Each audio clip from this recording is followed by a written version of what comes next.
Hello, gamers. Hopefully I sound okay. Welcome to the stream. Appreciate you guys being here.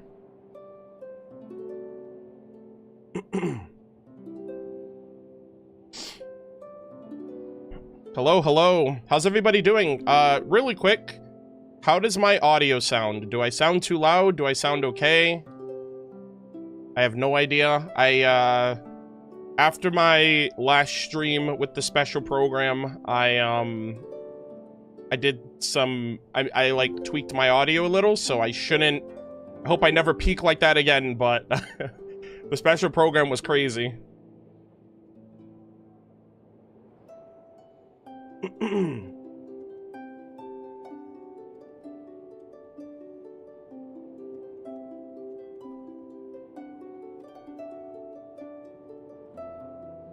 Sounds good to me. Audio sound. Yeah, I just want to know if it sounds good. Like, is the quality good? Like, can you hear? Like, I just don't want my voice to sound like bad.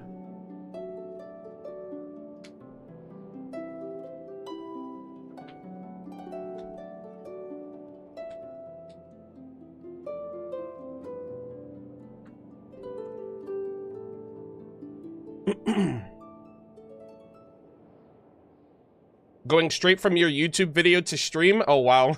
I appreciate that. Thank you. Yeah, for those of you who are asking or who are curious, I'm struggling with a pretty bad sleep schedule right now. That 1 hour analysis video that you guys probably saw or watched on the channel that got uploaded this morning, I was up all night editing that until it went live at like 7 in the morning. So I went to bed at like 8 a.m. and I woke up like 2 hours ago. So my sleep schedule is kind of scuffed right now, which is why I'm live at 7 o'clock at night. But we're only doing lore reading today, so, you know, it doesn't seem, it's not anything that, like, you really have to be here present live for unless you really cared to, like, be here when I, like, read lore for the first time. But, you know, and the VODs are going to be archived so people can check it out at their leisure. So it's not like I'm doing, like, a major quest or something at this hour. But yeah, I was tunnel visioning, and I was like, I need to get this video out today. I need to get this video out today, because now I have a video idea for tomorrow. So there's gonna be a video upload tomorrow as well. So I was like, the analysis had to come out today. But I was also planning on streaming today, so I couldn't focus on editing the video and streaming later in the day, because I didn't want to upload the video while I was live. So, this is what happened. Hi, it's my first time catching you stream. I usually watch you on YouTube. I usually watch your YouTube. Hello! Hap Aries, I think that's how you say that. Hap Aries 21, welcome to the stream. Also, you guys are probably curious why I'm at the title screen. And that's because of the potential for us to be getting a new title loading screen next patch with what they showed off in the special program. So I just want to be here and remember and, like, record my impressions of the current, like, the current time zone and the current title screen of the game if it in fact changes next patch.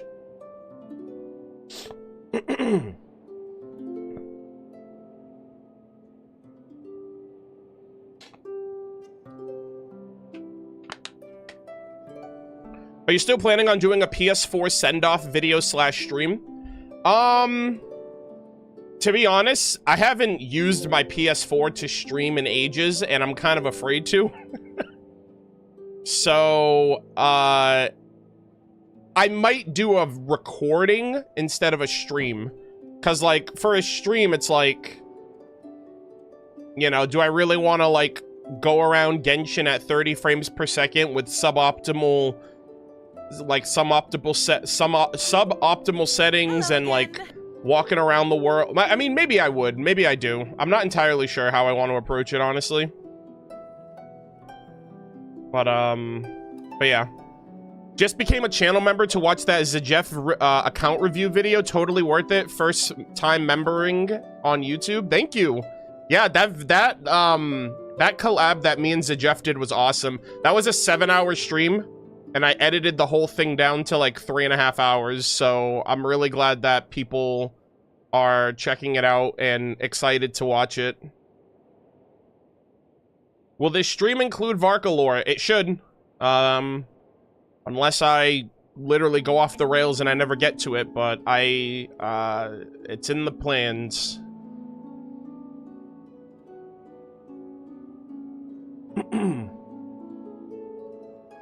Chat, is he just starting the stream? Yeah, I just went live literally 5 minutes ago.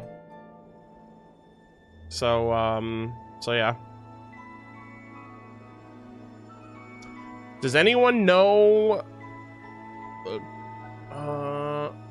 wait, hold on. Can you repeat that?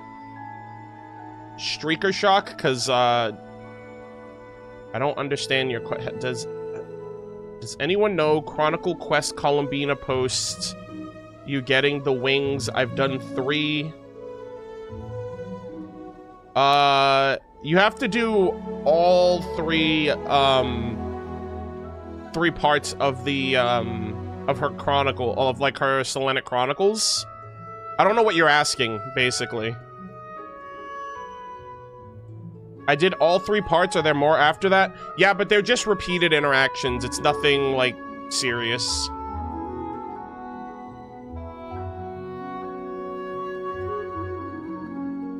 No, I haven't read the Wing Glider yet. We have a ton of lore to get through for today.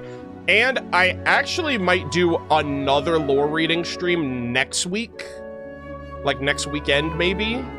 It just depends on how far I can get in HSR. But that'll be for different lore than what we're doing today. I hope to finish everything that I want to read today.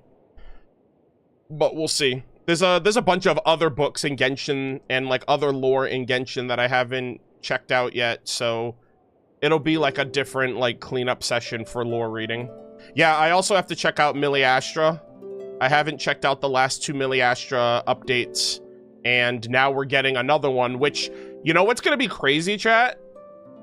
The next Miliastra Wonderland is heavily, like, dragon-inspired, which makes me wonder if there are other planets out there with dragons besides Tevat.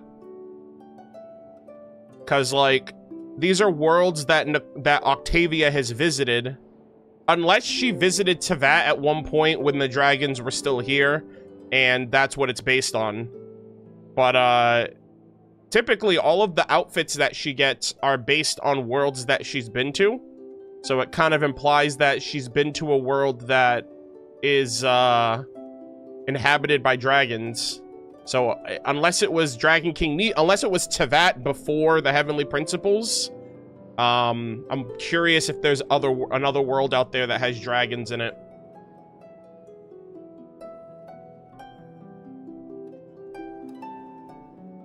But yeah. Yeah, if it's late your time, don't feel bad about not being able to hang out or tune into the stream. I never stream this late, and this is just based solely on the fact that I can't stream again until Wednesday, I think. And Wednesday, no, Wednesday I gotta do my taxes. I can't stream again until like Thursday, Friday of next week. So, this is like the last day that I can stream, and I was like, I have to get lore reading in before I,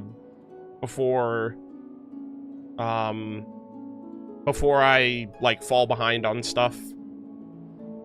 Especially since next patch, we're gonna have a world quest, another area expansion, an event quest, a story quest.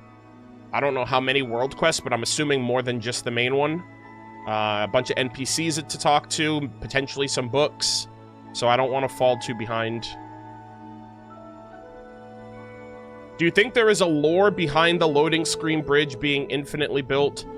I don't know if it's that deep.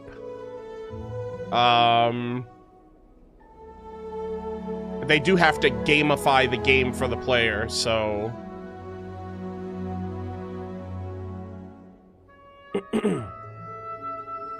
Either that or Celestia self-repairs itself. You know what I mean? Like, the only thing I can think of is, like, maybe it's reconstructing itself if it was damaged in the past or something to that effect. I think that would make sense. Like, if it was, like, self-sustaining.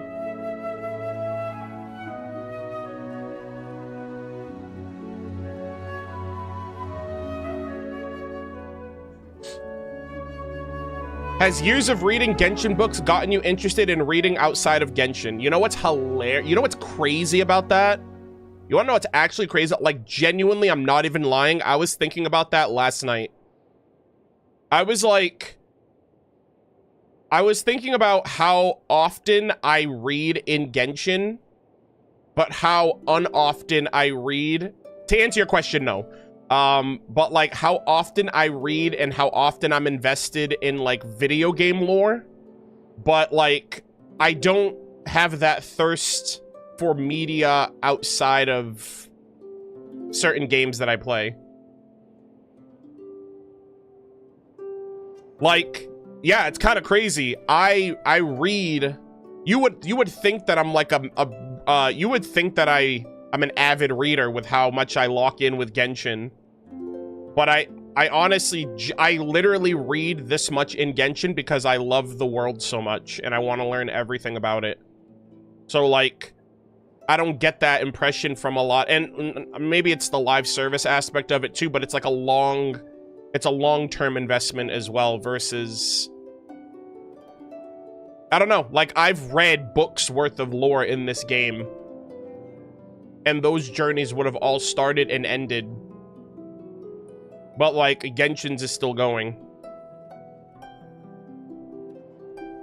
So, yeah, I don't know how else to word it, but that's basically, I mean, I have nothing against reading. It's just that, like, I like the media that I, like, and it's kind of crazy, too, because, like, in any other case or in any other circumstance, I probably would be the type of person to, like, look up lore instead of go through it myself, but Genshin kind of changed me when it came to that. It was really Ruby that kind of started this, the process of being, like, a lore excavator. And, like, digging for truths and digging for lore and stuff like that. So, yeah. Are we just starting? Yes, I've been live for about 10 minutes now. So I'm just chit-chatting, letting people tune in. And we're going to jump in. We're going to get into some of the lore. We're going to read... we have an artifact set to read. I'm going to be reading Neuvillette's skin lore. I have the wing glider to check out. I have 2 books. And then I have Varca's weapon and Varca's lore. And we're pulling on the Astra Wonderland banner before the patch changes. Because I haven't had a chance to check out Astra. We're not going to check out the lobby. I'll check out the lobby in another stream. We're just going to jump in and do... I'm just going to try to pull for the 5-star outfit.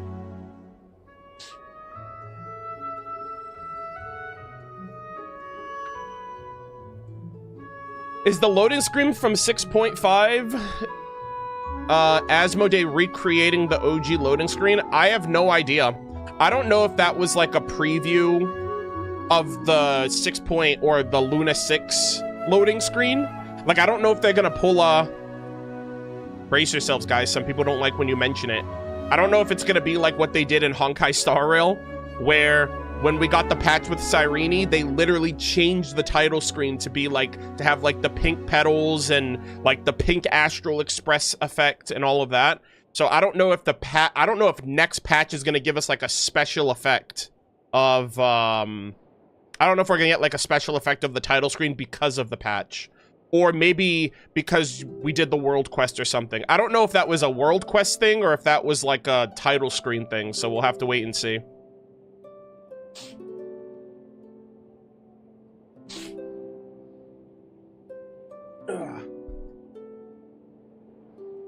I'm trying Honkai Impact for the first time. Any advice? Have fun.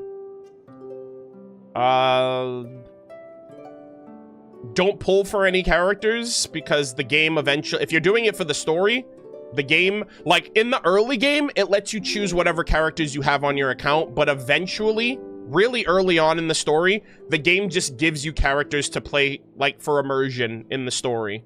So don't think that you need to pull characters to play them in the story, because the game will eventually just give you those characters to play. But yeah.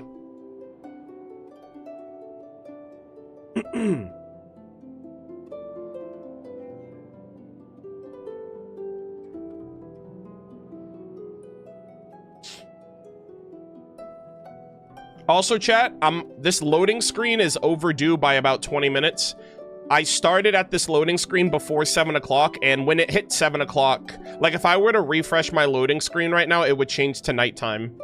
Because, it's already 7 my time. But, this, like, sunset loading screen is, like, it's because I'm still on the screen here. Dream Aria? Yeah.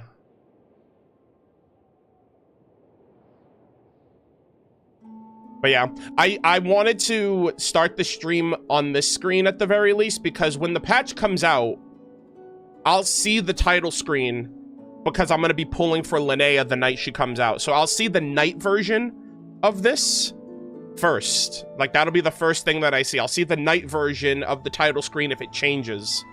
But I won't be able to see the morning, the dawn, and the day versions until the next day. So I was like, all right, let me just see what it looks like right now, so we can do like a compare and contrast. Like, that's what that's mainly what I'm doing it for. I want to do like a compare and contrast between the old title screens and this new one, if we're getting a new one. But yeah.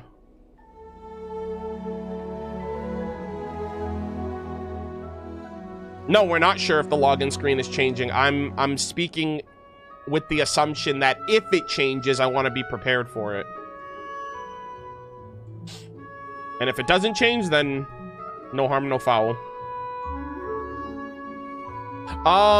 Okay, really quick chat. How do I sound right now? Like, do I sound too loud? Do I sound okay? I don't think we're gonna be popping off at all during today's stream. I don't think we're gonna be popping off at all today, so I don't think I'll have like a loudness issue. But I did change my audio quality a little earlier today, so we should be good now. You sound fine? It's perfect? Okay. Yeah, when we get in the game, just let me know how the balancing is between my voice and the characters talking and the sound effects and all that when we actually... I mean, you got music right now, but I don't know if that's good enough. All right, gamers, we're gonna lock in. I'm gonna run the ad right now, 3 minutes, and then we're gonna get into the lore. Well, first off, we're gonna do Miliastra. I'm gonna be pulling on the Miliastra banner, and then we're gonna read the lore. The loading screen is what actually got me into Genshin. I saw a clip a few years ago and it got me interested. Nice. Yeah, my Genshin awakening for me was it was like an early like trailer for the game at E3 2019 when that was a thing still. And yeah, like I saw the first look at the game. Like it's whatever, like if you go on the Genshin Impact YouTube channel, whatever video has amber in the thumbnail, that's the first video I ever saw of Genshin. And it was like an ad for the game, or a trailer for the game at E3. And I was like, ooh, I'll definitely play that when that comes out. And then I didn't see the game again until the day it came out. Like, I literally, that's the only thing I watched. I was like, ooh, I'll definitely play that when it comes out. And then a year later, like a year and a half later, I started it for the first time on PS4.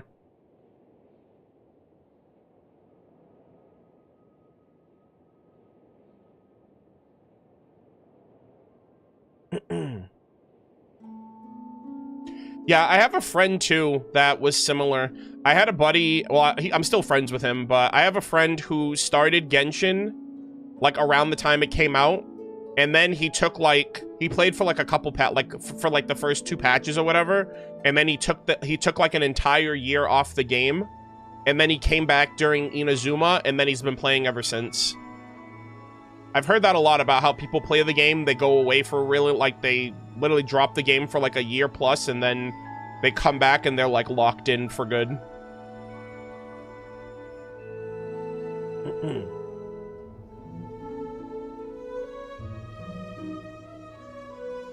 I just got a new Natlan anecdote, so cute. Well, yeah, those have been in the game for like almost a year now. But yeah, they're hidden anecdotes. There are hidden Natlanese anecdotes that are not traceable in the book, actually.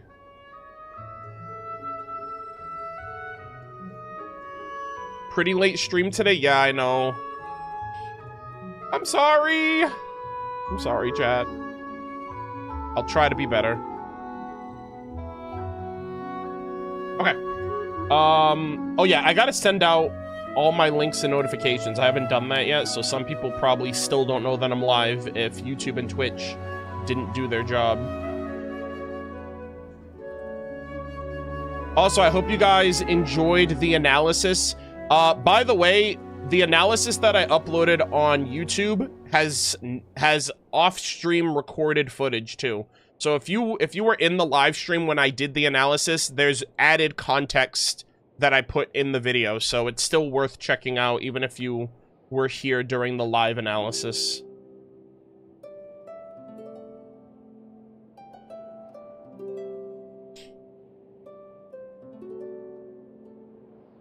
I thought you did a really early stream when I checked earlier. No, I woke up literally 2 hours ago. Because I stayed up all night editing my video.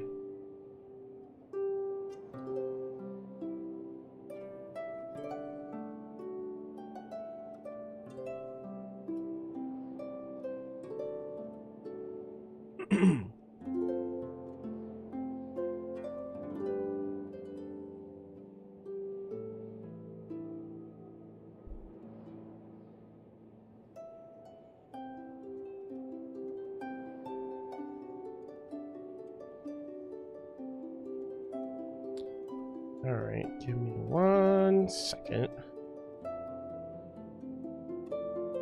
The schedule's perfect for me? Yeah, but it's not perfect for me, because my sleep, like, it's 7 p.m. my time. 7:30 p.m. my time, actually. So, obviously, I have to cater to my schedule. Are there any days you feel like Genshin is a chore you need to do? Not really. That only really happens when it comes to like commissions or something. Like if I have to do like a mundane task, but like if I got quest content to do or there's a new piece of lore in the game, like that's where I'm like at my most motivated. Like when there's new shit to check out. Honestly, and this is gonna sound kind of weird coming from a Genshin content creator, but I love when there's nothing to do in the game. I'm not even kidding. Like, right now, we're doing this lore reading, and then, like, I don't have to do anything in the game until the next patch, so I can focus on my editing, I can focus on doing other things. So, like, the best thing for me is, like, I like being thorough in the game, and I like the satisfaction of being a completionist and finishing everything on my plate before I'm then given more stuff to do. Like, a lot of people are the opposite. A lot of people are like, I want there to be, I never want to go without. Like, I have other shit that I want to do, but like, Genshin is a commitment in that regard. So maybe, I don't feel like it's a chore. I've never really felt like Genshin is a chore for me. It only really comes down to like, I think the things that feel like a chore are the mundane things, like again, your commissions, farming every character that comes out. Like, I don't take pleasure in doing that. Usually, I'll throw on, like, a podcast or a YouTube video or a stream while I do those mundane tasks. Like, those are the things that I feel like a chore to keep up with the game. But, like, those always felt like obstacles for me. Like, I've never really cared for building my characters. I've never really cared for leveling up everybody. That was just a task that, like, made things more exciting or more interesting. But now that most of that stuff is done for me, like, it doesn't really bother me. Yeah, that's the thing, too. you know, take that opinion with a grain of salt, because this is also my job. But at the same time, like, not to take away from anything, like, obviously the opportunity that I have, but no matter what job you do, like, the idea that you're doing your job, so therefore it's always going to be good, or it's like you're in a fortunate position, so you can't be upset on certain days, or you can't feel a certain way, is not true. You know, like, there are definitely some days where I'm like, I don't feel like streaming, and so my schedule suffers for it because I might not be as consistent as I should be. You know, or like I'll put off a stream if I, you know, if I feel like it's like a grueling task because there's so much on my plate. Stuff like that. But, you know, besides that, like, I really can't complain.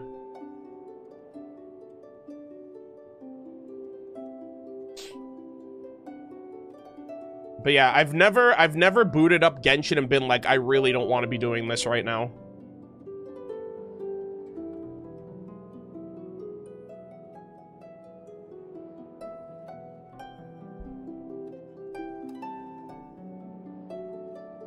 Anthony's like, yo, I'm at work right now. Yeah.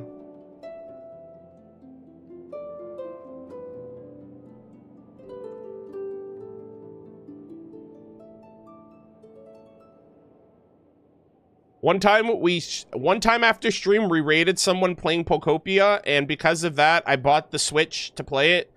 Oh, I'm so sorry. Yeah, that was probably Tori Noemi. That was probably Tori playing, I remember I raided her like a week or so ago. She was playing Pokopia.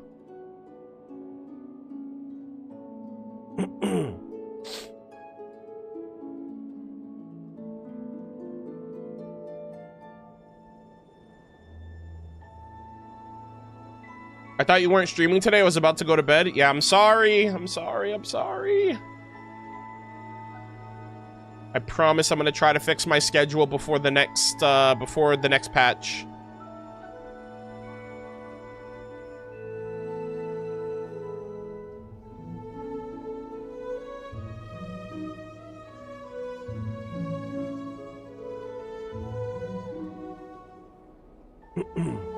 I know how I said we're gonna start, and I'm still, like, yapping, but I'm sure you guys don't mind.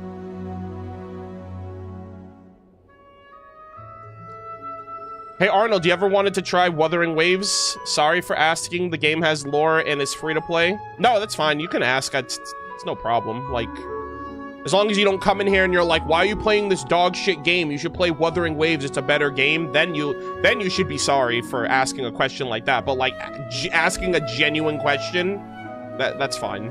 But I just don't have time. Pure and simple. I mean, I could probably do a stream here and there, but the thing is, for me, like, I genuinely don't like starting things and not finishing them. And that's all gacha games are. It's like, you start it, there's no end in sight, you don't know how long you're gonna be invested in it, and I already am doing that with 2 gacha games. And there's already future games on the horizon that I'm excited to try out at the very least. And that's not even including, like, variety content where games have a beginning, a middle, and an end. So I just can't put any more of that on my plate. Unless I was like, unless it made sense to do it. Like, I don't even know what I've missed in that game. I don't even know, like, maybe for just the novelty of trying it would be nice, but I don't know if I could get invested in another game the same way that I would Genshin, and then on top of that, I'm catching up on it. Genshin is different. Honkai Star Rail is different because I'm up to date on those games. I'm attempting to do that. You know, I would like to attempt to do that with, like, Honkai Impact 3rd and Zenless if I go back to it. But yeah, I can't really be expected to do that, especially because that cuts time out of other things if I put another game like that on my plate. I mean, unless Kuro Games wants to sponsor your boy and make it worth my while to know that, okay, the time that I'm taking from other things is going to be compensated, then you know, maybe I would consider that, but I've always wanted, I mean, I installed the game when it launched. I just haven't played it. You tried ZZZ and quit, right? Yeah, I played through the first patch of the game, but I only stopped playing it because I couldn't keep up. Like, that's literally the only reason I stopped playing. I really liked the story. I liked the characters. I liked the first patch of content, but I literally couldn't keep up with Genshin, Star Rail, and ZZZ, and editing content for all of them. That's why I basically only upload Genshin Let's Play content now, and I only stream Star Rail, because I can't do everything to the same degree. And I know, like, I want to do all of that, but I know I can't. It's not sustainable for me.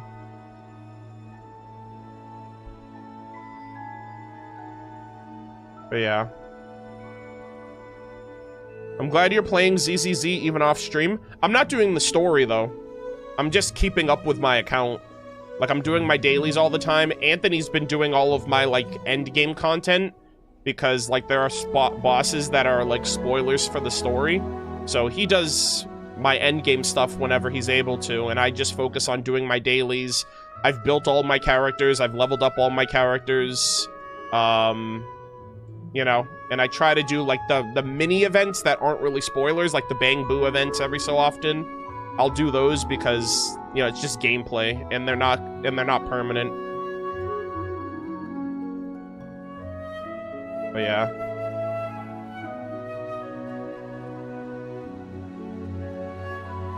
Oh my god, I saw Starlight Billy. Holy shit.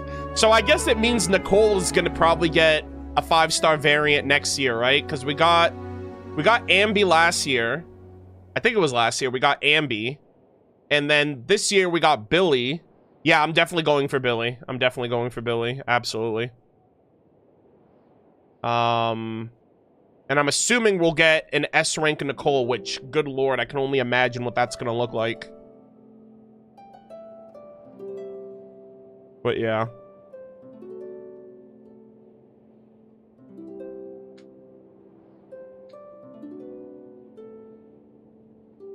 Remember, Arnold, Genshin will be here for 20 years. That's great job security, honestly.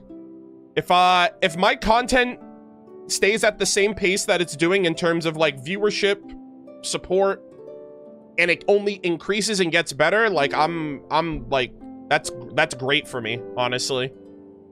If the game prospers, and then on top of, bro, I'm telling you guys, when that anime comes out, I'm leveling the fuck up. Like, okay, like, really quick, like, if you watched me back in the day for Ruby, it's gonna be like that, but, like, times 10. Like, I was the freaking GOAT when it came to Ruby content. I was doing reactions, I was doing reviews, I was doing live stream discussions, analyses. I was even doing, like, shit posting and, like, meme videos back in the day. And I'm like, bro, give me a Genshin anime, and I am, like, that's gonna be so goated. That's gonna, it's bound to do well. And so I'm like, I'm so excited for that. Like, I'm hungry for that. Breaking down every single scene from every single episode from start to finish in grave detail. Like, those are just goated live streams right there. But, yeah, that's gonna be really fun whenever that comes out.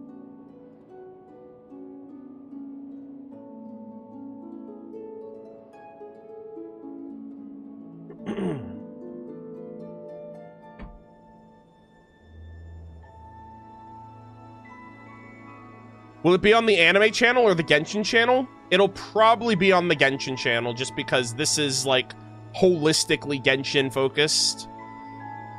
But I'll probably talk about it on the other channel. I also got to get the other channel in order for that too. I'm hoping, I mean, I don't know when the Genshin anime is coming out, but hopefully Ruby Volume 10 is back before then.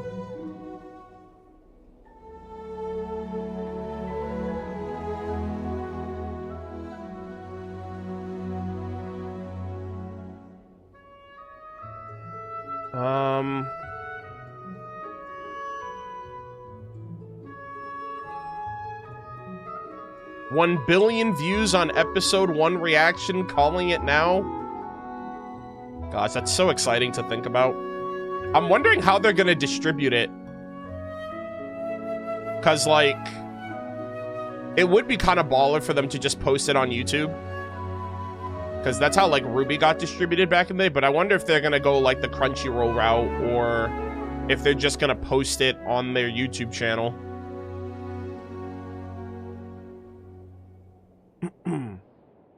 Or some streaming service. I don't know. Someone said Netflix. Yeah, speaking of Netflix, they just... Apparently, they're raising their prices again. So, that's why I don't have Netflix anymore.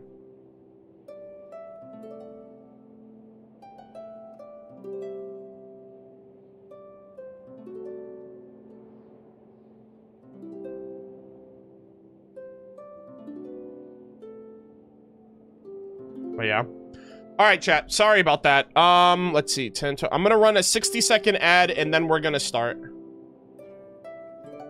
I'm over here yapping.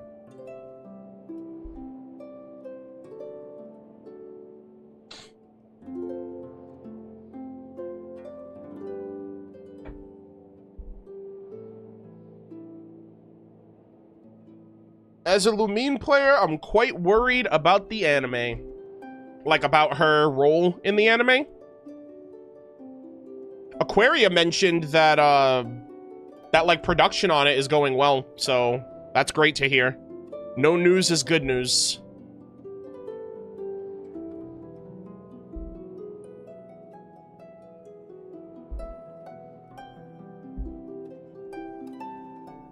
I love the thumbnail with Nicole. I want to reach out to an artist. Their name is, I think Little Red Hood. I think you guys might know or have seen their art on Twitter. But I really want to ask them if I could use their Nicole, like, nerd. Their Nicole nerd art for my thumbnail whenever I do lore reading. Because it's so perfect. She's just, like, with, like, the glasses and the buck teeth.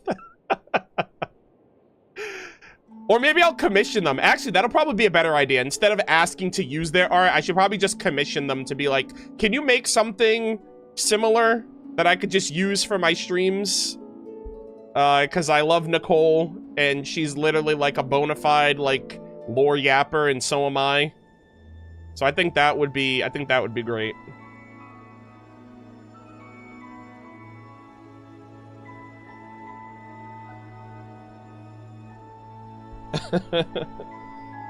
Yeah, I think that's a better approach.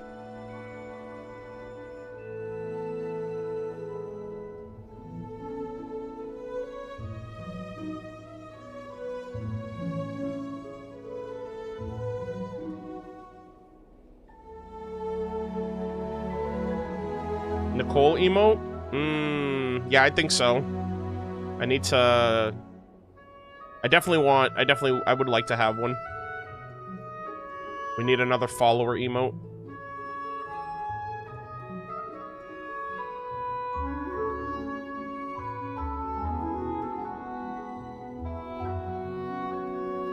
What would we call it, though?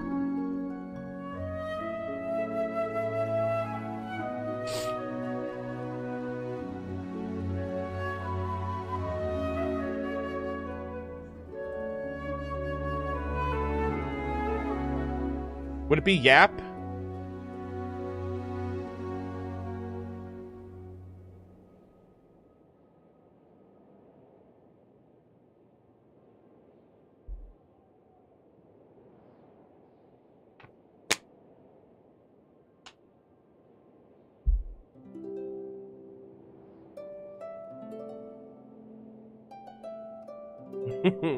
Yeah, I'll have to brainstorm that. All right, chat. How does everything look? How does everything sound? Let me know. We are going to be starting now. I am recording already, so yeah. And, all right, let me double check. All right. All right, gamers, I'm doing this recording really quick because we just saw the Luna 6 special program a couple of days ago.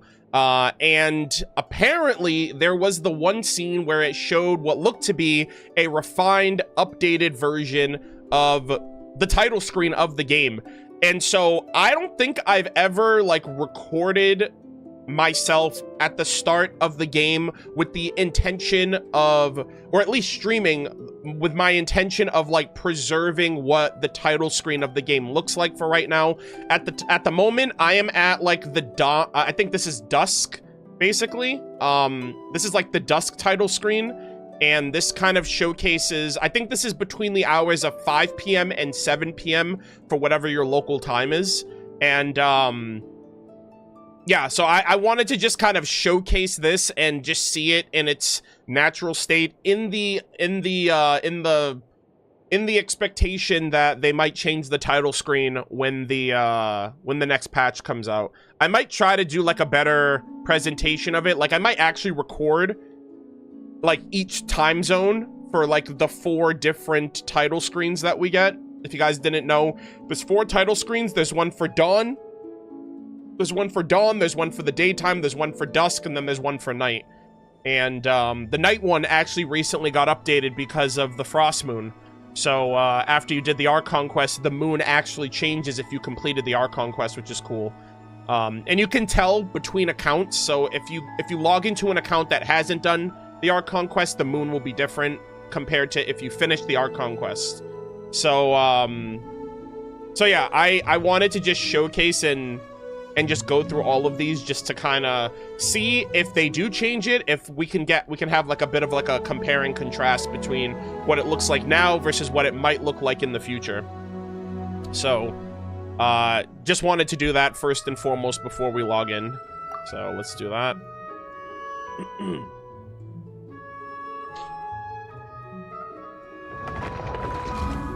Ah, so good.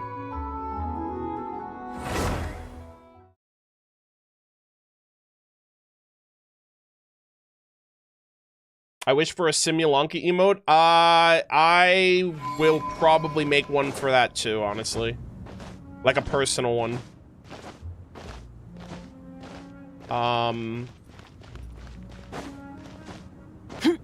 To be honest, I was thinking of using, okay,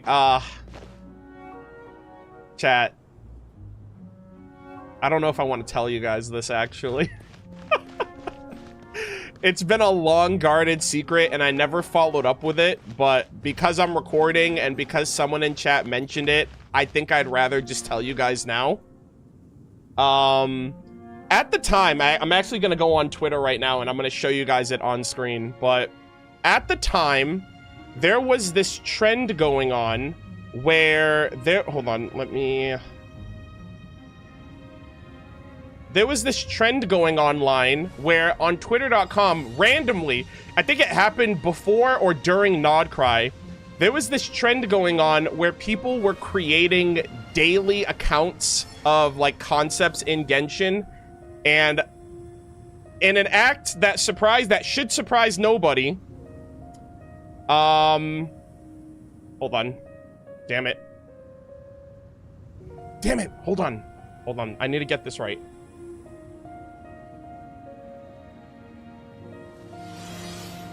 How do I... Hold on. Give me a second. I need to see how I can show my screen.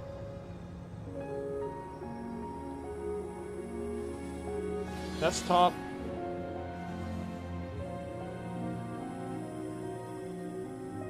Okay, chat. I'm scuffed. Okay, there we go. We got that.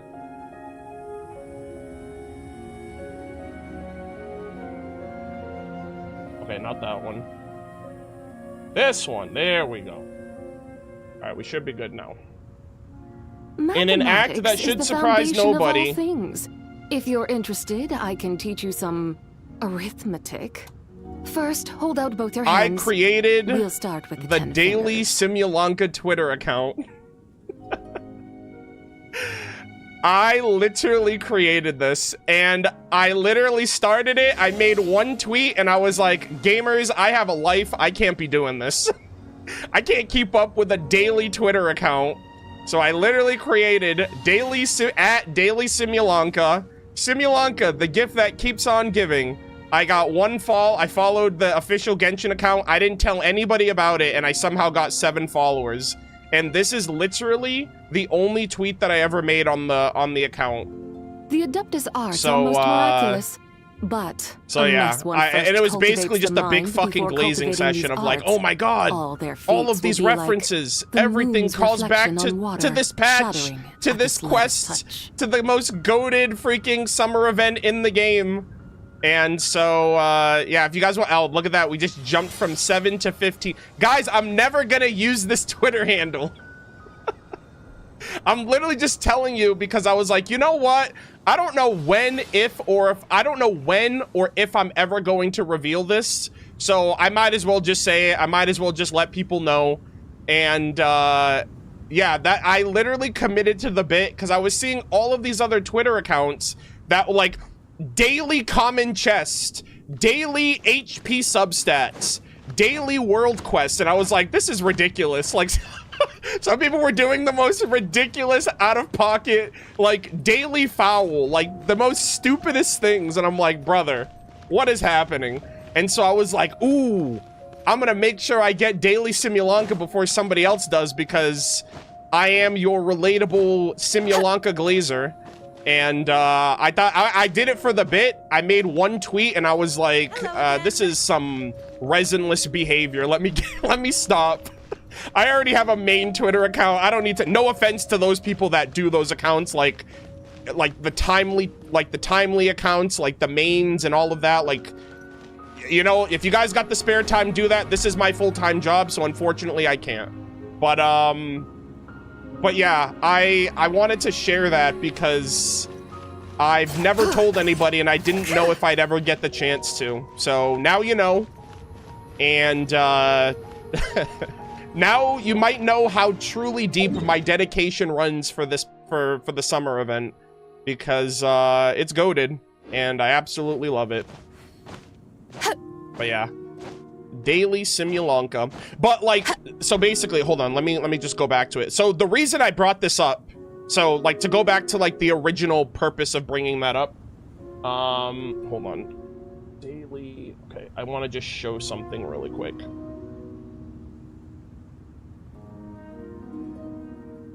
Oh, okay. So, hold on. So the reason I brought this up is because somebody earlier was like, oh, you should make an emote, like a Simulanka emote. I want it to be this. I was thinking about it being this symbol of like the storybook and like the pot, like basically this as the emote, but maybe colored differently. I was thinking of that. And the reason because I thought of that, it reminded me of the Twitter handle because I used this icon for the profile picture. So that's the whole reason why I decided to reveal this to you guys in the first place. But I have been thinking about potentially doing a Simulanka emote, and if I did, it would probably be stylized in that, like, after that little icon.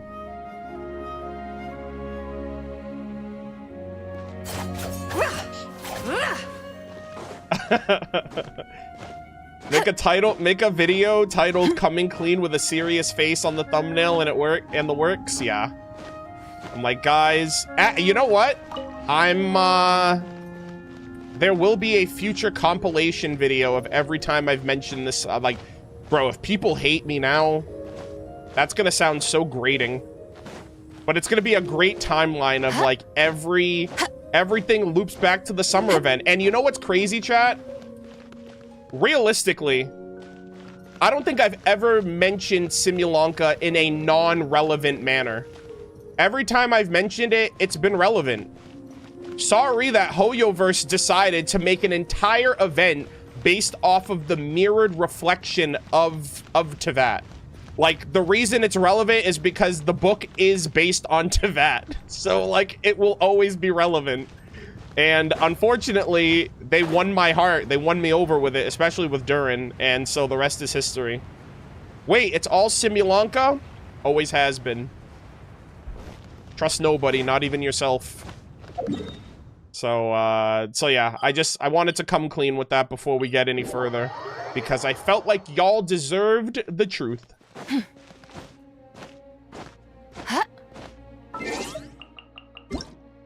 How far did Arnold read? Nothing. We're just yapping before I start.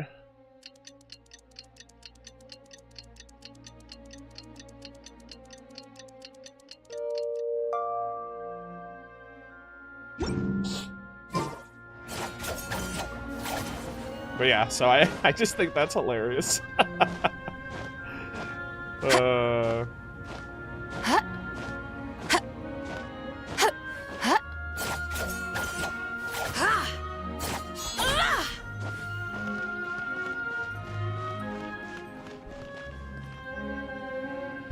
What's the reading order? Oh, okay, so you know what? Let's just start right now while we're at it. Okay, guys, so the first thing I'm actually gonna do, this is gonna be like off the cuff. This isn't like related to lore reading right now, but I will not be able to get into Milliastra Wonderland until either like next week or next patch. And so I haven't been able to see the last two like Milliastra lobbies. But I've also been skipping the other banners because I haven't wanted any of the 5-star characters. I'm basically pulling on the Milliastra banner because I want this themed character. I already have the current lobby, so I'll be able to eventually see this lobby and the Chinese New Year lobby in the future because I got the battle passes. But this is so like Amphorius coded. So I was like, yeah, I absolutely want to get one of these characters at the very least. And I've been opting to get more of like the mannequin models than like the female models than the male models. Next patch, it's actually going to be kind of a tough choice because I like the dragon themes that they have, but I don't know if I want to go with the mannequin dragon or the mannequin dragon. So overall, I've basically been saving up the currency that I bought like a few patches back, and we're gonna try our luck to get the 5-star unit here.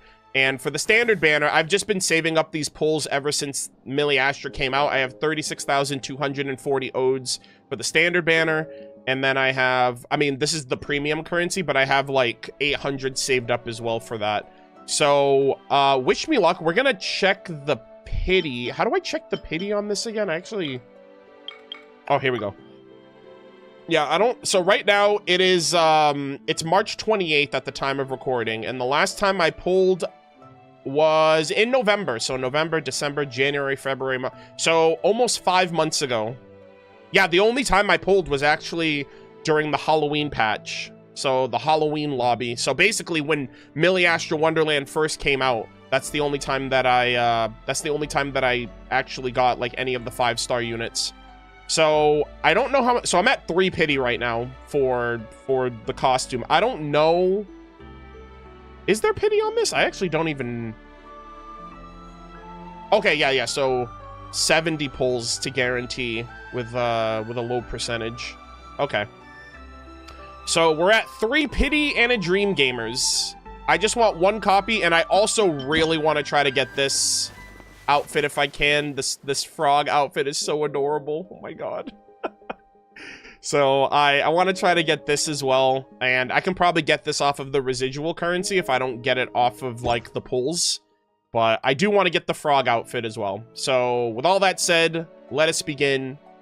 Wish me luck. Okay, no 5-star. We got 2. Ooh, okay. Oh my god. Divine Providence. Hell yeah. Let's go! Drip drop ribbit. Yo, the drip is actually crazy. Holy peak. Ask and you shall receive, gamers. Nice. Holy moly. That's a great first 10 pull. Yeah, I love this design. It's so cute. You know what I'm probably gonna do then? I'll probably let me see the male version. Oh, I love him with the shoes, with the boots. I'll probably get the male version of the frog outfit from the shop then, because it's not worth pulling on this side and potentially getting the male 5-star when I want the... I wish you could really... I wish they let you choose which one you actually wanted instead of splitting between the two, because sometimes you'd want, like, the female 5-star, but then you want the male 4-star, but it is what it is. Anyways, let us continue. So that's 13. This is 23. Also, hold on, let me... Deja vu? Bro, actually deja vu. Hold up. Okay. Chat, I'm in a samsara right now. Good lord. Hi, Cal. How's it going? I've never seen what the single pull looks like, so this is gonna be 24. I actually just want to see what the single pull looks like. Okay. Yeah, I figured. I was just kind of curious if it was just a blue streak or whatever the case might be for that. All right, let's also, I don't know if I've seen this one either. Yeah, I think I have. I think I did a single pull on that one. All right, let's do it again. This is 34. Oh my god. Am I gonna go all the way to pity? I'm actually curious if I have enough to even get the 5-star off of the currency I currently have. So this is 34. This is 44. Oh. He didn't see? Wait, what didn't I see?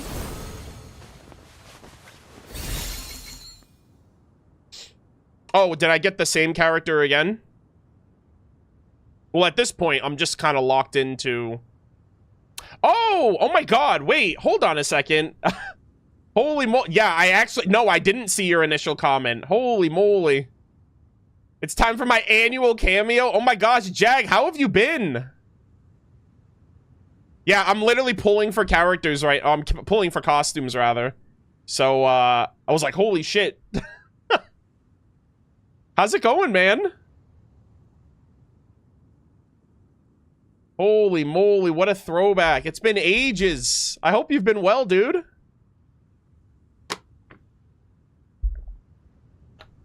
It's been great. How about you? Still going strong? That's so cool. Yeah, Genshin Impact, it's going to be around for the next 15 to 20 years, allegedly, so I'm kind of getting comfy. But, yeah, we're currently pulling for, like, character costumes in this alternate game mode. But yeah, things have been going great. Can't complain. Hope you've been well. Ah, that's so crazy. It's been so long since I've seen your username in my chat. 25 years of Bennett being meta. Yo, true. Actually. But yeah, oh, hold on. Give me 1 second. Okay. Chat, I'm kind of worried. I'm like, I don't know if I'm going to have enough to get the character with the pull, with the currency that I have, unless I get really lucky. I think that was 44. So this is 54. Oh my god. No! 70's the pity, right? 70's hard pity? I should be able to get it, right? Surely.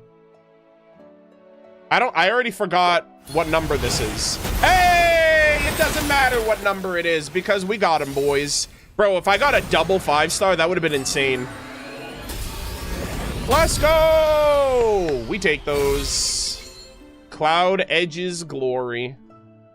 Shout out to Amphorius.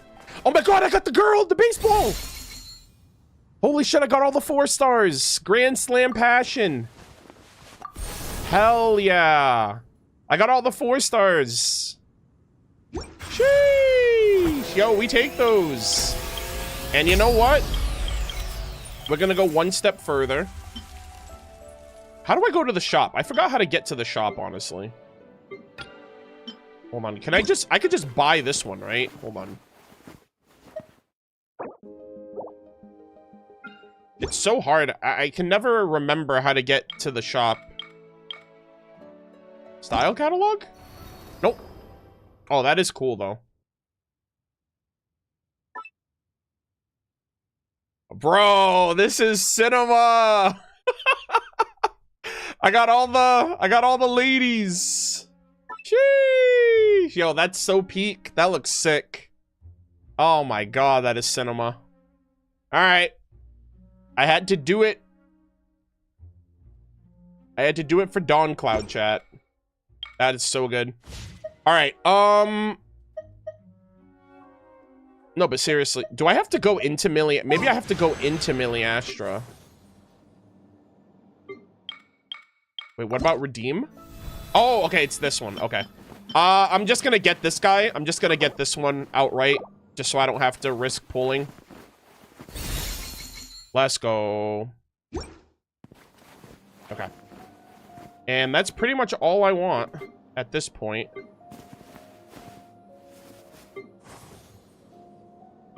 Guys, definitely not highest cinema.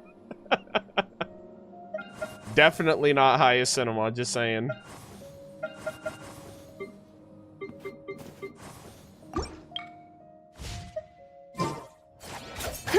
But they'll keep telling you to stop comparing Genshin and Honkai Star Rail.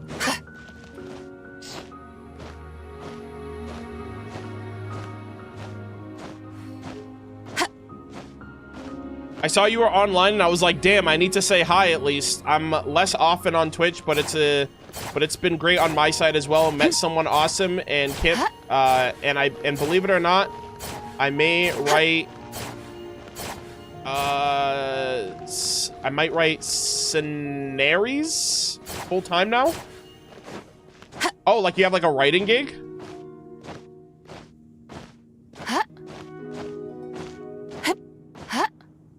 That is so cool. Oh, scenarios, plural. Oh, okay. Oh, that is so cool. Glad to see you've been doing great all these years. It's been ages, man.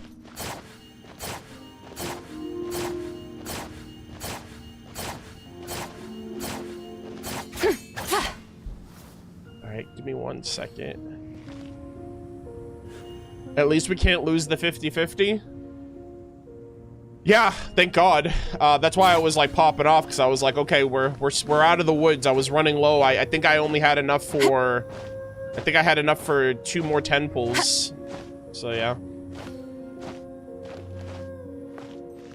All right, but yeah, so we did get the character. I'm happy about that. I'll be able to check out Miliastra Wonderland when we go, like, probably, like I said, the later this patch or at the start of next patch, because I have to check out all of the lore that they've given us for the Lantern Rite, or rather the Lunar New Year lobby, the like this Greek-inspired lobby, and then the Dragon lobby we're getting next patch. So that's gonna be, it's gonna be a pretty chunky like lore reading session for Miliastra, but I'll definitely be doing that whenever I get the chance.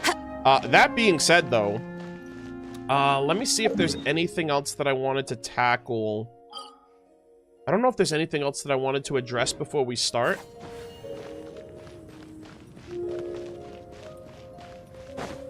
Do you plan to do Miliastra Wonderland playing with the community streams? I need to be caught up on my content before I can do that, honestly. But I have a ton of games bookmarked.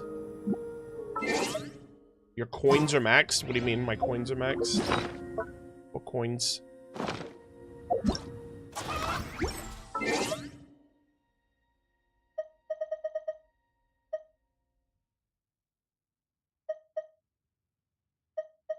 Teapot coins? Wait, how do you figure that?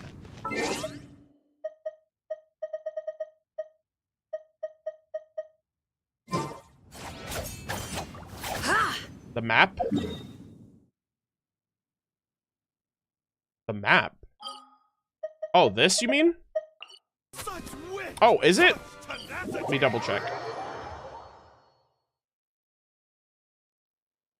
No, it's not.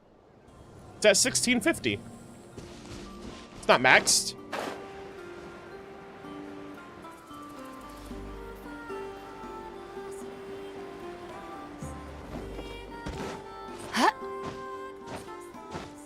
My bad. Classic one guy moment, chat. This realm is my friendship is max, but all my characters are friendship 10, so yeah. If you ever... Chat, I should just trust my gut. I literally checked my teapot the other day, so I was like, there's probably no way, but surely this person must know what they're talking about if they're, like, calling it out in the chat, but alas. Let's head back.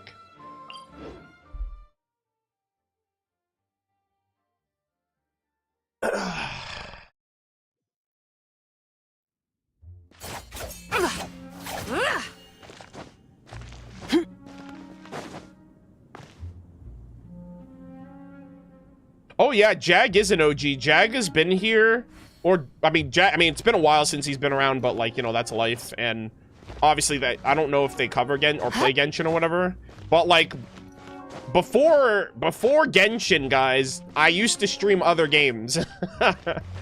I used to be a variety streamer, and Jagiko was originally from my Ruby community. When I first started YouTube and I first started streaming. So, they are an OG. They've been around for quite a while. But, like, a lot of people that originally watched me for variety, they probably don't watch a lot of what I do now because I play Genshin. And Genshin is, like, you only really have people who... You really only get viewers who watch Genshin. Like, if people are watching me for Genshin, 99.9% of the time... it's because they play Genshin. Like, for example, is anybody in chat right now? Is there anyone in chat watching my stream right now that doesn't play Genshin Impact? Like, I'd be shocked. And if you don't play Genshin, do you play Star Rail? Is there anyone here that doesn't play Hoyo games? That's a better question.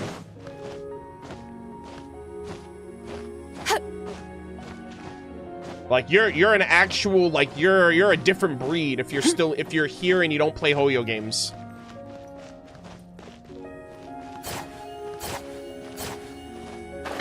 But yeah, you know, that's kind of... That's, like, my audience has changed drastically since I started streaming.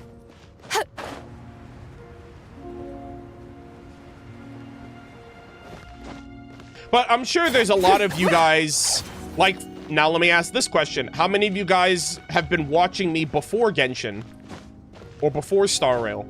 Like, I'm sure there's a lot of you that are here that have been with me since before Genshin, but I don't think there's anyone that's here that isn't, like, on the Genshin or Hoyo train, you know? And that makes sense. Like, I had someone the other day that was like, yeah, I started following you from, like, your Smash Brothers reactions. Which, that's, like, even more obscure, because I only did, like, reactions to Smash, and I would stream it every so often, but that's about it. But, like... But, yeah. Dish recommended you? Yeah, I've gotten, like, shout-outs from people here and there, Dish being one of them. She was great. Actually, speaking of Dish, I need to reach out to her. We need to play Marvel Rivals. She needs to carry me.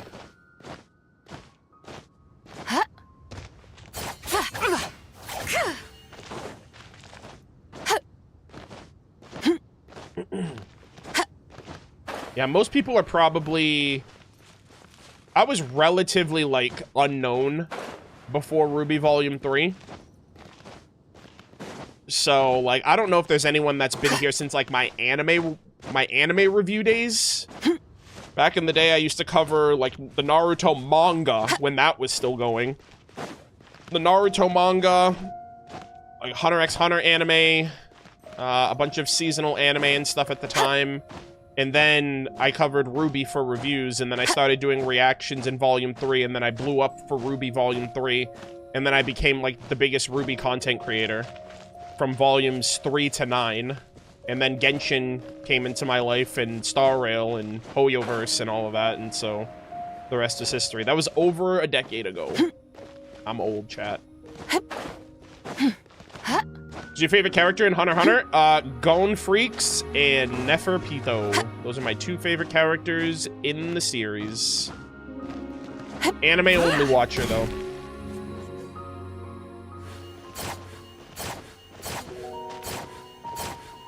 What's Ruby?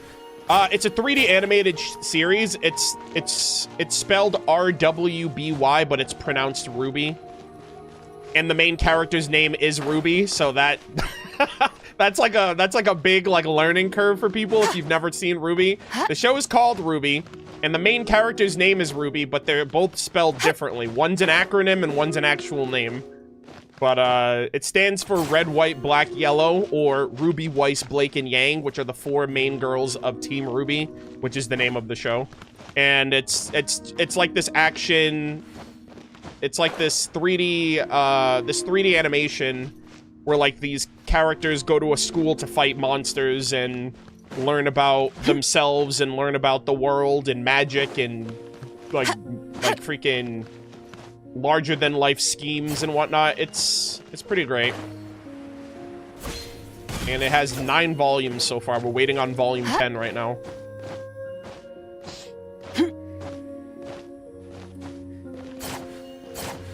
But yeah, that was my, I was, for those of you who know me through Genshin, I used to be,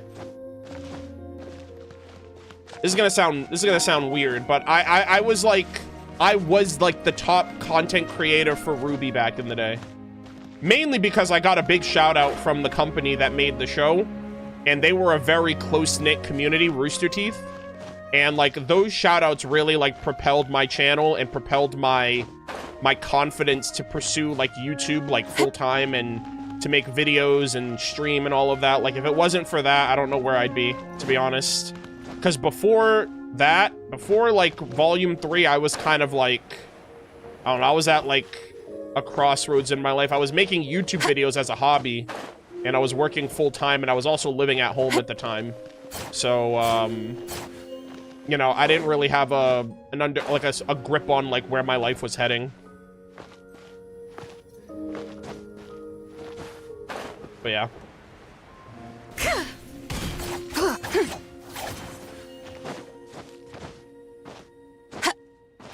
What's your favorite outro? Oh, that's a hard one. Outros are so tough, man. They're all so good. Oh my god, they're all so good. Na na na na na. Na na na na na na na na na na. I forgot the name of it. That's the, if you know, you know. But I forgot what it's called, but that one's probably my favorite. It's so emotional.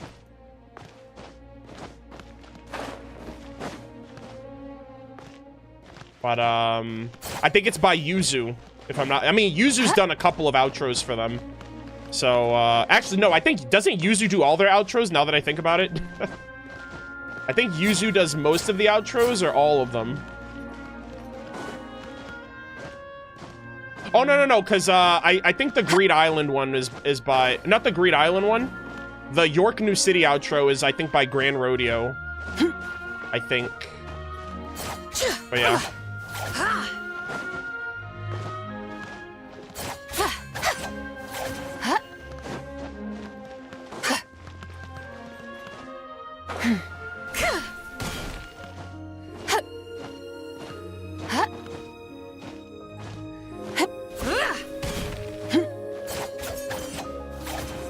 Yeah, oh my gosh, yeah, it's a throwback, man. I miss pre-COVID days. Things were great. I mean, things are still good now, but like, obviously, I cherish those memories. Like, Discord and Ruby and Rooster Teeth and, you know, the early grind, the early days of content creation.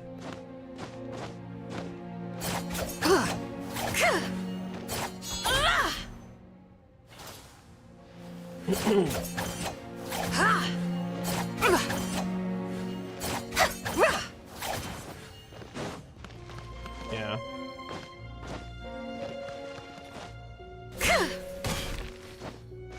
Yeah, those were great, man. It kind of reminds me of the saying of, like, the worst thing about the good old days is not knowing when you're in them. Like, you only know that they're the good old days in hindsight. You never know that you're in the good old days in the moment, because you're kind of living it, you know? And so I'm just like, ugh. Those really were great.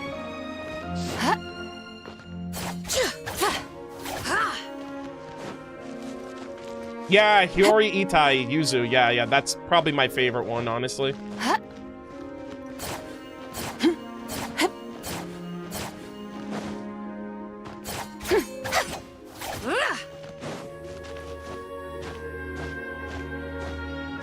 These are the good old days too, though?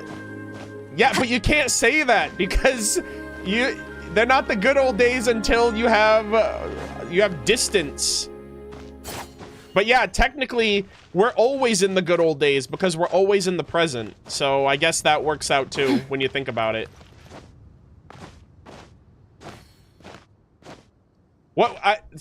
Here's the thing though. This moment, these will become the good old days. Right? The present will become the good old days. I love that too. That's great.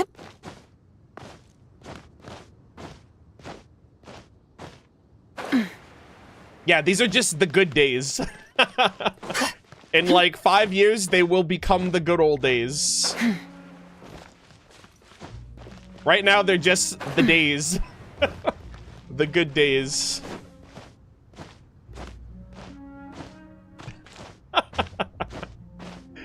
Oh, man.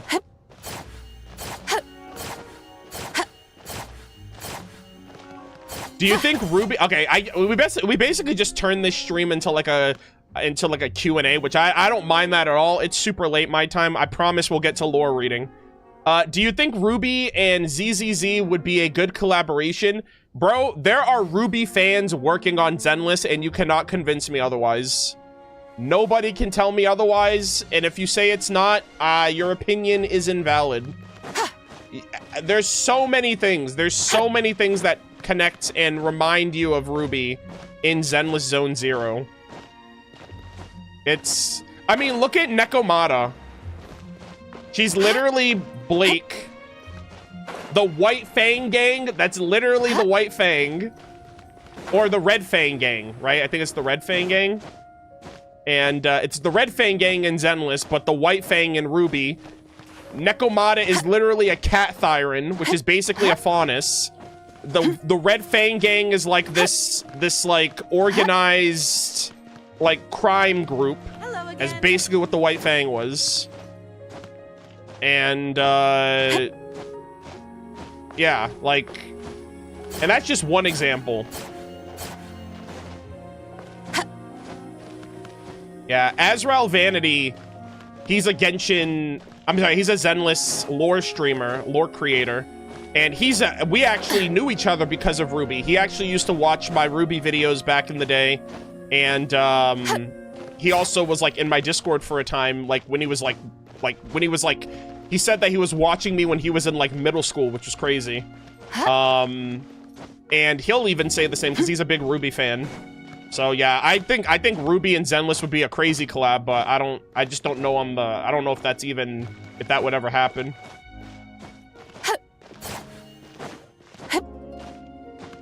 So he learned how to be a lore creator thanks to you. I'm not gonna take credit for like he's basically the Genshin version of, like, he's the Zenless version of me. Like, he's a lore yapper, he's a lore enjoyer. He knows that. I honestly think he knows Zenless better than I know Genshin. Like, I'm not even kidding. Like, I literally think he understands his game way more than...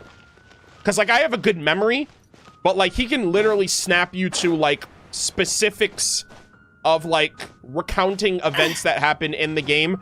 I could probably, at best, give you, like, the cliff notes.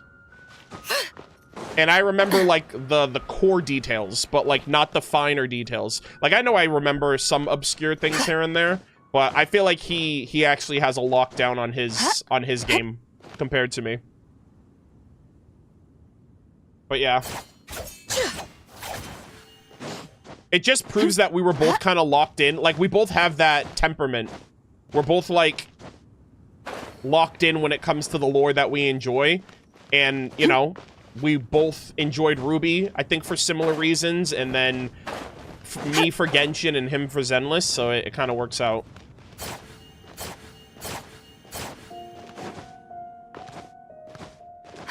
Well, ZZZ isn't 5. Yeah, but isn't its 3rd anniversary? Wait. Yeah, isn't its... No, 2nd anniversary is coming up this year. Yeah, its 2nd anniversary is coming up this year. Also, I think Zenless has it way easier than Genshin. I saw a tweet that someone made, and Vanity responded by saying that Genshin, you have to literally go and find your lore. You have to find what you're looking for in this game. Zenless, from what he said, it seems like Zenless pretty much tells you everything up front. You don't have to go looking for too much. Outside of, like, maybe Internaut. But, like, the lore is kind of presented way cleaner and way more streamlined than Genshin, so I'm basically on hard mode. So maybe I'm selling myself too short there. But yeah.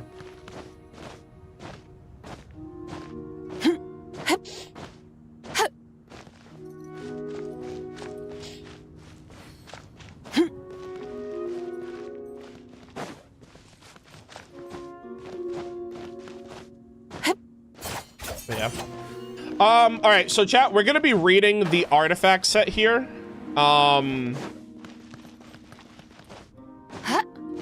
This is, I think this artifact set references Decarabian, which is why I decided to come to Storm Terror's Lair for the immersion in the music. So, yeah, I've yapped for about an hour. Jesus, an hour and a half. I'm so sorry. But, we're gonna lock in. I'm gonna get the ad timer back up. And then we'll start.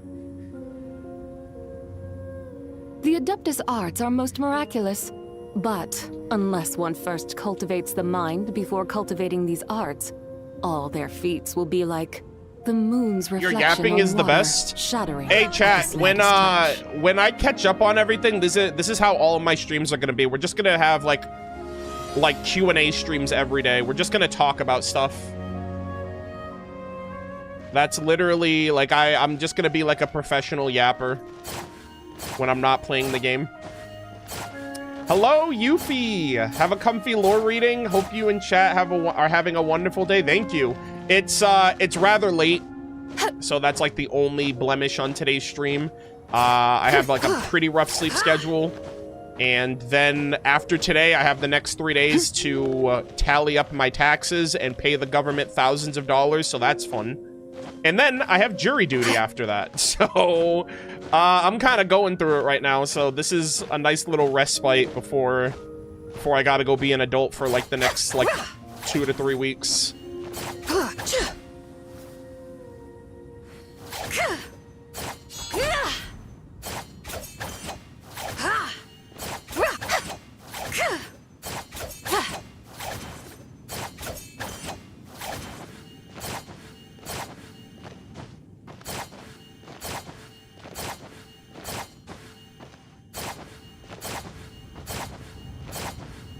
No, I missed your stream.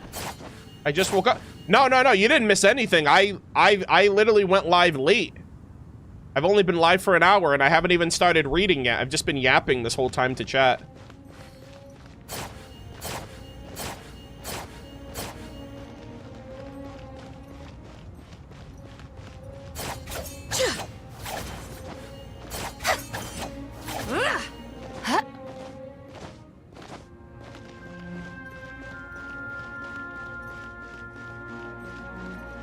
You're in luck, we've just been talking. Yeah, I've just been talking this whole time.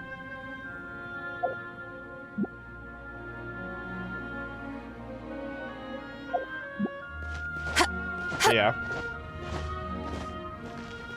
How's your day going, Yuffie? Hope you're, hope you've been well.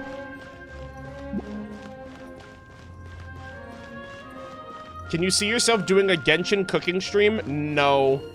You want to know? Cal, are you still in the chat? The reason... Cal will tell you, I'm like super anxious when I cook, even when I know what I'm doing. He's mean? What do you mean he's mean? What?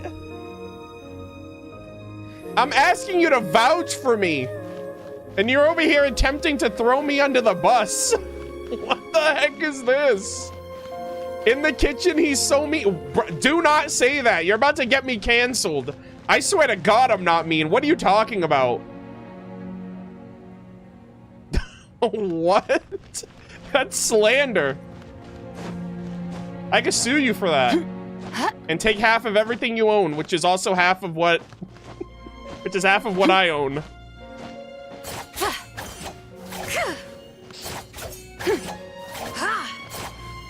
Okay, no, you have to elaborate. You can't just say he's mean and then refuse to elaborate. He kicks me out of the kitchen and then panics that the dinner is gonna be ruined and tells everyone it's a disaster. No, okay? Here's the reality, okay? The reality is, 9 times out of 10, the food that I cook, she has never made before. So I can't reasonably expect her to help in the kitchen because I need things prompt. I have to prep the food before I cook it, and then I gotta cook everything, and like, and here's the thing too, like, I'm working with multiple dishes at the same time, so everything cooks at the same time and everything comes out at the same time. And so I'm like, okay, to be honest, if I have to coach her through it as I'm making it, I'm like, you know what? I love you, but just go sit down. But then I start freaking out because if I was cooking for myself, I don't give a shit.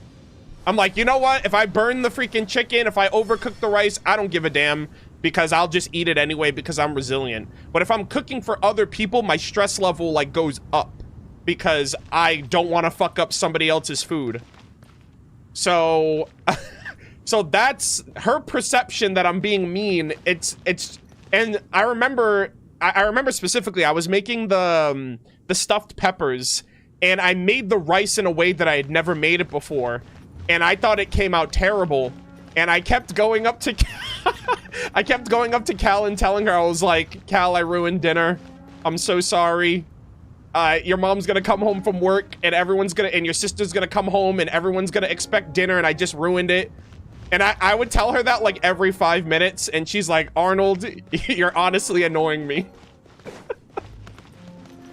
But like, yeah, I like freak out if I'm cooking for other people. Like I'm such a perfectionist when it comes to cooking for other people. So that's my crutch. That's my vice. So if you're telling me to do it on stream where potentially hundreds of people can see me cook, I don't need a bunch of shoulders looking over. I don't need a bunch of people looking over my shoulder criticizing how I'm making something. So I feel like I would just crash out. So yeah, just let me cook. All right, let me do my thing. Long story short, oh, and by the way, the rice turned out to be the best part of the stuffed peppers that they told me after they ate. So I had nothing to worry about. So see, here's the thing, guys. I freak out and I stress out about cooking for other people to keep myself grounded. And then at the end of it all, I cooked the food great anyway. So it was like, it's like self-induced stress. Oh man. But yeah, that is something I struggle with.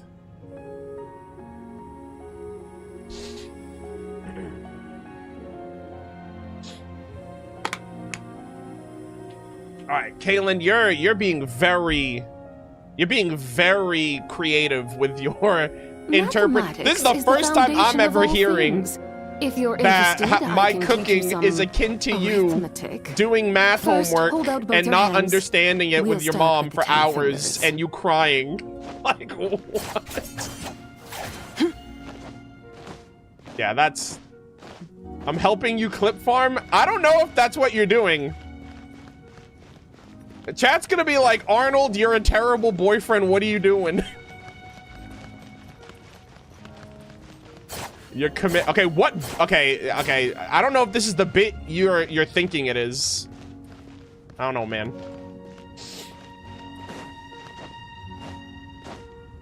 And then I called her... You know what? Never mind. I was gonna say something that Gordon Ramsay would say, but... That's probably a little extra.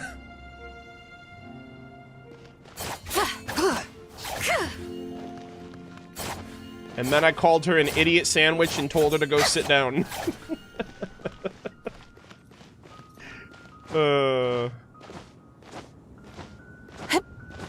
Yeah, there it is. Yeah. Okay. Chat, I have to use the restroom really quick. Don't talk trash about me while I'm gone. I can see the VOD. I will see the VOD chat, and, yeah, I'll be right back.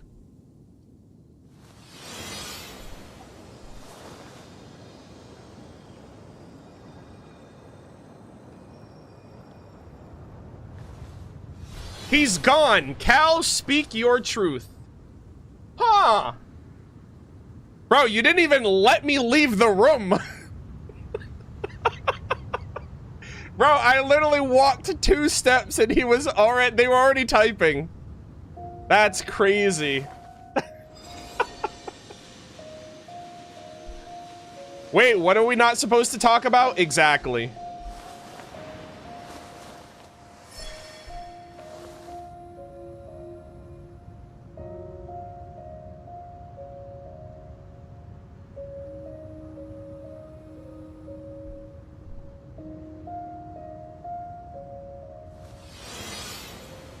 Okay. All right, I was just checking. I was just double checking. I gotta keep you guys on your toes.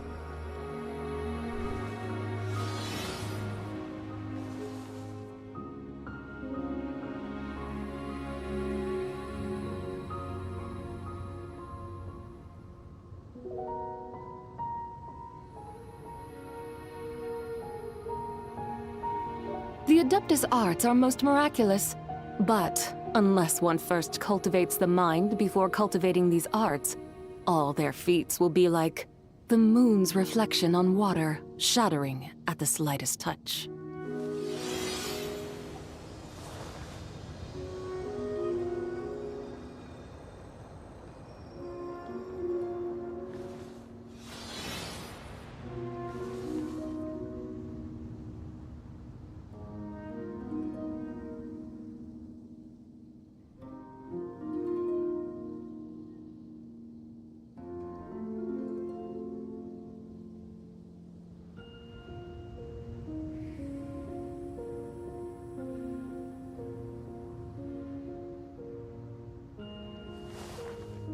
Ah, caught!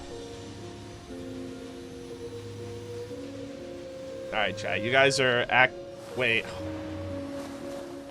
Here we go. So I think you should bully him. Oh my god. Chat, Cal, why are you airing out our dirty laundry? Yesterday, Arnold and I were supposed to watch Bridgerton, and he slept too long, and then we couldn't watch it, even though I've been waiting for weeks. Okay, we were supposed to watch at 4 o'clock. I woke up at 5:30. And then, when I was like, all right, Cal, I'm here, sorry that I'm late, she said, okay, can we watch at 6 o'clock? Because she was playing Baldur's Gate. And I was like, yeah, sure. 6 o'clock comes. Can we watch it at 7 o'clock? Yeah, sure, Cal. She's just playing Baldur's Gate. 7 o'clock comes, and then it just didn't happen.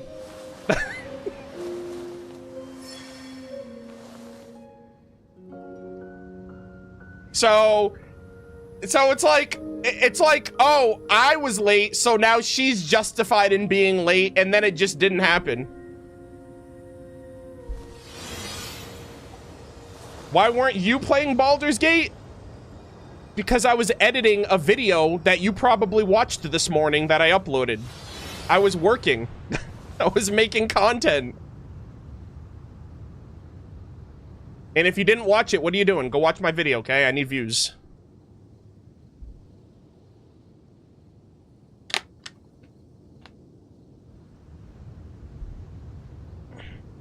But yeah, look at that.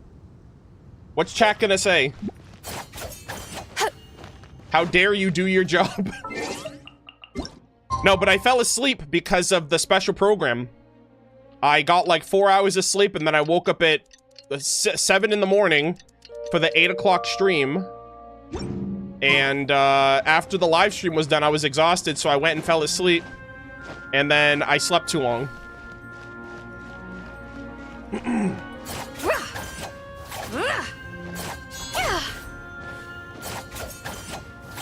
Arnold will cry. No, I won't. Kaylin, I don't want...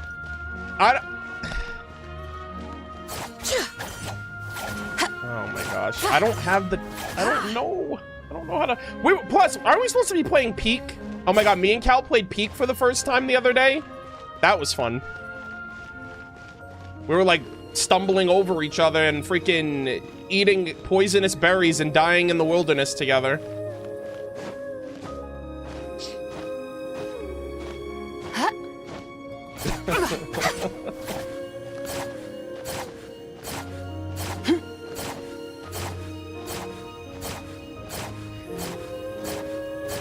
I told her I'd love to play Peak on stream. Peak was actually... we played it for the first time the other day. Oh, Cal. You picked the... Hey, Cal, we're about to read some dank lore, so you're probably gonna have to leave so you don't get spoiled, alright? So, I really wish you could be here and hang out with us while we talk about a bunch of stuff, but for the preservation of your Genshin experience, I wouldn't want you to get spoiled, so we're about to get into some crazy lore. So, so yeah, you can just head out, and... I'll leave when I hear the lore? Okay. Kicking out your own girlfriend. Chat, you do realize that this is a lore reading stream, right? You do realize that's what you guys showed up for, right? What is this revisionist history?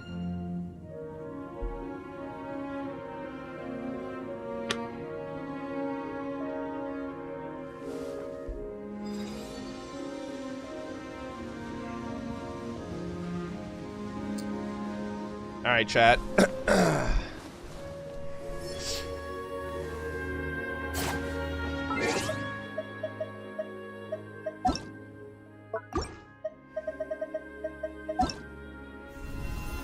Oh my god, holy pings.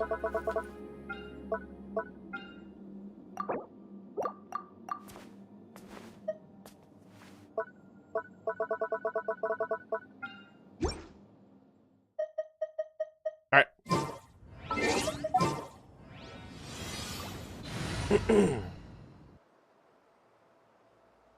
Alright, let's see.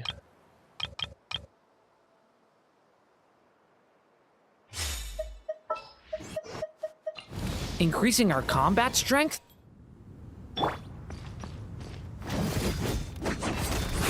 Guys, this is not gonna go well on Twitter. That's okay.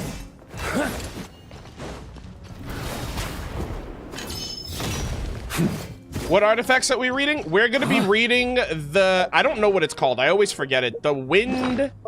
Day of Wind something? A day carved from rising winds. So we're reading the Hexen set.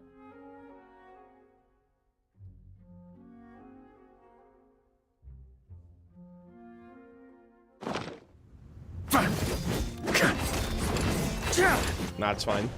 Yeah. Actually, you know what? We should do this. This is like an infinite money glitch, Cal. You and I just fabricate, like, and embellish our relationship stories on stream. And then our communities will clip it out of context on Twitter. And then they'll post it, and we'll get all of this, like, we'll get free views. And then we'll get all the money. And then if anybody, like, criticizes us, we can just... You'll just defend me. And then the cycle repeats. And then we win. God, I would hate to be a freaking clip farmer. That shit sounds so exhausting.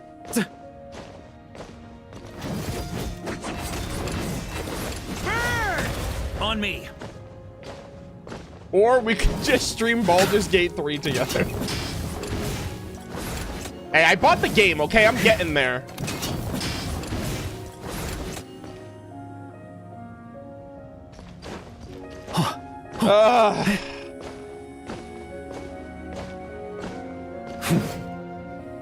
What's that dude with 2 swords? They're both bro's dual-wielding claymores. He's him. That's Varca, the Grand Master of the Knights of Favonius.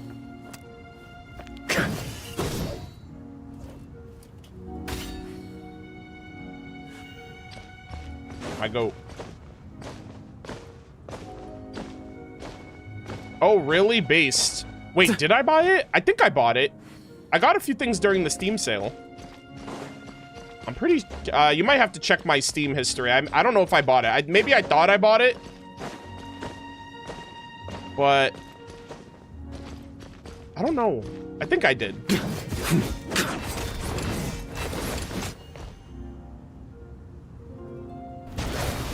Huh?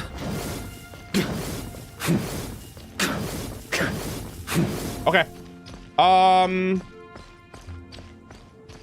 Yeah, long story short, we do a little bit of trolling out here, me and Cal. So, I don't know. It's just funny.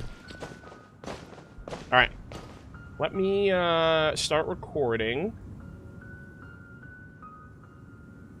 All right, chat. How does everything look? How does everything sound? How's the audio? Also, how is it when, like, I'm talking and, like, all of the sound effects and noises and whatnot's going on? Is everything balanced properly?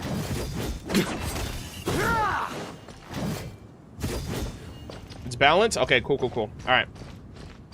All right, gamers. Say hi to the VOD watchers. We're finally starting the lore reading an hour and 40 minutes into the stream. And it's almost 9 p.m. at night, so we're gonna be here for a while. I'm so sorry.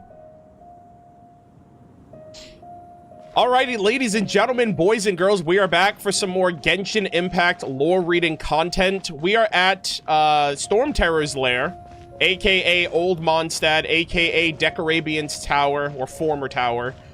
Because we are actually going to be checking out the artifact set that dropped with the Pyramida expansion, A Day Carved from Rising Winds. This is the Hexerai buff artifact set, and based on the quick little skimming that I did a couple of days ago, it seems like this artifact set is going to tie into Mondstadt lore, which makes sense. This is also the artifact set that goes with Varca, so I don't know if it's gonna... I think it's gonna tie in with Mondstadt. Maybe the old Mondstadt with Decarabian, given that, you know, it's tied in with this nation and, like, the Hexen Circle and all of that. So, we have been making it through the other artifact sets thus far. We finished reading Colombina's weapon. We also read through the Abaid of Morningstar and Moon. So, and that was pretty interesting, talking about, like, kind of giving us a history lesson on the War of Vengeance and the Dragon King Nibelung situation with the Heavenly Principles and the Sovereigns and all of that. So now we are going to be locking in. I have no idea what this really entails. We might just get some deeper context of, like, Decarabian's story, and we'll see what happens. Also, Golden Bird, thank you for the super chat. I really appreciate that. Thank you so much.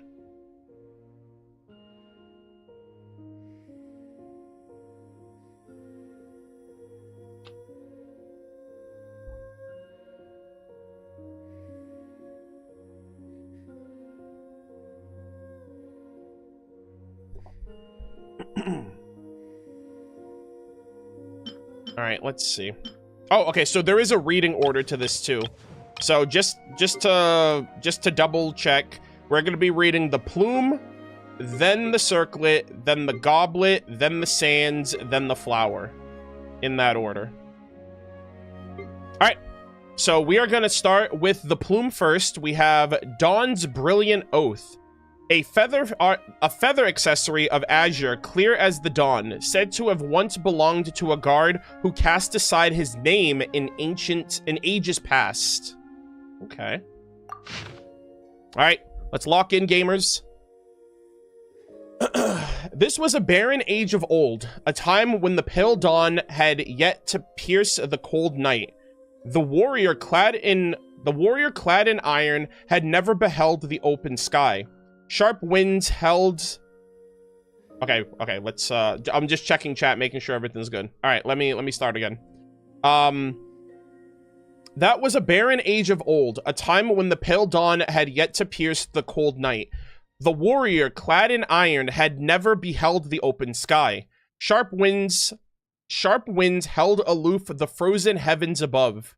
Warriors were meant to obey their charge, to smother in their very cradles those rebels skulking in darkened alleys, those who dared shake the towering spire. Yet at the song that flowed from the strings of that young bard's lyre, the warrior laid down sword and blade. Oh shoot, is this like the nameless bard? Like Venti's friend, maybe? Not by tongues of treason beguiled, nor by promises of illusion swayed, the warrior yielded only to the caged bird's yearning for the sky, a hunger right on the blood of every living creature. Be they pauper, bowed by bitter winds, and clinging to the side of the boy, or the maiden wandering through pallid plains, calling upon the thousand winds and blossoms. Be they a small sprite of the wind, that might be a Venti reference. Oh, so this might be like referencing a bunch of different beings of Mondstadt. Be they a small sprite of the wind, heart stirred by the boy's music, or soldiers going no less hungry than those that they bid to subdue. Be they old bards bereft of their eyes, or wandering craftsmen shorn of their hands, or sick and ailing souls, countless in number, their names lost on the wind-wild howl. All alike, steeped in that song, gentle as the morning breeze, warm as dawnlight seeping into cold night, would lift their eyes as one and gaze upon the sky still far above. Even she, the God King's most favored confidant, that taciturn, iron-cold huntress, grim of tongue yet true of heart. Is that Amos? Even she, the God King, Decarabian? Even she, the God King's most favored confidant, that taciturn, iron-cold huntress, grim of tongue yet true of heart. Surely 'twas but by duress that her erstwhile master, that her fair hands were stained with innocent blood. For how else might a clutch of soft-spoken words have turned her away from the tyrant, and set her foot upon the path of those who stood against him? Oh. So is this kind of implying that, like, Amos was loyal to Decarabian, but she eventually went over to the side of the rebellion, right? Like Venti and the Nameless Bard and the Ragvinder clan that, like, worked to take him down? Though ineloquent by nature, she too must have longed, like her companions, for a gentler dawn to come.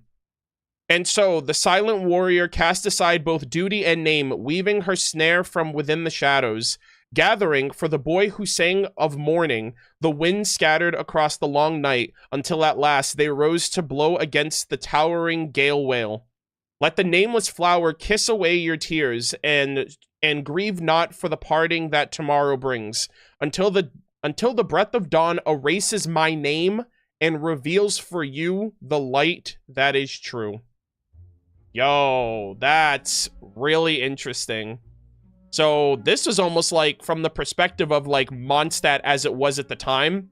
Decarabian's, like, whipping up storms, and, like, everyone is basically under his rule. He assumes that they love and obey and appreciate him, but he's basically oppressing the people. And Amos was considered, like, his lover, or, like, his most favored confidant. And it seems like she turned on him for the people. And for better days, it seems. And the Nameless Bard won her over. This is interesting too. It says, until the breeze of dawn erases my name, which he is the nameless bard. Like, we don't even know what his name is. And I don't know if Venti was named after him or if Venti's real like if the name Venti is what the old nameless bard was called. I don't know if Venti even knows what their name was. But yeah, it seems like they've kind of been erased from the annals of history. So that's interesting. All right, next up we have the Circlet. Mine sing of love and lament. A luxurious hair accessory adorned with jade and azure crystals, said to have once been a token bestowed by the Lord of Storms upon a favored recipient in ages past.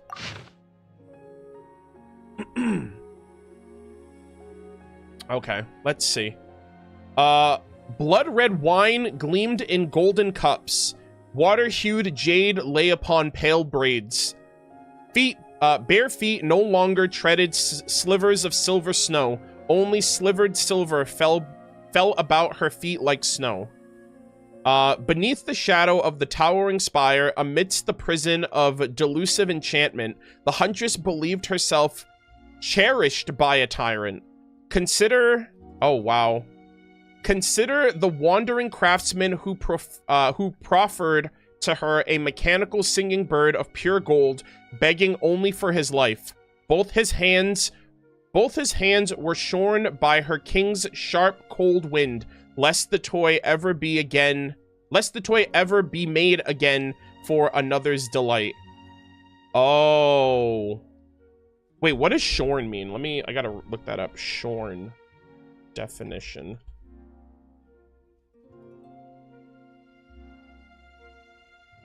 Break off or cause to break off. What does it mean to be shorn? To be shorn means to have hair, wool, or similar coverings cut off and clipped off completely. Wait, what the fuck?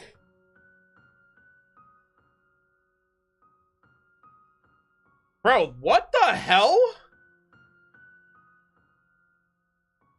It's the past tense of sheer? Oh, okay. I'd never heard that word before. Like, I've heard sheer, but not shore. Or shorn. So... that's horrible. There's no miscommunication there. That guy's just a fucking asshole. He literally was like, so she thought that Decarabian loved her. So much so that he had a craftsman create this singing bird made of pure gold, and then had both of his hands cut off so that way he would never make that kind of toy for anybody else again. What the fuck is going on here?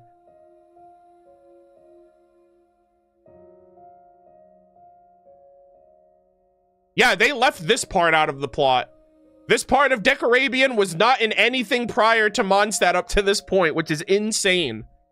I thought it was just he was whipping up storms and the people were afraid of him, but like, this is a reason to be afraid of him. He's literally batshit crazy. When the bloodline steeped in ancient ignorance... Hold on. When the bloodline steeped in ancient ignorance bowed down to the wrathful winds, offering her like a sacrifice to the king of the spire, the huntress, who once roosted with owls of withering bows and danced with hawks across the plains, knew not that the Lord of Wind, feared by all, would elevate her to the place of favored counsel. So skilled was she with the bow. So that is Amos, the Amos bow. Before she met her king, she knew not the tenderness of love, nor the sheared sting of hate. Before she met her king, no human heart had ever stirred the huntress treading the plains. So she didn't understand. So like, she had no experience with love. So to her, this was probably expressions of love. Look, dear, I had someone make you this, this golden singing bird. And then I cut off their hands so no one else would have this bird just like you. That's how much I love you. You will have this one-of-a-kind object as an expression of my love. That is terrifying. Yeah, and she seems very sheltered too. She just knows how to hunt, and he took advantage of that, it seems. If there were those born with dreams and kindness... I'm sorry, if there were those who dream... If there were those born with dreams of kindness and liberty, yearning to cleave the wind-wrought walls of desolation with their song, and if even gods may be snared by their own delusions and conceit, doomed to drown in the barren dream called eternity, then there are those born wanting, only able to fill their hollowed hearts with blind devotion. My beloved master, save you, not have shown me gentle dreams, neither the kiss of waves upon sand, nor green wood's embrace of verdant earth. The fierce winds never reflected the suffering of cowering ants, and she beheld none but the lonely figure of the God King. For her master and savior, who taught her the meaning of love, it was fitting that those fearful, loathing eyes were quenched. However, it mattered not the victory she offered to the king, how many throats she pierced in his dungeon, how many rebel villages lay in ruins, how many whispers were gently spoken in his ear. The king, enthroned atop the spire, chose, crowned by the fierce wind, who scorned, oppressed, and indulged each of his subjects, never poured upon her the love he spoke of. Never was he miserly in the love given to the commoners. That fierce wind could not tear that fierce wind that could tear mortal flesh.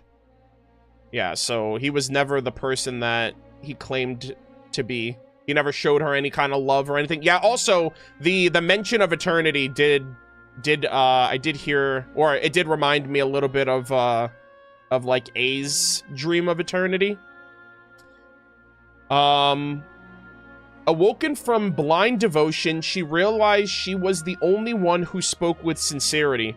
From the first meeting and all the days between, her likeness was never mirrored in the depth of his eyes. Yeah, so he didn't care about her the same way she cared about him, or the same way she thought she thought he cared about her. Like, basically, he was all talk. Yes, if even dressed... Sorry.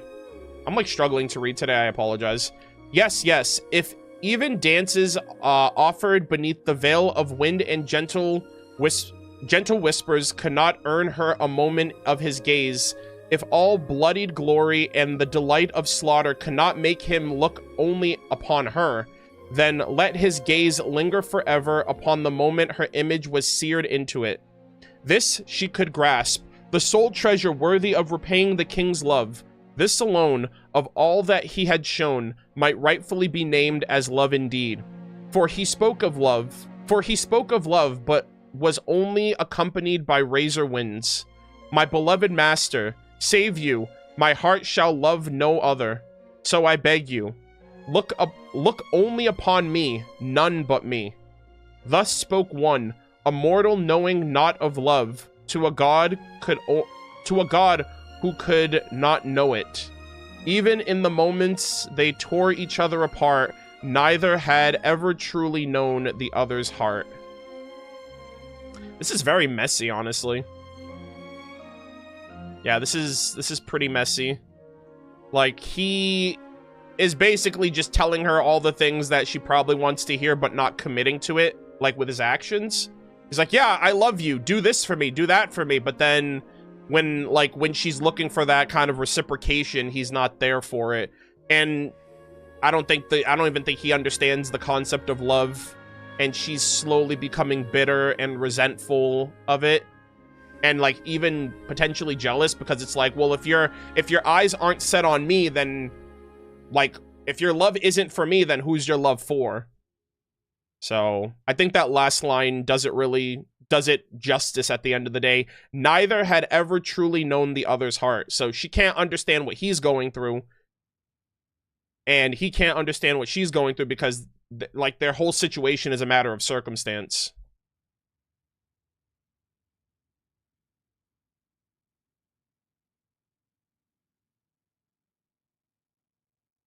And so she also doesn't have like a healthy perception of love. So in her eyes, she's like, oh, if you love me, you should only love me and nobody else. And it's like, you know, your eyes are only meant for me. Don't look upon anybody else. So that's almost kind of like low-key like yandere energy, which is not healthy either. All right, next up we have the goblet. Heldeniposes' unspoken tale. An ancient goblet, its azure surface weathered by time. It is rumored to have belonged to an unnamed bard in ages past. Wow. That was a barren age of old, a past where gentle spring winds had yet to melt ice and snow. Cups of azure had never held sweet wine, naught but bitter songs flowed from mortal lips. The taciturn archer loosed the last arrow at the tyrant, spilling her lifeblood to pierce the unyielding wind wall. Okay, so she basically died to stop Decarabian. The chorus of defiance swelled, and the chorus of defiance swelled, and the breeze surged into a tempestuous tide, striking deep into the heart of the lone king. Thus should have ended the rebellion of mortals against gods, for the Lord of the Storms was cast down from his high tower. Yet, before the heroes breaking free from their bonds could mourn their fallen comrades, a wild storm gathered, fraught with malice to engulf all those who were granted a new life. Holy shit, chat. What happens when you kill a god? You get the aftermath. You get, like, the release of their energy. This is literally freaking, Havria all over again. So they killed him, and then he, like, explodes into, like, a ravenous storm. And so they... Oh my god, that is so fucked. They didn't even, like... So, like, they won the battle, but, like... Or, like... Yeah, they won the battle, but, like, at a great cost. A wild storm gathered, fraught with malice to engulf all who were granted a new life. That was the final lament of the tyrant, forsaken by all, his delusions unmade, amidst the wreckage of his throne. Even the frailest of gods, clinging to resentment as their end nears, can topple the mightiest strongholds wrought by mortal hands. Let alone... You know what I'm actually thinking of, guys? What the fuck is gonna happen if Teyvat actually kills the Heavenly Principles? You know how, like, we're like, this is just, like, everyone's literally trying to fight the Heavenly Principles right now. And in my head, I'm like, wait a minute. If this is happening to gods like Havria and freaking Decarabian, I don't... Do they not realize that, like, that's like a double-edged sword? It's like you live by the sword or you die by the sword. It's either you live under the Heavenly Principles and you hate it, or you kill the Heavenly Principles, but then you die when they die. You know what I mean? I'm actually kind of curious if that applies to the Heavenly Principles in the same way, or if it's different for them because they're allegedly like an AI. But I was just thinking of that. I'm like, bro, if any gods die, that's going to be catastrophic. Let alone the God King himself, whose might could sever frost and snow, cleave mountains asunder with winds of wrath, and fell drakes with a single arrow. That's crazy, because it seems like whatever Decarabian can do, I feel like Venti is capable of all of these things too. He's able to clear the winds. He's able to cleave mountains with his winds. I don't think he can't take down a dragon with a single... I mean, maybe he could have with Dvalin, but he probably wanted to save Dvalin more than, like, kill Dvalin. So Venti's a problem, too, actually, in the present, if he has all of these same feats. Especially with his authority of time. Those who had poured every ounce of their strength into the strife of god slaying could now no longer stay the unforeseen woe. The hope newly kindled upon the ruins became destined to be devoured by the wrathful storm, ushering in utter desolation. But they survived. Did the nameless bard sacrifice themselves to stop this? Because it seems like Amos killed Decarabian, but they survived in the end, right? Like, so I assume because the nameless bard died. So I don't know if they sacrificed themselves or something. At the very instant when roaring annihilation was about to strike, what came into view of a sprite, the night, and all below the tower, and all beneath the tower, was a boy, frail of form and unskilled in war. He strode into the raging storm with his fingers dancing upon the strings of his lyre. Brother. Never before had any song revealed the hidden secret of that hour, nor has any poem probed its truth. The wind, which had teeth to rend the very bones of the earth, fell abruptly silent. Later, devotees would call it a miracle. None but the exalted god of songs knows the words inscribed before the dawn. Chat? You know what I just mentioned about the heavenly principles? It seems like Venti knows of a song that can neutralize like in a disaster like that. So the nameless bard knew a song that could quell the storm that was about to destroy them all that came about after Decarabian was killed. So basically, it's like a nuke queller, right? If a god dies and they let off a nuke, you know, formative, like, you know, just for an example, like just for a similarity purposes, if a god dies, they explode. But basically, the bard had a song that would quell that. I don't know if it was a song that quelled the winds or if it quelled the energy that would have destroyed them all. But it says at the bottom, none but the exalted god of songs knows the words inscribed before the dawn, implying that Venti knows that song. And I wonder if it's like a song of time. And it like stopped it from ever happening. But he also died in the process. And it said that he went into the storm, and then the storm just ceased. And then everyone called it a miracle.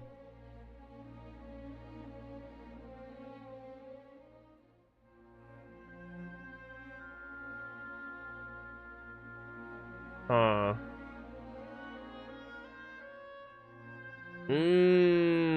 That's another thing too. Venti's flute is able to quell the karmic debt within Zhao. So it's like a quelling song. It like quells like malicious energy or something. Because he does that with Zhao's karmic debt. And it seems like this is another song that quelled the malice that was brewing up in Decarabian Storm. So I wonder if it applies to any type of negative energy. At the cost of what, though? Because I don't know, like, Venti's able to use that, he's able to use that song to quell Zhao, but I wonder if it's, like, a big enough threat, if Venti would have to, like, sacrifice himself by using that. So, like, if the Heavenly Principles, like, goes haywire, I wonder if Venti would sacrifice himself using that Song of Time, potentially, to stop them. Or this quelling song to stop them. Oh boy, the Venti death theory. It took a turn, guys. I thought he was gonna tap into the power of time, but if this song is like a song of time, it might still apply. Alright, next up we have the Saiyans. We have a note of Spring's Leech. A note in Spring's Leech. An hourglass filled with azure sand. For reasons unknown, no matter how it is turned, the grains within it refuse to stir. Okay.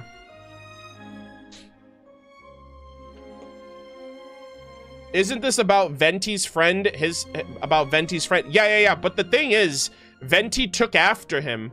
And in this last line here, it says that... Where does it say? Oh, hold on, not that one. This is about Venti's friend, the Nameless Bard. It's saying that the Nameless Bard used the song to quell Decarabian storm after he died, but that I think he died in the process of doing that. Venti, it says, none but the exalted god of songs knows the words inscribed. So Venti is the only one that knows the words of that song that the Nameless Bard played.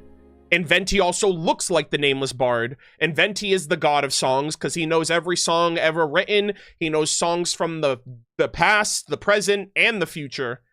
And so I think that's... They're basically saying that Venti is going to follow in the Nameless Bard's footsteps in the future, I think. So, kind of crazy.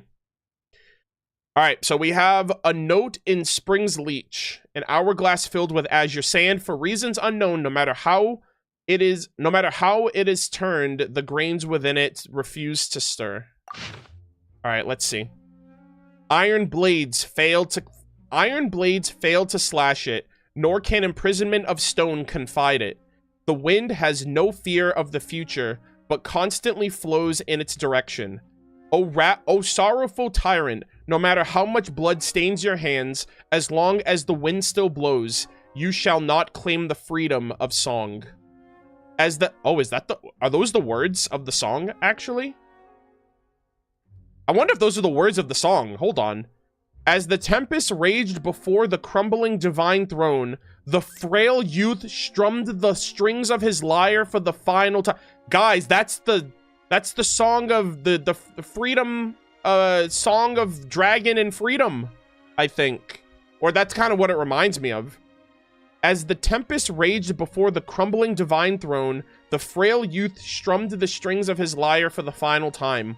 The melody, once only played in the shadows of dark alleys, whispered courage to the downtrodden, was now tempered by the weary years of strife. It was forged into the roaring defiance of the many, a tempest that no storm could rend asunder. If mortal flesh could not transcend the seat of gods, if the song of this moment could not stay the hand of calamity, then let the desires of countless such moments merge with the yearning for liberty that echoes through unnumbered ages. Let the bone-chilling hatred of a single instance be diffused into a long span of time as petals adrift upon the breeze. Holy shit. In a single extraordinary moment, the youth, whose very body became... Wait, what the hell? In a single extraordinary moment, the youth, whose very body became the instrument, strummed strings that once belonged solely to the master of time? Wait, what the hell? Even the mother of the thousand winds was stunned, her eyes falling briefly upon the desolate northern winds. Wait, Istaroth witnessed this happen? Chat, is this some kind of... I'm like, is Venti the Nameless Bard also? Cause like, I mean, Venti looks like the Bard now, but like, how the hell did the Bard get access to Istaroth's powers? Unless Venti as the little wind spirit already had that authority with him? So here's what I'm thinking. I'm thinking either Venti is some type of time paradox where he's the Nameless Bard and he's Venti. This is like one of the Deadly Selves moment where like the Nameless Bard and Venti are part of the Thousand Winds. And they're all, like, fragments of Istaroth, so they all have a piece of her divinity. But, like, Istaroth was stunned by this, so it seemed like she wasn't even aware of how this happened. Venti said that he had a chance encounter with her. So unless Venti got her authority when he was a little spirit, and then he gave it to the bard to use in this moment. And then when the bard died, Venti basically took the authority back and he took on his image. And now he walks around in the image of that same bard in the present. Whose very body became the instrument strummed strings that belonged solely to the master of time. That violent, fleeting storm transformed into a 1,000-year-long poem of wind and hue. Into breezes caressing clear so he turned the storm into like a breeze. Like he elongated that power over 1,000 years, so it's no longer a massive like he basically dispersed the power over 1,000 years, so now it's just a breeze now. But it's stretched across time. Instead of it being all this power in one singular moment that would kill everybody, they it's so weird how they did it. They basically, it seems like they transformed the storm into a breeze and diluted its power. Into breezes caressing clear springs and fragrant fruit wines, into the distant songs of pines and pastoral melodies across viridescent fields. It became the sword that pierced both It became the sword that pierced both royal blood and the venomous dragon. It became the solemn vow of old and the sighs of lovers.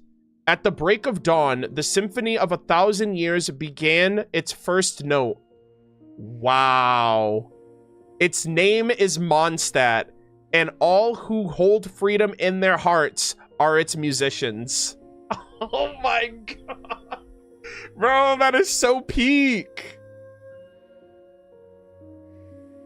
So, I mean, that 1,000 years is already up then, right? Because if this was during the time of Decarabian, this was at least, like, what, 2,600 years ago?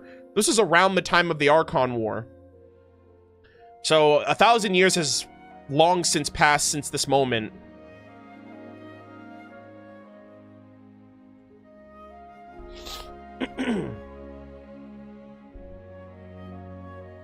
Oh, that is so cool. So basically, Mondstadt was kind of chilling after that point because of Venti. But the flesh and blood of the first time to strike the but the flesh and blood of the flesh and blood of the first time to strike the strings could not carry the weight of a nation's song. The great symphony, summoning the usurped power of time, yeah, we know about that, poured a moment's burning fury into the 1,000-year instant. The bard's body fell with the collapsing tower, and the name that ought to have endured was swept away by the winds of time. Like frail snows melting upon the breath of spring, it was lost beyond recall of both memory. He doesn't, exist anymore. Only that tiny wind spirit, on the day when the Mother of Time and Wind bestowed her authority, claimed silently a strand of time from bygone days, along with the name. Oh my god, he got her authority after this moment. So I don't know what the hell that instance was with the Nameless Bard and Istaroth's authority. There must be some time shenanigans going on here. Maybe Venti did that? There must be a time paradox. But it's basically saying here that the Nameless Bard was wiped from memory and wiped from the memory and the tongues of all people, so no one remembers them. They basically got, Ruka-Devaded. And only that tiny wind spirit on the day when the Mother of Time and Wind bestowed her authority claimed silently a strand of time from bygone days, along with the name that even the reversal of years could not save. Wait, are they implying that Venti reclaimed a part of the Nameless Bard? My dear friend, take now this breeze of 1,000 years, and with it, a yearning for joy and dreams of liberty. Do not grieve for me. While the winds still blow, folks shall sing as I once did, of their hopes for tomorrow.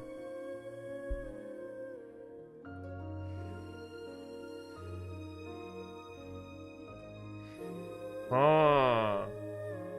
So Venti knows their name. And I wonder if their name was Venti. Because where did Venti get that name from? His name was apparently Barbados. And like, when did he become Venti? I think the nameless bard's name was Venti. And now Venti has become the nameless bard. Like, basically is carrying on for them.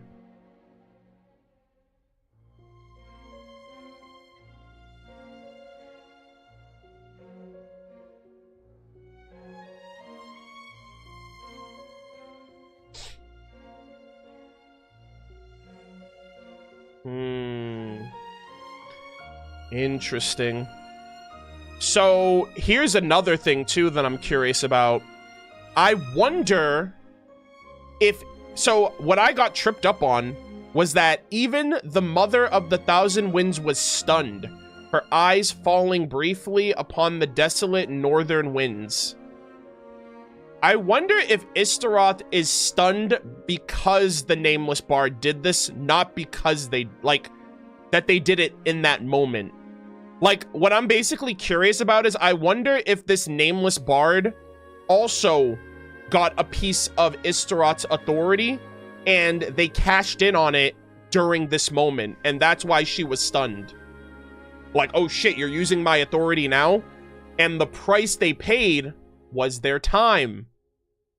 And I literally made a theory about this last patch, about Venti giving everyone in Mondstadt a buff and shooting those arrows of time. Like, he's sacrificing his future time for strength in the present.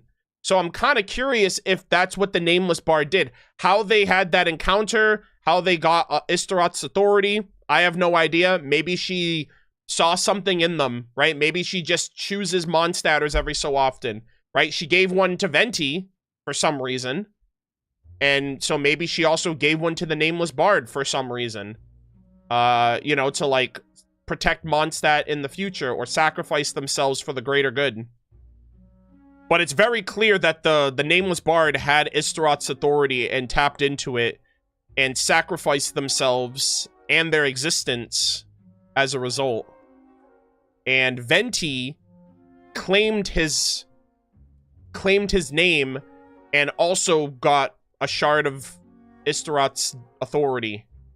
And I feel like he's gonna follow that same... I feel like he's gonna follow that same trend, and he's gonna do something similar, be it the Heavenly Principles or the Abyss. I feel like Venti's also gonna sacrifice his time permanently to save Mondstadt or to save Teyvat or something.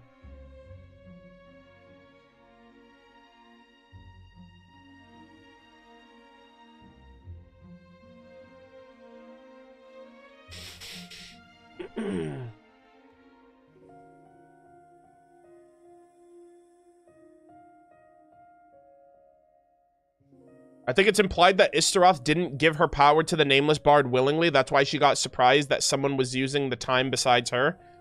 I don't know. I mean, that could be interpretation. Maybe, you know, it could be that, or it could be the fact that she's surprised he's using it now.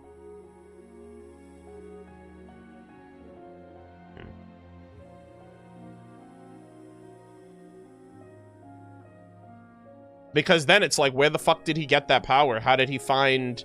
Unless he took a trip to the Temple of Time and, like, stumbled across Time's authority without Istaroth knowing, which is kind of weird. Like, how the hell does that even happen? I don't know. I don't know. Maybe he obviously came to, like, learn about her power somehow. Bro, this is crazy. His body became the instrument solely belonging to the that once belonged solely to the Master of Time. Maybe it was the lyre. Or the song. It was either the lyre or the song. But I have no idea. Very interesting.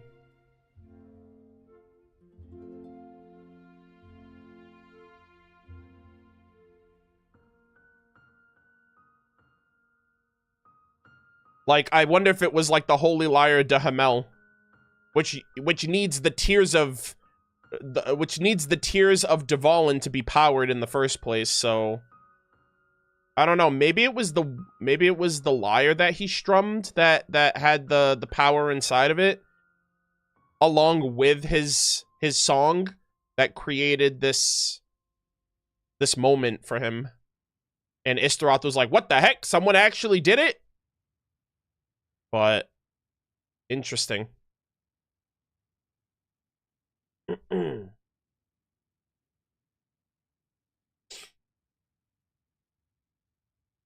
Okay. Really quick chat. I gotta run a 3-minute ad, and then we will resume. This is hella dank. This is way more dank than I was expecting.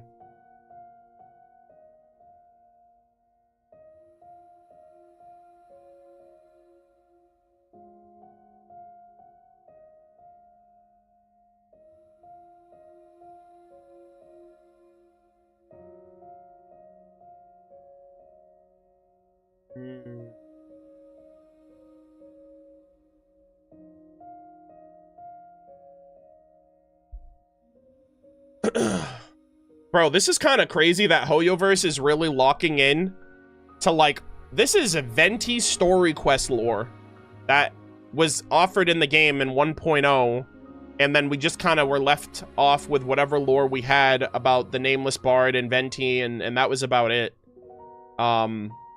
Realizing that we're getting context of even that, I'm kind of curious if it's going to become relevant in the future, especially when we see Istaroth in the story. But yeah, I think if Istaroth didn't give her authority to this bard, which doesn't seem plausible given the fact that she was shocked that they were using her power, then I wonder if her power was within the lyre. And similar to how, like I said earlier, we had to use Dvalin's tears to power it, I don't think Dvalin was even around at this time, or the Animo. Like, it was the Archon War, so the Gnosis was still up for grabs. There was no Animo Dragon present. So I think the Nameless Bard just kind of winged it and used the lyre of their own volition without even realizing the cost of it. And I guess the power of the lyre overwhelmed them and wiped them from time. And then Venti came along, secured a piece of his identity, and then Istaroth gave Venti a fragment of her authority. And then everything follows up with Mondstadt being liberated and Venti basically securing the Gnosis, and, you know, Andreas eventually sacrificing himself, and then Mondstadt being quelled, and so on and so forth.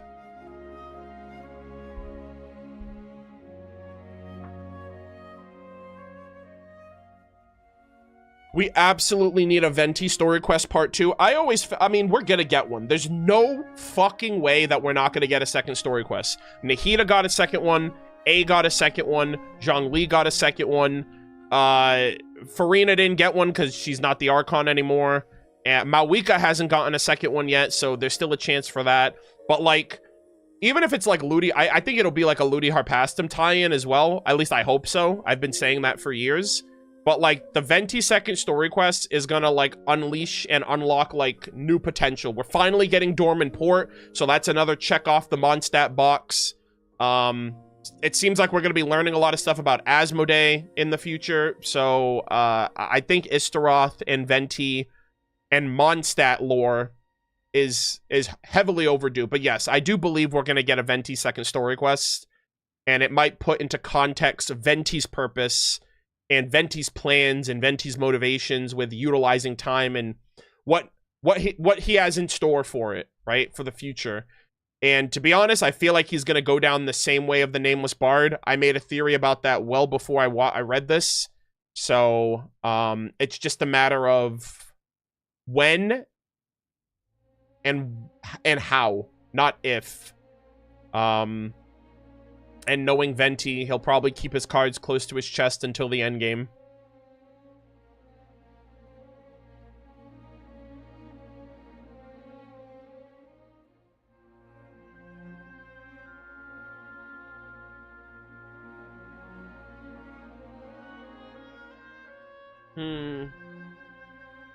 I'm also curious if there's like some timey-wimey nonsense going on too.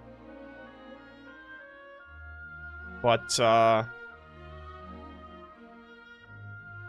it really hits different now, looking at Venti and realizing the context of all. We didn't have any of this context. We just knew that he died, but I felt like it was because, oh, he's just a boy fighting against gods and, like, and he got killed in the crossfire just like Amos did, but Amos went down the way that I thought the Nameless Bard went down.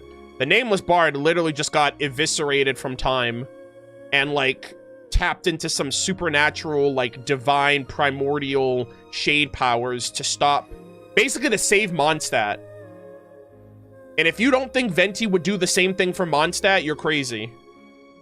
And given how all these nations are, like, everyone's training up, everyone's upgrading their tech, everyone's training for, you know, this fight with hilichurls and machines and stuff like that. Like, I absolutely think every nation is getting ready for a Cataclysm 2.0, and they will spare no expense to protect their nation against the Abyss or even the Heavenly Principles.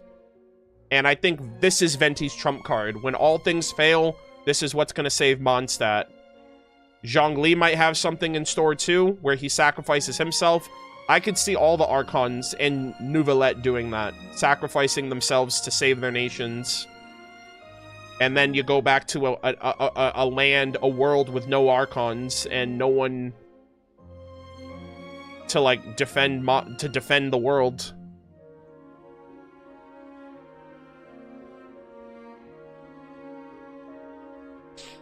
But yeah, this is crazy new context. I can't believe it. Alright, and last, we have the flower. Windborn flowers, Sprunkdikten. Okay, I don't know how to pronounce it. Let me see if I can... Google, can you assist me on this? Google Translate, please. I'm not German. I don't know what I'm doing.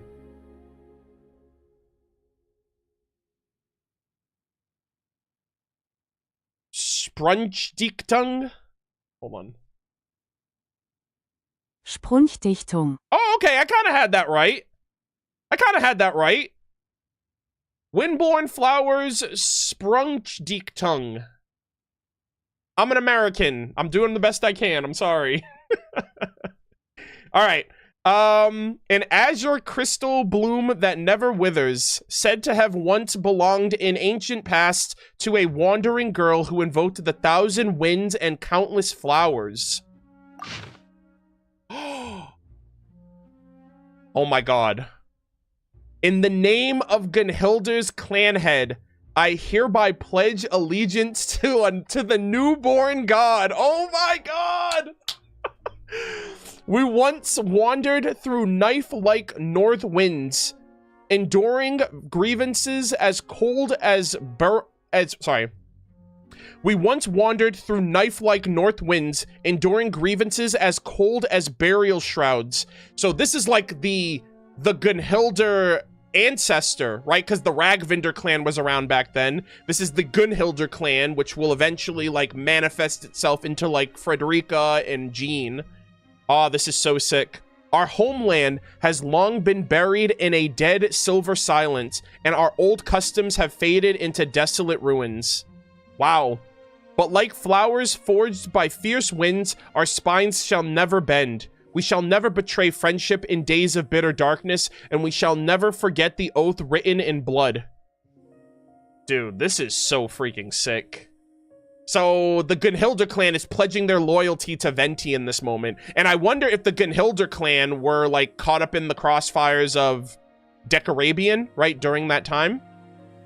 Well, they said we once wandered the knife-like north wind, so they're coming down from the north.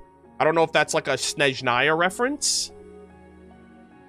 Or is the Gunhildr clan from Snezhnaya, actually? Our homeland has long since been buried in a dead silver silence. That almost kind of... I don't know if that's like a reference to snow. In the name of Gunhildr's head clan, I hereby pledge allegiance to the newborn god. We shall not, like the Gotini clan, proffer songbirds wrought from pure gold. Oh my gosh.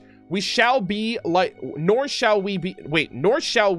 like the Haleringi clan, pledge glorious deeds of war to the wind. Wow, these are like all other clans. Like, we don't know about any of these clans. These are all probably clans that have died out. Unlike the Bruteri, who raise sacred halls, or the Cetones, who present exquisite verses, we lay before the wind nothing but blossoms, ardent hearts, and a sincerity that shall never fade. AKA, we're not pledging loyalty through material goods or material possessions. We offer you our soul, we offer our heart and our resolve. In the name of Gunhildr's head clan, I hereby pledge allegiance to the newborn god. We have stood against fierce gales and fought shoulder to shoulder with divinity atop the tower. Okay, so they took part in the war. The Ragvindr clan did too, which is really cool. And like the Ragvindr clan and the Gunhildr clan, like in the present, that's basically Diluc and Jean. So their clans prosper because of this, which is awesome. We have seen the tender breeze as well. After the gloom, we are reborn beneath the spring sun. Should the winds one day rage anew and a tyrant seek to torment mortals again, we shall not hesitate to stain the bright blossoms with blood. Holy shit. Even if it means turning our backs on the divine throne once more. Venti, please don't turn on your people, because it seems like they're about that life and they'd be willing to take you down.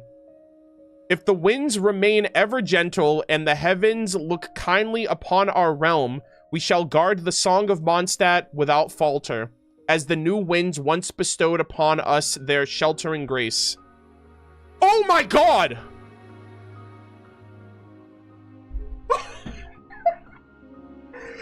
The Gunhildr clan's from Arcadia! Oh my goodness, chat. Kaya was spitting. Oh my god. Bro! Jean's family tree has deep lore. In the name of great Arcadia's descendants. Guys, we gotta go to Arcadia. We need to find the sword that fell from Celestia. That may have been our sword. The one that Kaya was talking about all those years ago. The sword that fell from Celestia. That could have been freaking Aether's sword that fell there after fighting Asmodee at the start of the game. That his, like, great-great-great-grandfather found and, like, used to, like, in one swipe, just kill off everything, which is crazy. In the name of great Arcadia's descendants, thus do we crown the newborn god with the 1,000 wings. May your words be as those of our former lady, until the faith of all beings becomes one with poetry. May your deeds be as those of our former lady, until our former lady acts as you do. Holy cinema, chat. Arcadia is the ancient civilization of Mondstadt. We heard about that. We've heard about it a couple times, I think. Kaya in 1.0. I think they referenced, did Ji-Chong reference Arcadia? I know she referenced some places that we'd never heard of before at the time, but I know Arcadia was referenced in the Narcissenkreuz Ordo questline. So I know Arcadia was mentioned there, I think along with Hyperborea, if I'm not mistaken. But But yeah, this is so sick, dude. Holy moly. So Jean's clan originated from... Dude, this is crazy. They're really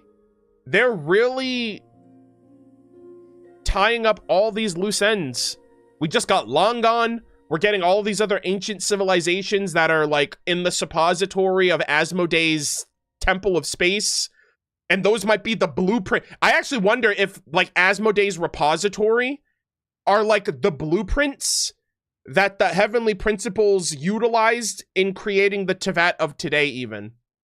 Like, we have to preserve you, otherwise you would have been destroyed during the War of Vengeance, but they're also being used as like a data source to like source how like the current civilizations are in the present day, which is kind of cool.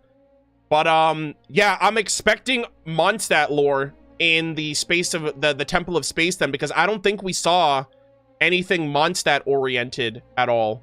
Unless that, oh, and this is another thing too. I forgot to mention this in my analysis video that I uploaded yesterday.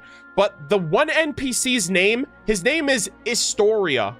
Which if you rearrange that name and you add in a couple of letters, it, like, that's basically like a mixed up version of Istaroth.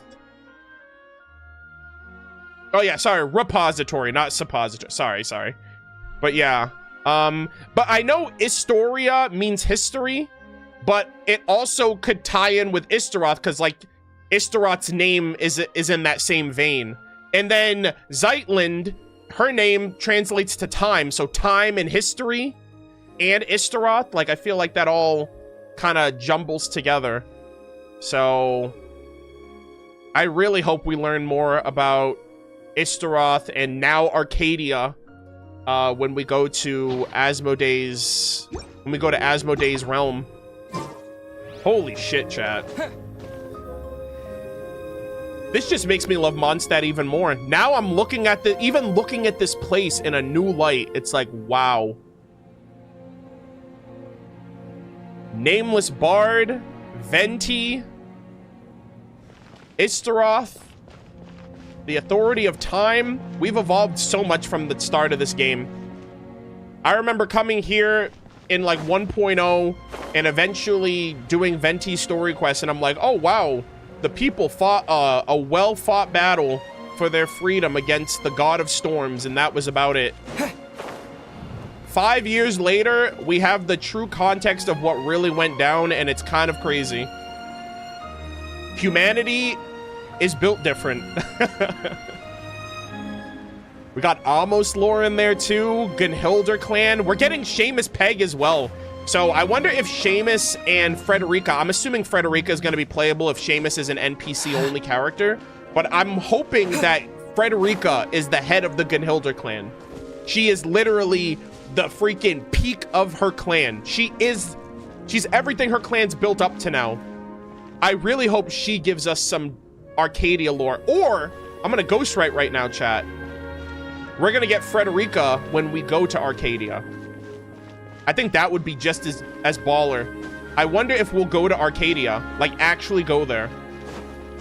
I know we're getting Dormanport, and that's basically the Mondstadt expansion, but I wonder if there's any more room for future Mondstadt expansions. Because, like, we still need Hyperborea. And getting Arcadia would be super cool, because it could tie back into Kaya's great-great-great-grandfather, if he was, like, an ancient Conrian who knew about Arcadia, which would have been during the time of that ancient civilization. Which I'm kind of curious how that works in the timeline, though. Because if his great-great-great-grandfather found that sword that fell from Celestia, but Conria was underground, it's kind of like, okay, well, how does that work? Like, at what point, like, when did that event happen in the timeline? You know? Unless Conria was already destroyed and then Kaya's great-great-great-grandfather was, like, already living on the surface or something. But, and that's if you take Kaya's story seriously, which, you know what? I would rather interpret everything as the truth than... It's just more fun to believe that there's a bit of truth in everything that we see and read and hear, you know?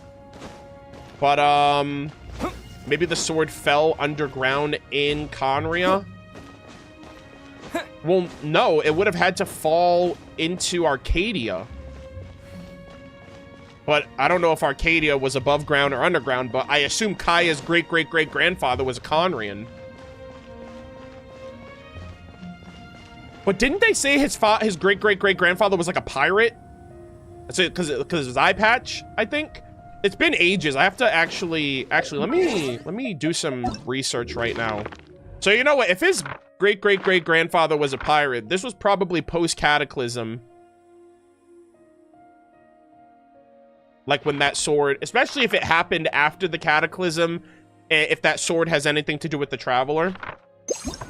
Like, it's alleged that that sword is the Traveler's sword that fell after that explosion fighting Asmodee. Maybe the sword fell out of the Traveler's hand and fell down from Celestia into Teyvat, and that's where it ended up in Arcadia. I'm not sure.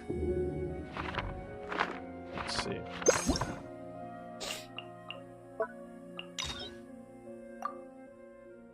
All right, we're going all the way back, guys. 5 years ago. It's a secret of my past, and I confide in you to keep it.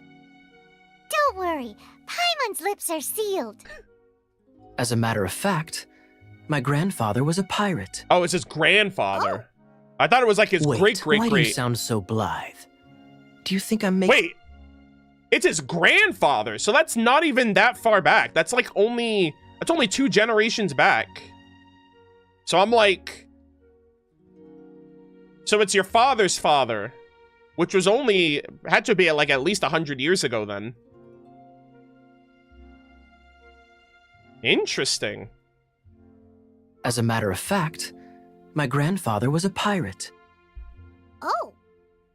Wait, why do you sound so blithe? Do you think I'm making it up? Look at my eye patch. I inherited it from my grandfather, and this is solid proof that we are related by blood. Okay, that's cap. My, how could you not know such common knowledge? This is no different from children inheriting their hairstyles from their parents. That's cap. Yesterday, I was glancing through the notes my grandfather left and stumbled upon records that spoke of a treasure. Brother! Treasure? According to his notes, the treasure is buried in the lost Arcadian ruins. Treasure.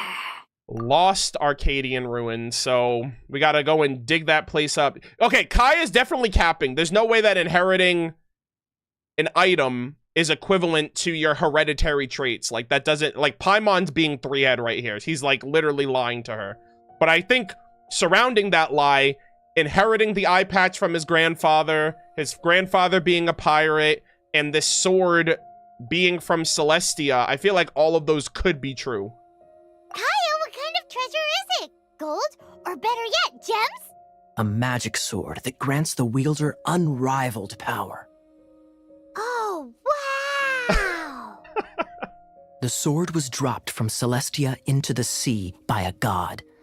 It was later salvaged by my grandfather's crew by pure coincidence. A magic... Asmodee.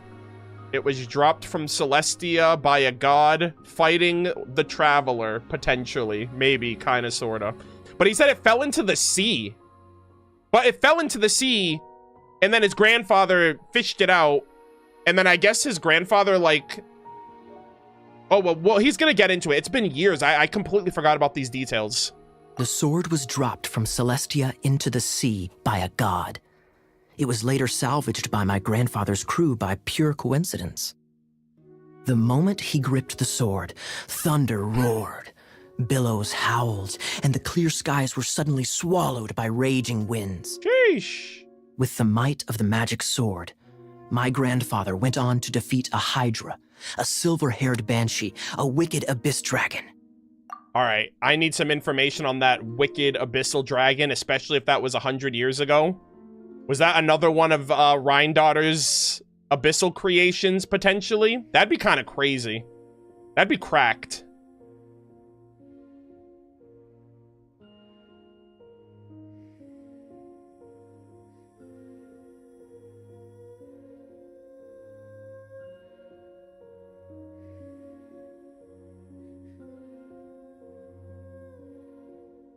It's literally the bosses we face? Are you sure? What's the silver-haired banshee? I don't think we've ever fought a silver-haired banshee.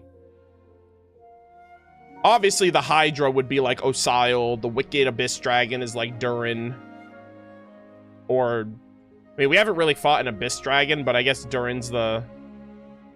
Signora.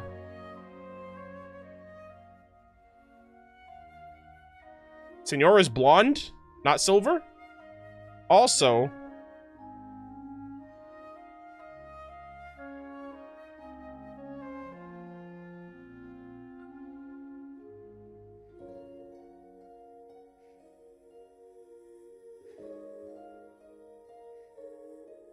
a banshee is a female spirit in Irish folklore who heralds the death of a family member, usually by screams, wailing, shrieks, and keening. So it's basically like a screaming female spirit, like, ghost. I don't think we've seen any banshees. Oh, I guess the Natland Dragon. Yeah, I guess the Natland Dragon would be the Wicked Abyss Dragon. But yeah, I don't think that applies to anyone that we've seen yet. I will not accept... Alright, we like trolling r/Signora mains, but this is not it.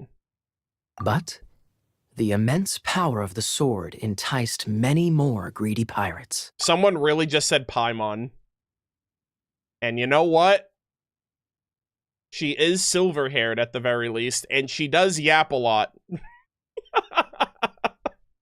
In before we gotta fight Paimon in the endgame, chat. Confirmed by Kaya 5 years ago. Yeah, the silver-haired banshee is our companion. We just haven't gotten there yet. But the immense power of the sword enticed many more greedy pirates. To avoid meaningless conflicts, my grandfather hid the magic sword. Yeah. The world we live in is fascinating. Full of unknown and inexplicable wonders. True. Holy moly, that's just insane. Holy for moly! A gang of treasure hoarders has been very active lately, and many ruins have had their relics stolen by them.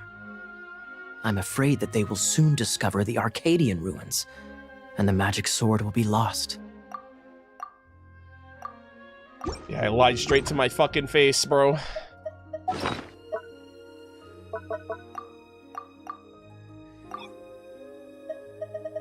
What sword was it that he gave us? The Harbinger of Dawn. This fucking weapon. This is what we got for... This was the legendary magic sword in the Arcadian ruins, guys. A sword a sword that once shone like the sun. The wielder of this sword will be blessed with a good feeling buff. The reflective materials on the blade have long worn out. Bruh. This sword has an extraordinary full name. The triumphant harbinger of dawn that points towards victory. Only one has ever fallen by this blade on the battlefield. One night, the bearer drew the sword triumphantly. The night sky lit as bright as day, pinpointing his precise location. Arrows rained down upon him. So he revealed his location to the enemy, and then they fucking killed him. Bruh. Insane lore. Insane Arcadian lore. Kaya was truly spittin'. Yeah, long story short, phenomenal lore reading. I really hope we get to go to the Arcadian ruins at some point in the future. Maybe that's when we'll get Frederica Gunhilder. And I'm assuming we're gonna learn about all of this other Mondstadt stuff. Hopefully we get some more information when we go to Dormant Port. But I'm hoping for Frederica, maybe her story quest we'll talk about. Maybe her story quest will talk about like Arcadia and like her family's lineage and stuff, if she becomes playable. And I'm still hoping for a Venti story quest part 2 for all of the extra Mondstadt stuff, but this was a great session. Alright. Alrighty, gamers. Holy for bowly. That was pretty peak.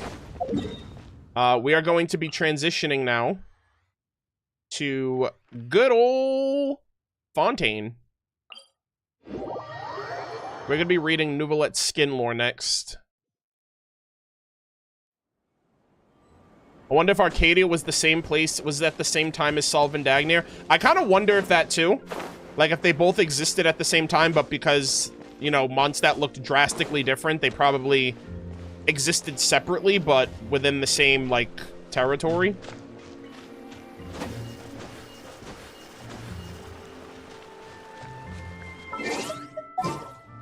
Alright, we're gonna run an ad, and then we're gonna start it up again. Oh, they were? It was mentioned in the Aubade set? Okay, I must have forgotten then.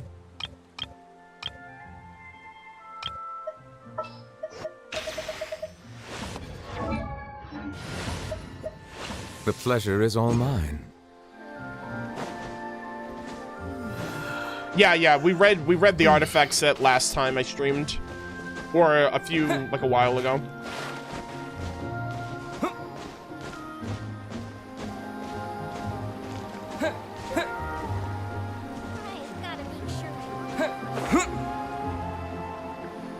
Isn't it weird that information on Asmodee,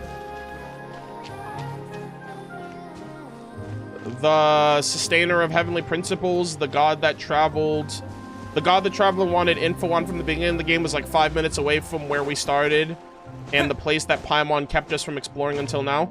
No, it's not really. I wouldn't call it weird. It's just, it's not, you know, Hoyoverse has a time and place for everything. Unless you're saying, is it weird that, like, we coincidentally started the game a mere few steps away from like, the thing we wanted answers to? Yeah, I guess in a way that is a little odd. That is very serendipitous. But again, all roads lead to Mondstadt.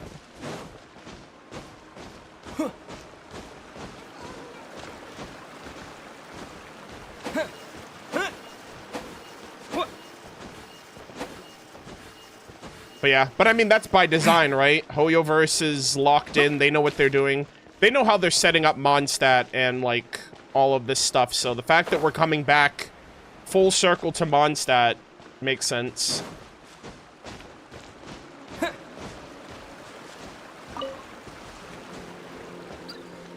Yeah, plus the Traveler, you know, the Traveler wasn't even ready for that, you know? He had to, like, level up over the last few years. Like, him going there 5 years ago, he would have gotten swept again. So maybe now he has, you know, he actually stands a bit more of a chance in whatever he's going to encounter. Like, that Watcher would have two-pieced him 5 years ago. He only had Animo. And Geo. Like, that's it.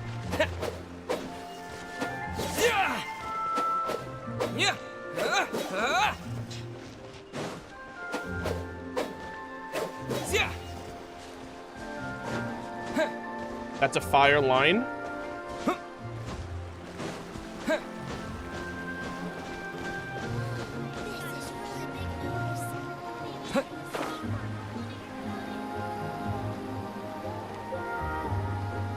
Marusi Village.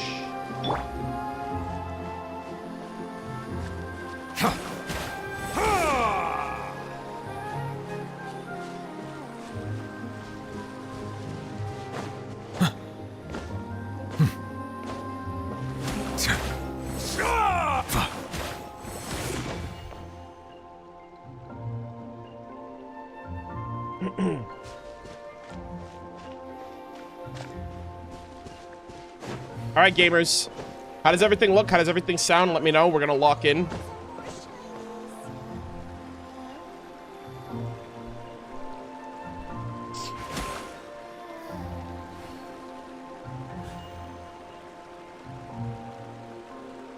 All right.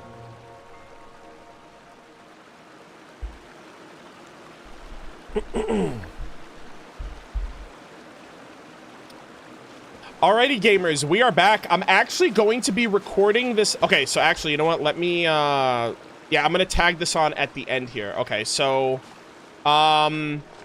All right, gamers, so this is going to be a recording that I'm going to be attaching to the end of the Neuvillette, like, outfit quest. So if you're seeing this video, obviously we've already done the quest. It's been, like, a couple weeks since that stream that I did, and I did mention that I wanted to read Neuvillette's, like, the lore and, like, the description and the information flavor text of Neuvillette's new outfit that he got from the Melusine. I didn't read it immediately after that quest, so this is basically a dedicated recording that will eventually be attached to that video when you guys see this uploaded on YouTube. So hopefully you guys look forward to it. But I'm very interested to learn about the details of this attire. So we have the Melusine gift, a surprise gift for Neuvillette. The delight comes not from the gift itself, but from every little hand that helped make it. As rivers merge into the boundless sea, so too shall dewdrops congregate to create a shimmering, iridescent miracle. Oh, wow, this is pretty extensive. Sheesh, okay. Let's see what this says. All right, upon his arrival in Fontaine, Neuvillette, with utmost care, selected a place to stay within the Palais Marmonia. He fancied not quarters that scraped the heavens, but, he fancied not quarters that scraped the heavens, for they stole him away from the water's gentle surface. Yet dwelling too low vexed him, as his gaze yearned for the ocean some distance away, a view that brought peace to his heart. And so, oh wow, so he's basically deciding where he decided to set up his office. And so he picked a place betwixt and between, laying his few private possessions there. In this world of humans, where he was neither master nor thrall, claiming a room of his own seemed to be the first grand choice he'd ever made. He once believed the need for such contemplations would not come around again until the Melusine gradually joined the Maréchaussée Phantom. Their human comrades who lived far from the court of Fontaine could choose to live in staff dormitories provided by the Palais Marmonia. Melusines working here enjoyed the same rights. Acting out of a protective nature, Neuvillette naturally wished for the Melusine to dwell on the floor adjacent to his own. If they resided just a story above, he could easily trace their coming and goings by the gentle patter of their feet upon the stairs. But then, quick as a wick, a thought bloomed in his mind. Perhaps the Melusine might not wish for such scrutiny. Otherwise, some of the cases he'd handled reminded him that kindness, when piled too high, could brew a cauldron of woes. In the end, he decided to let the Melusine choose for themselves, just as he had done upon first arriving in the court of Fontaine. The Melusine, with hearts full of joy, picked a floor beneath his. It's but a skip and a hop from where Monsieur Neuvillette and our human colleagues live. Should the alarms ring, we can answer them with even greater speed. How very convenient. As time sprung on, the fortunes both glimmering and grim did befall, deep within his heart, in a place untouched by knowing. Perhaps he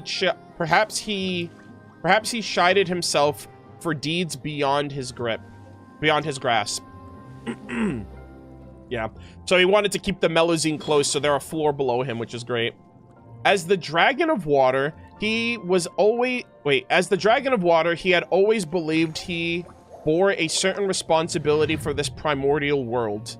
And as this world slowly unfolded before him, and he finally accepted the place he now occupied, that sense of responsibility ceased to be a grand abstract ideal, becoming instead a series of very real duties that needed to be fulfilled.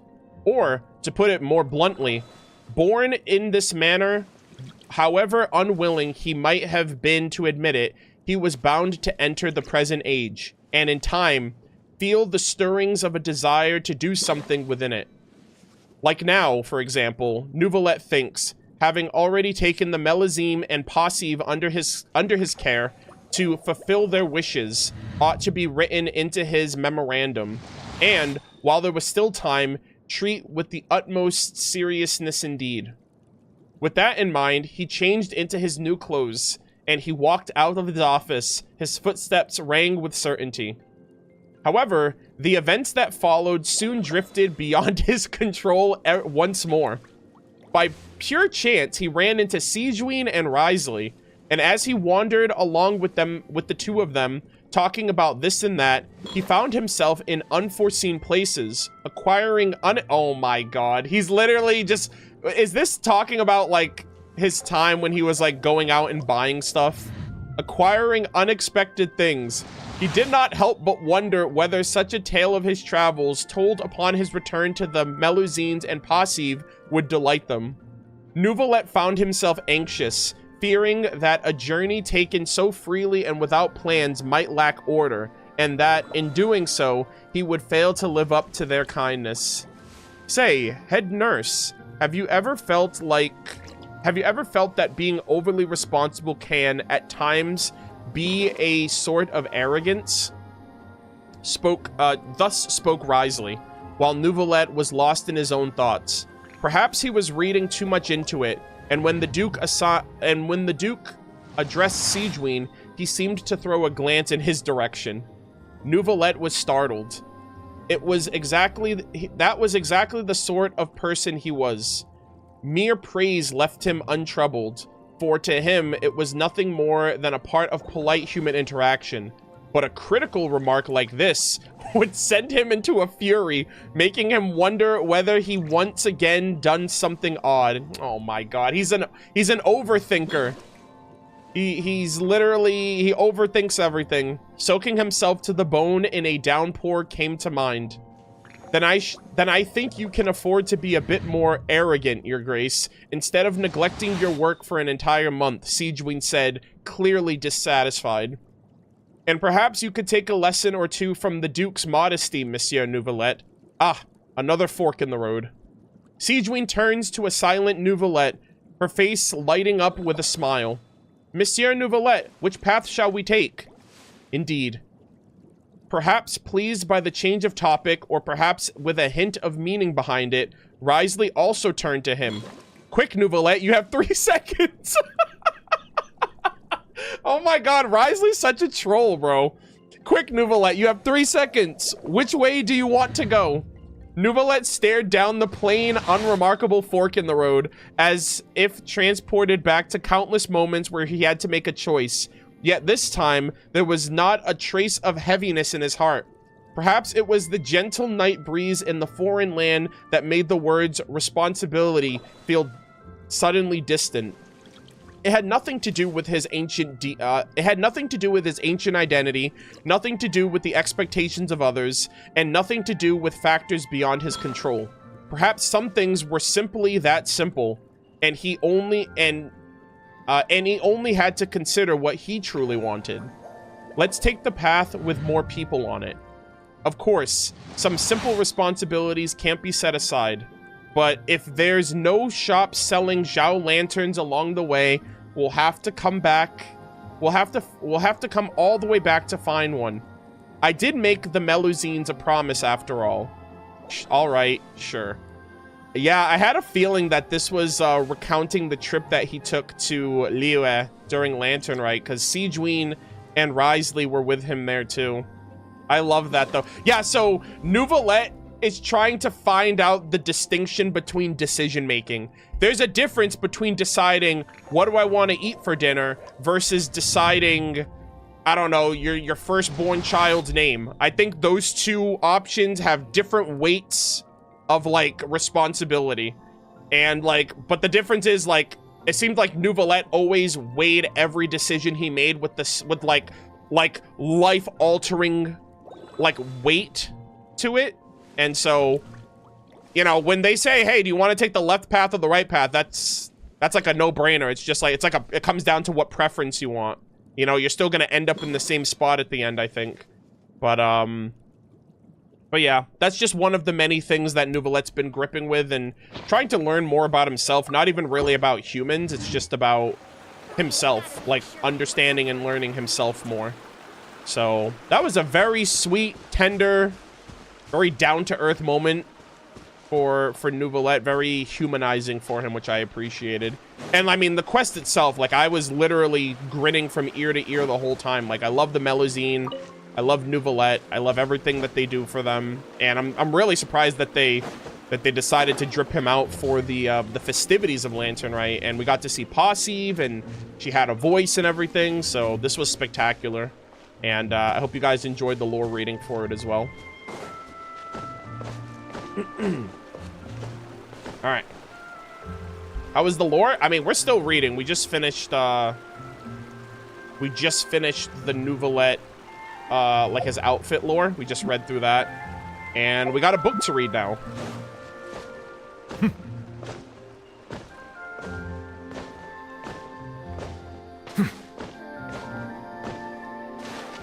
But yeah, the lore was great. Ugh, we got a lot of new Mondstadt lore.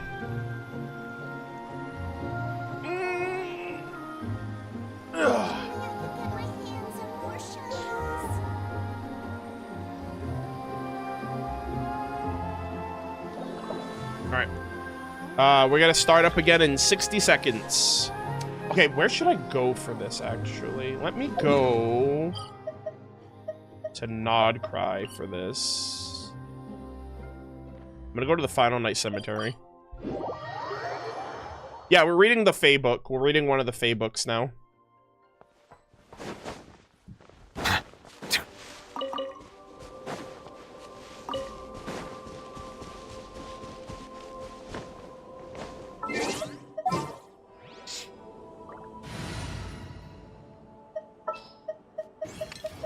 Allow me to guide the...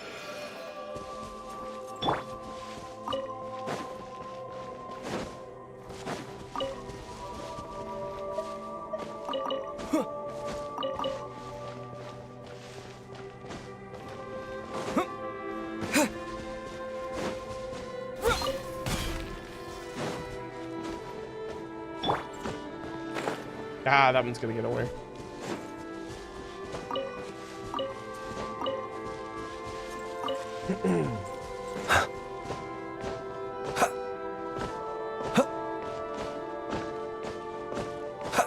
Alright.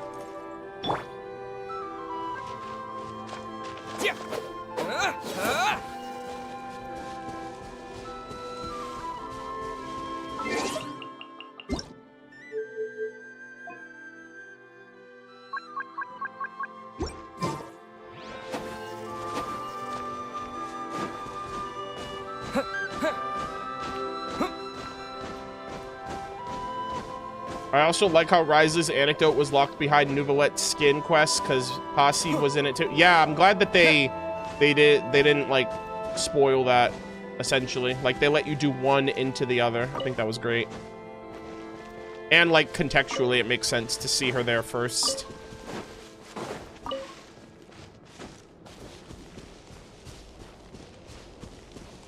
All right.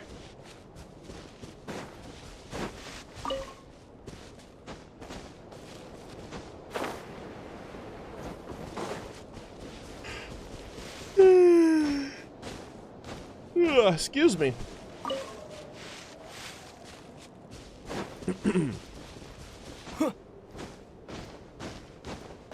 Isn't the skin quest limited though? Nope. That is, I'm pretty sure that's permanent.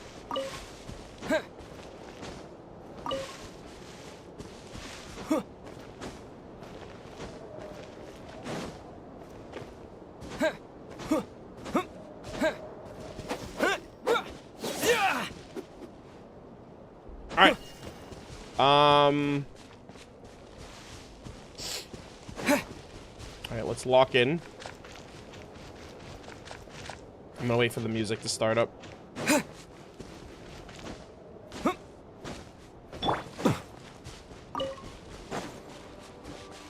Ah, there we go. Yeah, the music would start up when I decide to go farming. Alright, chat, how does everything look? How does everything sound? Let me know. Make sure I'm recording right now, too. Okay.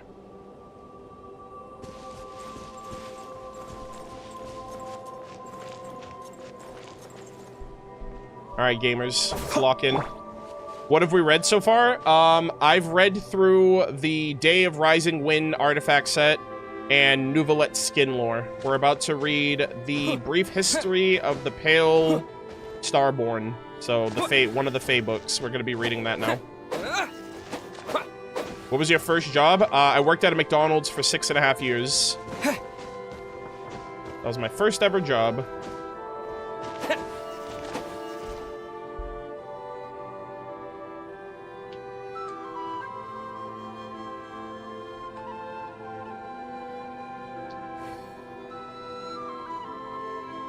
Damn, I gotta go. Watching the damn, I gotta go. I'll be watching the VOD. All right, you have yourself a good night, Dusty Ramen. Appreciate you stopping by. I know this is a rather late stream, but I appreciate those of you who are here. I appreciate your support. I'm also, like, really surprised that I have, like, this many people watching. I have, like... Yeah, I have a decent amount of people watching me, despite how late it is. But I guess I'm hitting different time zones right now that I usually don't get.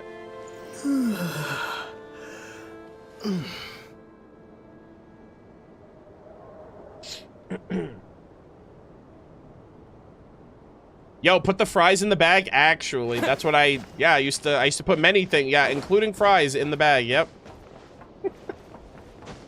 Okay, you know what's hilarious? Like, I think like the Genshin characters with like the McDonald's hat and like the headset. I'm like, damn, bro, that used to be me. Like, that's me still. Like, that's me at heart. I'm a Genshin player and an ex-McDonald's employee. I love how that's a thing. Is Persona 5 still your favorite game? Yep. Persona 5 Royal, my favorite video game of all time.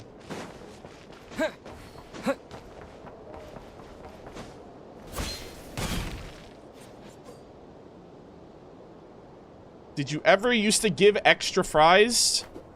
I mean, you're not really able to because you have like whatever cartons you guys put the fries in. So here's the thing McDonald's used to do, or I'm pretty sure they still do it. They have a tactic. All right, they have a fry tactic. I'm gonna let you in on McDonald's most guarded secret. Not really, but this is one of the things that this is like the first thing I learned because, all right, little backstory if you guys want to know. The first day I worked at McDonald's, so I remember the first day I like walked in for my shift. They give you 3 different days. Actually, they give you 4 technically. The first day you get hired, they literally sit your ass in the break room and you sit in front of a computer and you just watch the presentation of welcome to McDonald's. We're a family value company and we serve smiles and all this other stuff. Here's how you assemble the food. Here's all the stations, safety protocols, health concerns, etc., etc. So the first day, you're just in the back and they pay you, but you're just in the back on the computer the entire time on your first day. Then, when you actually finish the presentation, like the computer presentation, you take a little test. And then, based on how you do, you go from there. Then,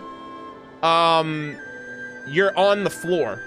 And they give you mandatory 3 3-hour work shifts. So you work 9 hours in that week. And you'll be working there 3 different days.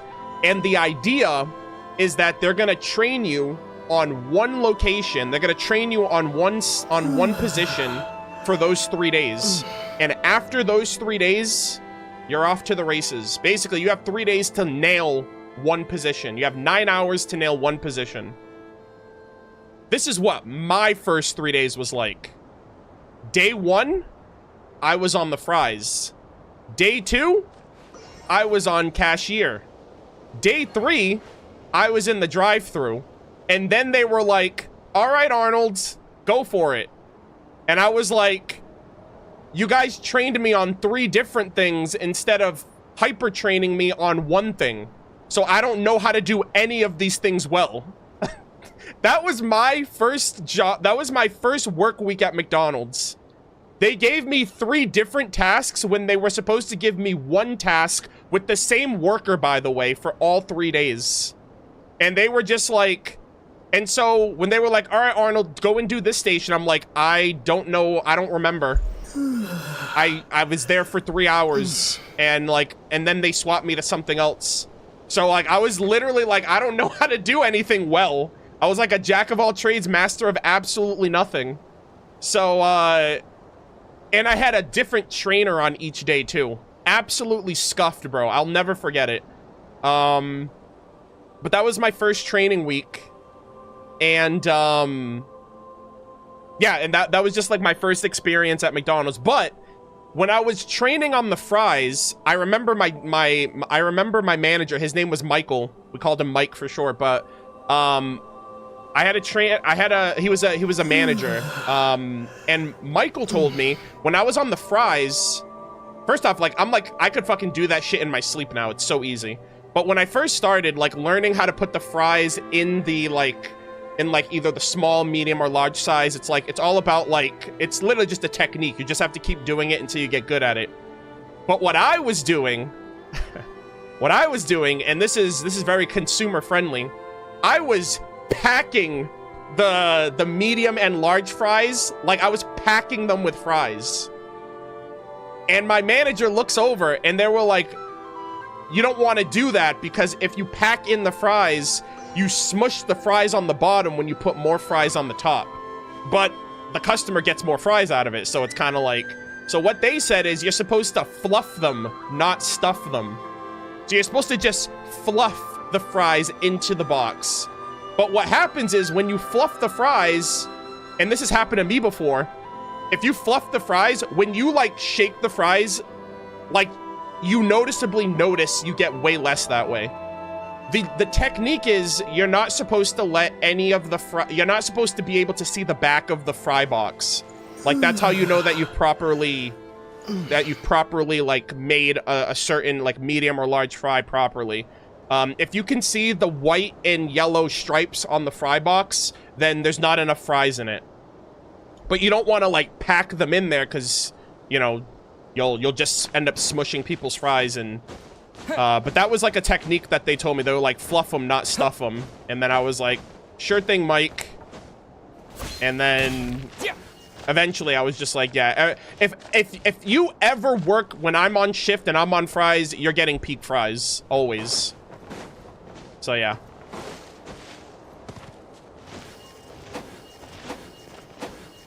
Anyways, that's a little McDonald's lore for you.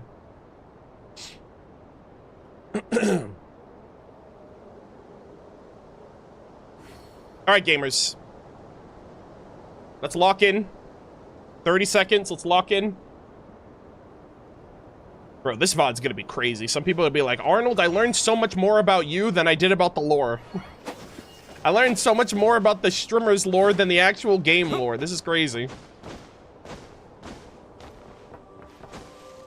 Does McDonald's have an NDA?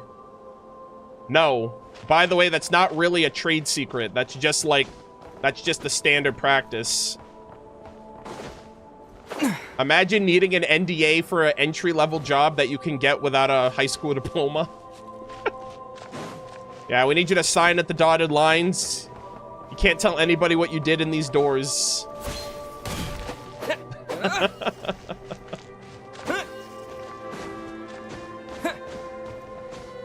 Yeah, the ancient fry tech. I miss working at McDonald's sometimes. I don't miss, I just miss the experience I had there. It was such a great... I loved working there. I loved my first job. I much prefer yapping about lore in games and streaming and making YouTube videos for sure, but,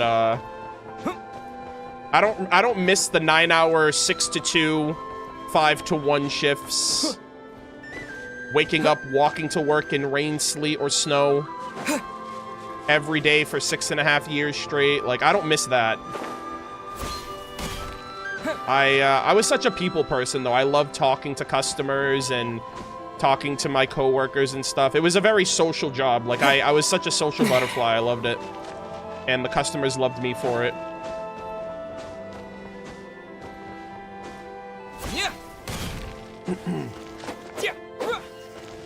Alright.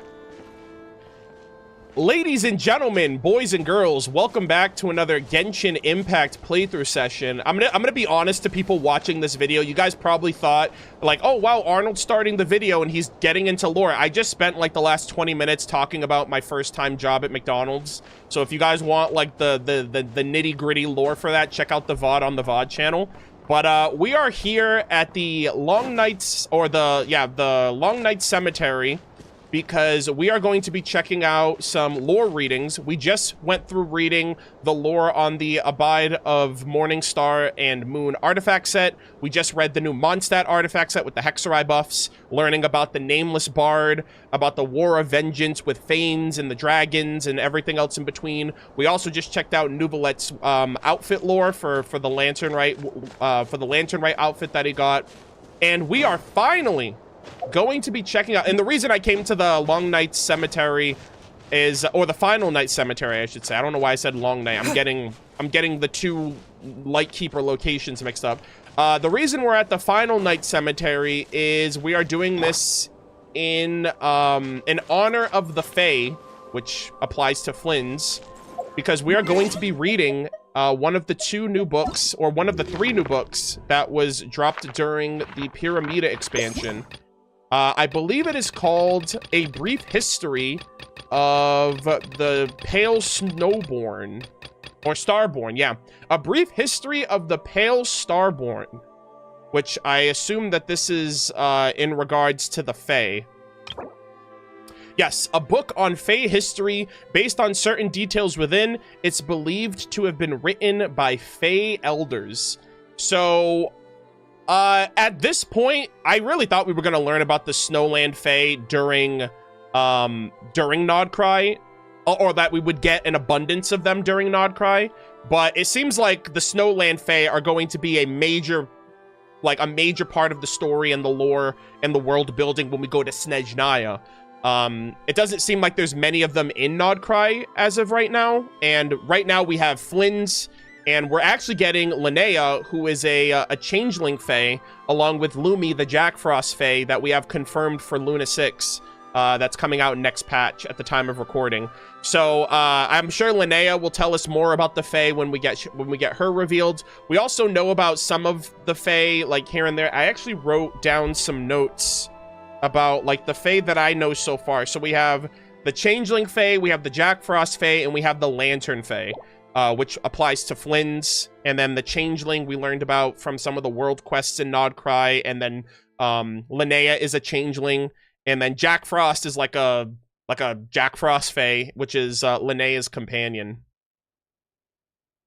But yeah, so we're gonna just see how we do. I'm already worried about this lore reading because I'm looking at some of these names.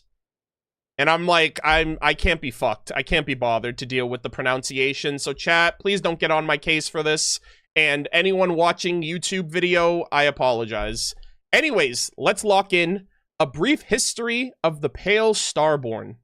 Volume 1. And there's only one volume right now. So I don't know if we'll get more of these when we go to, when we end up going to the nation. But let's see.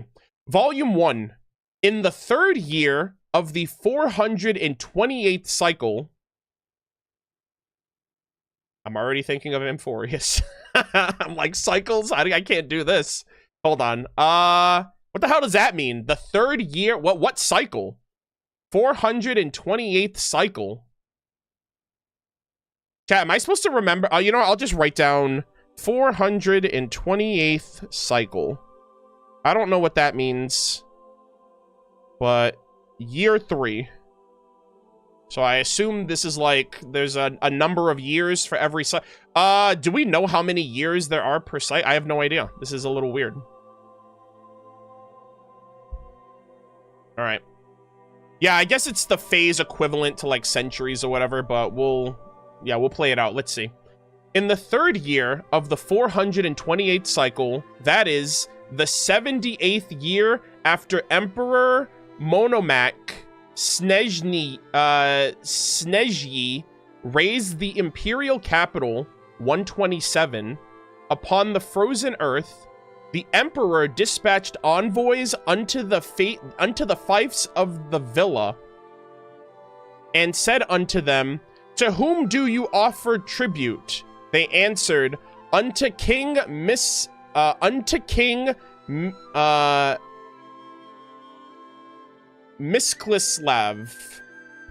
Unto King Miskislav? 120. What are these bracketed numbers? 128. Are these like cliff notes?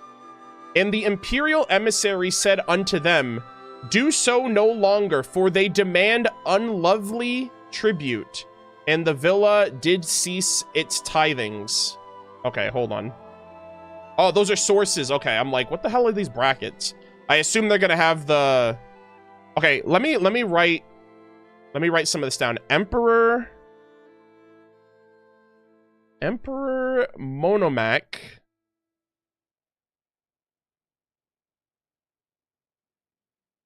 Snezhnaya.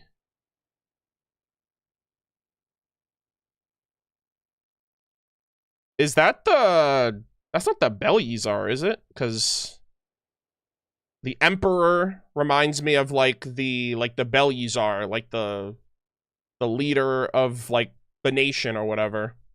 Emperor Monomac Snezhnaya.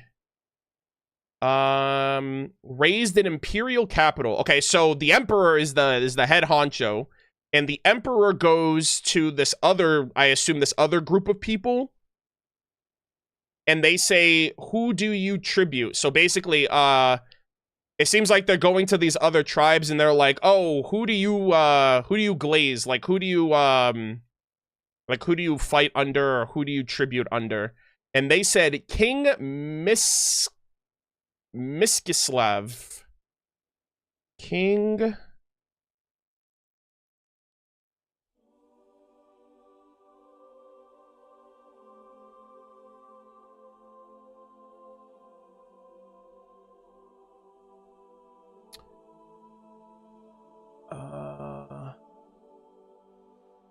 Okay, so the villa.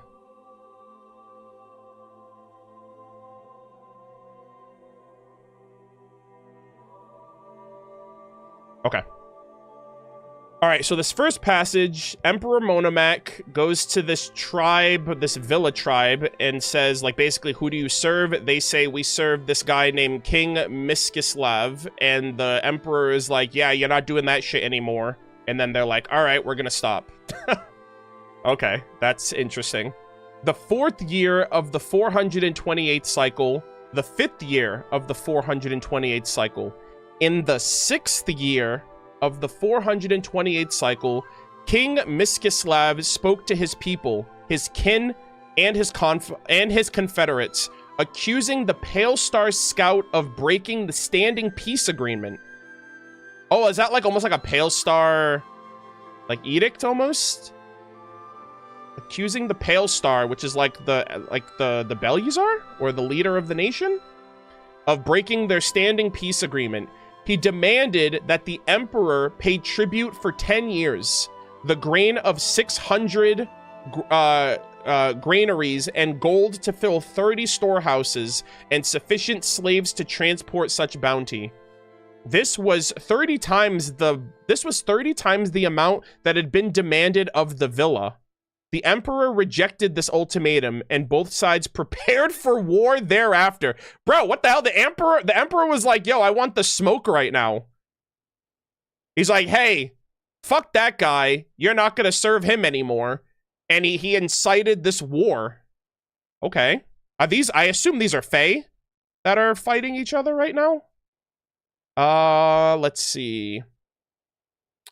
The Emperor rejected the ultimatum, and both sides prepared for war thereafter. The Emperor said, to sacrifice ourselves for the homeland is honorable. Let our comrades in this be our sword and our love. Our enemies proclaim peace, but they wish to stir up war. Should we shamelessly give it to them, meaning the Volkoldak, our sons and daughters... Wait, is that a Fae type? Hold on.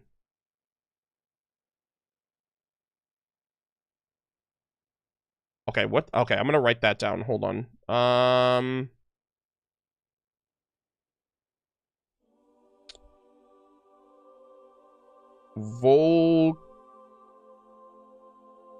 Volkodlak.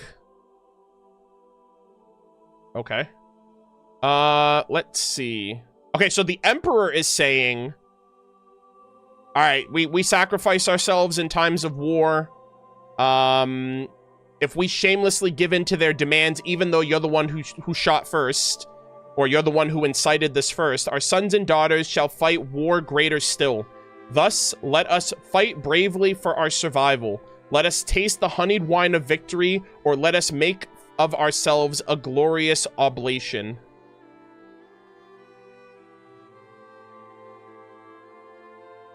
All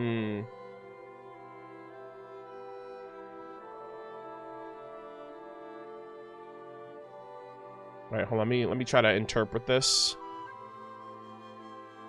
Our enemies proclaim peace, but they wish to stir up war. Oh, okay. So this King Mstislav must be like an enemy to the Emperor. And so the Emperor is like, hey, you need to stop working with the Emperor. They're my enemy. Behind the scenes, they're probably still trying to, like, wipe us out. And so that gave the king reason to claim that they're breaking their peace agreement, right? So I guess he's getting to the, what's the word I'm looking for? He's, it seems like the Emperor is just getting to the, like, he's inciting the war first instead of, like, so that way they're not caught lacking. Let's see. Okay, so that was in the 6th year. In the 7th year of the in the 7th year of the 428th cycle, King Mstislav launched an assault upon Kitezh. Oh my god, is that like Novokitezhgrad? Launched an assault upon Kitezh at the head of the great host. The Mstislav clans marched with him, as did the people of Nyholmgarthir, Dalegrad, Kernareka, and their numerous servants. Bro, there's all of these, like, sources that I'm like, okay, I assume these are, like, other Fae types. I'm just gonna wait until we get to the end.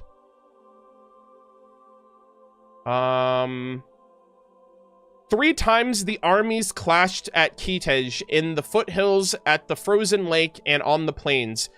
Oh shit! The Emperor slew King Mstislav and many princes who followed him. Grand Duke Serviriki was fortunate to escape with his life, but both Grand Duke Skoldatir and Voldianov were pierced by the Emperor's spear and slain. In his mercy and love, the Emperor sought their bodies out and had them returned to their clans for burial. Oh, I guess that's nice. Hey, I killed you. The least I can do is send you home. The Emperor said thus, "We are not kings, nor born of sacred blood. Never were they meant for rulership. Yet heir of the Pale Star, the protector of all Fae, I am." Oh my god, this is the Belyazar. Emperor Monomac is the Belyazar, right? The ruler of all Fae. Thus did the remaining clans of the Fae seek an audience with him, and thus did he gain the authority to govern them. From that day forth, he named himself the Belyazar. Holy peak. Alright, so brother is literally built for this war. He's built for this. He's like, yo, I came, I saw, I conquered. Bro just ran up on this freaking other... So, who were the Mstislav? I wonder who that was. Yeah, so they have, like, these, the Nyholmgarthir. You have the Dalegrad. You have the Kernareka. I assume that those are other Fey types. Also, they had the Volkodlak, which I assume that that's another Fey type as well. Dude, that is so cool. All right, let's continue. All right, so let's see. Kitezh was the first city in all of Snezhnaya.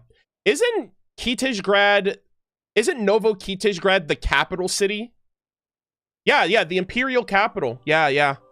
Okay, Kitezh was the first city in all of Snezhnaya. This imperial capital was built after the custom of the Fey ancestors, remaining the center of power over the frozen lands for the 4th year of the 417th cycle. That is, the year of its founding. Until His Majesty the Emperor, in his boundless mercy and grace, pardoned humanity and gave them membership in his realm, moving his seat to Snezhnograd. Oh, interesting. Wait, okay, yeah, so there's Snezhnograd, and then there's Kitezh. Okay. Oh, so they pardoned humans, too. So I guess they're like, hey, all of that fighting and war, it's all in the past. You're under new management. All is forgiven. Oh, okay, let's see. Wait, hold on. Wait, are these all the sources? With the numbers that I see? So this is 127. Oh, this is the source. And then you go up. Oh, I see. I was like, oh, all of these are starting with the numbers. Okay, so these are all the sources now. So it's giving context to what I read above. So the Imperial City, and then it's like, Kitezh is the Imperial City. Okay, I see. Okay, so this is just going to give me context to what I just read. Okay. Mstislav, known as the Volkov Chronicles, known in the Volkov Chronicles as the Blood Devourer. Wait, are they vampires?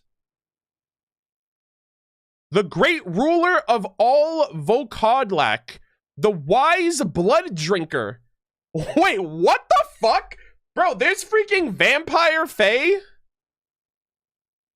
And that's a vampire king. What in the world? Hold on.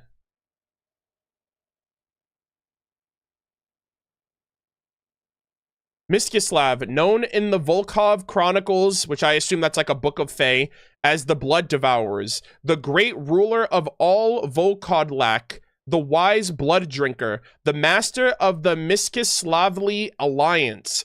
According to the Volkodlak, under his command, King Mstislav was a hulking figure, standing out even upon great battlefields like a mighty mountain.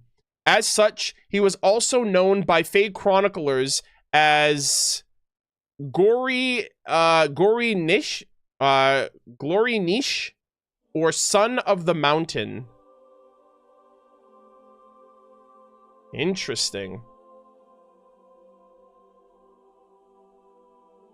Bro, this is crazy. Okay, 129. The term lovely, as pointed out in the theory of Fae language, can also be translated in our modern context as beneficial, lovable, or endearing. Also, this kind of is reminding me of the theory of the Tsaritsa being the god of love, and lovely in the Fae language, you know. All hail our majesties the Tsaritsa. Such is our majesty's benevolence, right? Beneficial, lovable, endearing. It should be evident that these words meant rather... It should be evident that these words meant rather similar things in those days. The meaning of the Emperor's envoy's words, therefore, should be understood to mean their demand for tribute for you is undesirable, or perhaps unbeneficial to you. Some scholars have for such interpreted the envoy's words as a veiled threat. For more relevant information, as well as the precise semantic scope of the term, please refer to the discussions found within the theory of Fae language. Okay. I'm assuming we're gonna get more of these Fae books when we go to Snezhnaya as well. Okay, 130. Even in the eye of later generations, Miskislavli, the realm established by the wise amongst the Volkodlak, was entirely preposterous in its accusations against the Pale Star's royal court.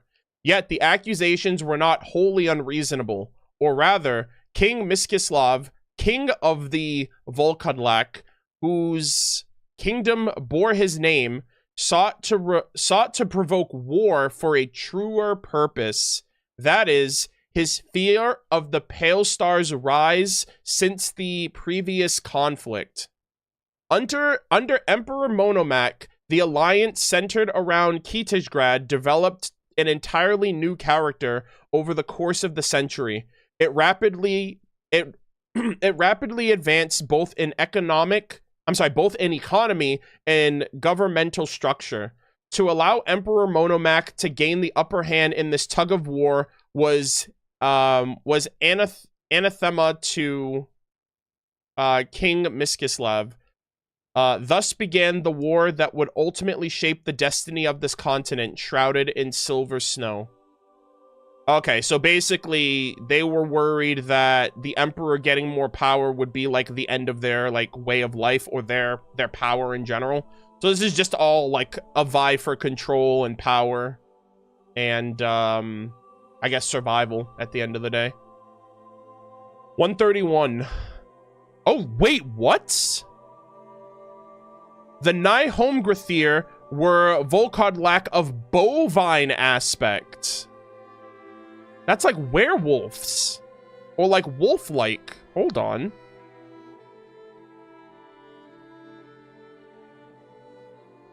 Okay, so the Volkodlak are like the clan, and then the Nihomgathir is like the species type. So that's basically like a collective of Fae under one banner, right?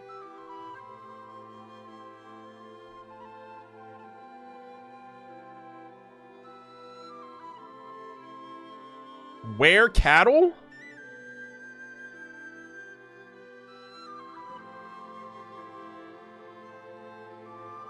Oh, yeah, the bovine is the cow. Yeah, so that does make sense. Wait, what that's like a hybrid then.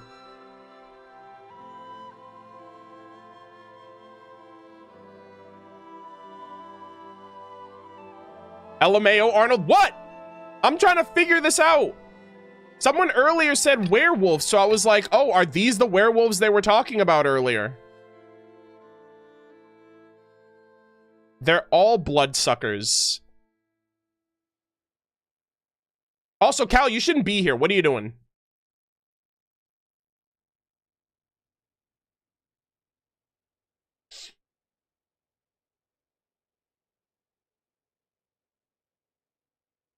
He's so mean. Okay. I'm trying to safeguard you from spoilers. All right, hold on a second.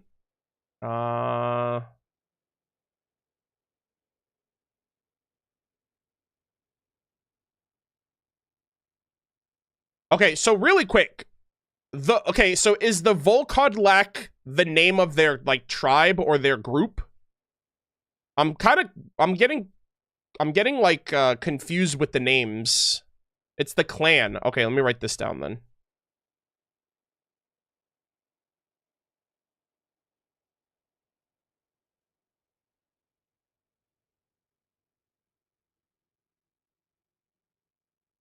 Okay. So within this Volkodlak clan, there are like an amalgamation of different Fae that are all like under the same banner. So you have the Nihomgrathir, which are like were-cows?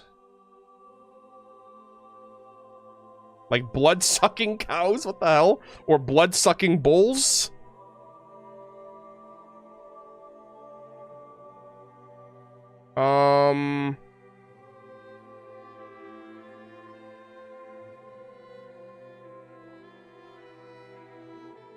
Yo, and before we get one of them as a freaking playable character, Because, like, are they going to stick to just, like, the humanoid? Are we only going to get, like, changeling fae because they can, you know, because they're like, the easiest to, like, kind of produce for character models?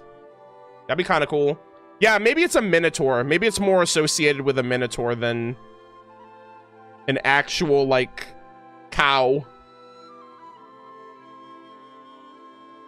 Yeah, I guess that's true. We do technically kind of have Varca, but I wouldn't say she's, like, a fae. She's just like a cowgirl.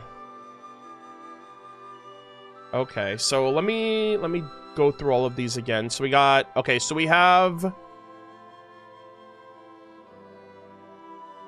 alright, so we have like basically like Minotaur. We have the Dalegrad were a clan of water chat. I just thought of Thelxie's Fantastic Adventure. The water imps. The kingdom of water imps. Was that like a fae story? I just realized, I'm like, wait a minute. We've heard of water imps before. No. Okay, the Dalegrader was a clan of water imps.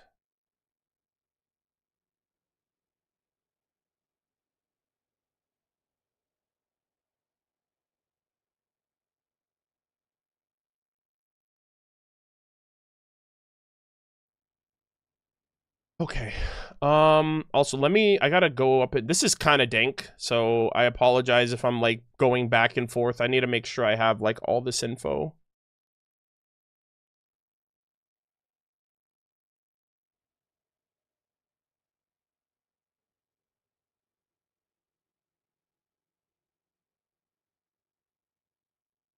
Alright. Mstislav, known in the Chronicle as the Blood Devourer, the great ruler of all. The wise blood drinker. Okay.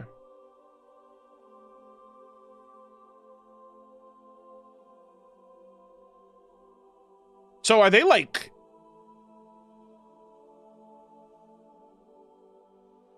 Hold on.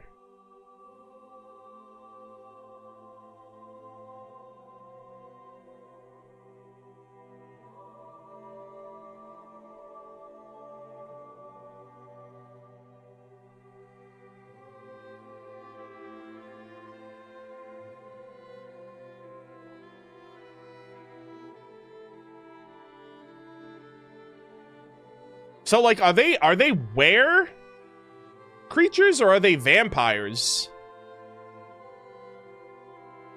Because the bloodsucker thing, I thought a vampire. But are they werewolf? They're both.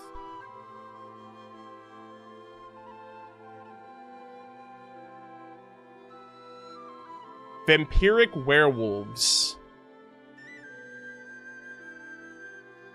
In Slavic stories, they tie together a lot, if I recall correctly. Okay.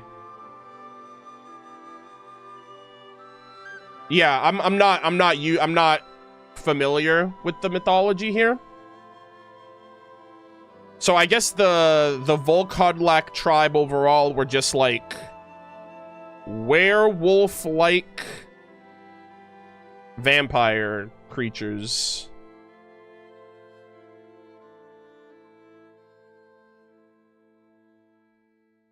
All right.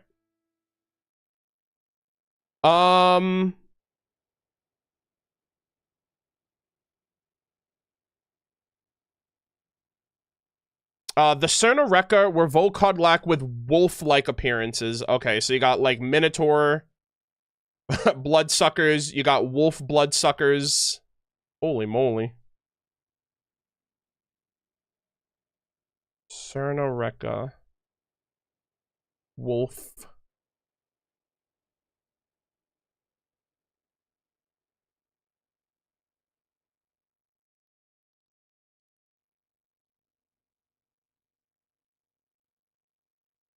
Okay. All right, so we have wolf-like bloodsuckers, we have bull-like bloodsuckers, we have a clan of water imps, and then we have primarily military retainers. Okay, so all of that context out of the way. 135. King Miskislav took personal command of these 3 large-scale battles against the Emperor. Legend has it that, driven by despair in that final battle, he sought to use the power of the Shadow... The Shadow Realm? Wait, what? Yo, we Yu-Gi-Oh boys? Guys, I've never heard of the Shadow Realm in anything other than Yu-Gi-Oh! This is kind of crazy.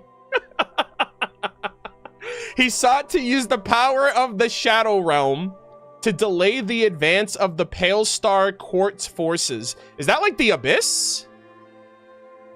He sought to use the power of the Abyss to delay the advance of the Pale Star Court's forces? Though these measures failed to turn the tide... Also, this is a legend, so it's probably, you know, take it with a grain of salt. Though this measure failed to turn the tide, it did have an impact on the Emperor's future decisions. But here's the thing. I still don't know what the Poyolo was in the Hymns of the Far North. So the power of the Shadow Realm and the Gates of Poyolo, or Poyola... I kind of wonder if those were one and the same. And, like, Miskislav fucking around with the Abyss gave the Belyazar thoughts and ideas of that for the future, maybe. I'm not sure if it's the same thing. Please refer to A History of the Snezhnaya Expedition for detailed records of said 3 battles. It is worth noting that out of the flank, the Spekin Legion had received orders from King Miskislav to pursue and prevent Imperial forces from uniting. Yeah, so they were scheming behind the scenes. Yet they were mysteriously misled by the icy fog that day. Misjudging their route of advance, they missed their opportunity to strike and could not prevent the Imperial forces from linking up. This ultimately caused the defeat of Miskislav's forces in the head-on clash. This incident has been... Okay, so I'm curious if that icy fog was like intentional, or if there's anything more to that. This incident has been recorded by a great many historians, but the cause of the sudden shift in the weather remains unknown. Yeah, I'm kind of curious if that's like, if there's like Fey influence there. King Miskislav was eventually slain when the Emperor's spear pierced through his head. It is said that the bear-shaped skull... Oh my god. This man was a burling freaking mountain of a man. Fey. Bear. It is said that the bear-shaped skull, large as a chariot... Oh my god. There's no fucking way they have his head as a trophy. It is said that the bear-shaped skull, large as a chariot, now housed in the Zapoliarny Palace treasury, still bears the marks left by that spear. Bro, that's crazy. We're gonna get to go to the Zapoliarny Palace treasury, and we're gonna see that exact skull mounted on a wall somewhere. That's insane. They had the decency to send some of the other troops back home to their family, but they were like, this man...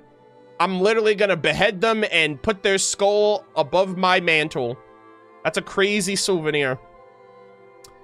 Alright, so we have the Serveriki, the Grey Wolf, so the Volkov Chronicles record. Oh, this is the leader of the werewolves. Okay.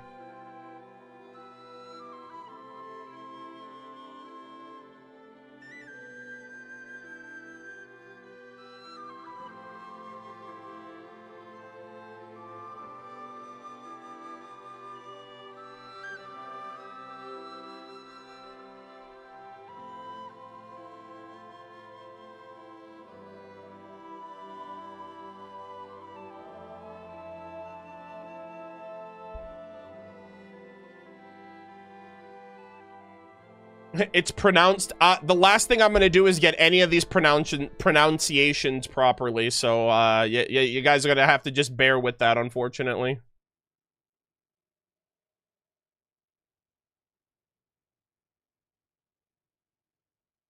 Alright, so we have, Serveriki, the Grey Wolf, so the Volkov Chronicles record, ruler of Ruler of Cernareka. So the leader of the Volkodlak with wolf-like appearances.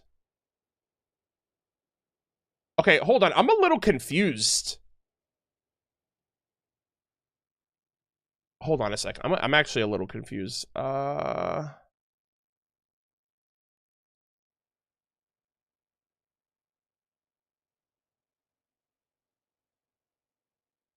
on. I need to find something. So are these like, I thought King Miskislav was like the leader of all of these, of like the, unless they had like appointed leaders underneath them, but I was like, how is he the leader? Tribal chiefs? Okay. Yeah, because it says the leader, but I was like, that was a little odd. So this guy is the leader of the wolves? And they're under the overall banner?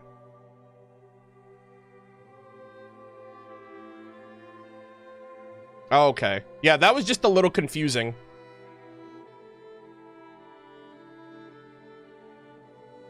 All right, hold on. Give me 1 second. I just need to find something.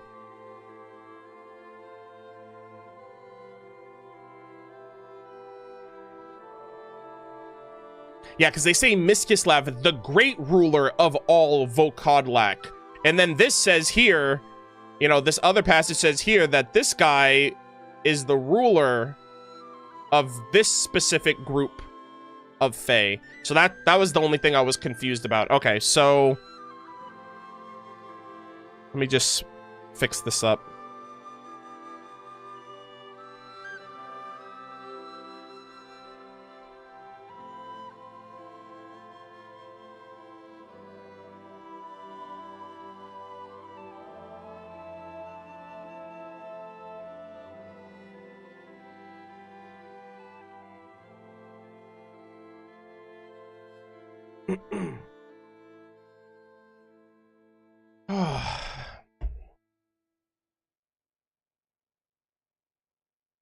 Yeah, Miskislav was the leader of their alliance. Yeah, I know, but this is a lot to take in, so I'm just trying to make sense of it all in real time. You're not gonna figure it all out on your first read. All right, hold on.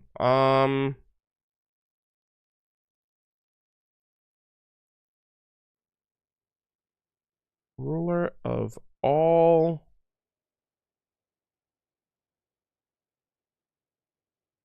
Hold on. Ruler of all Volkodlak.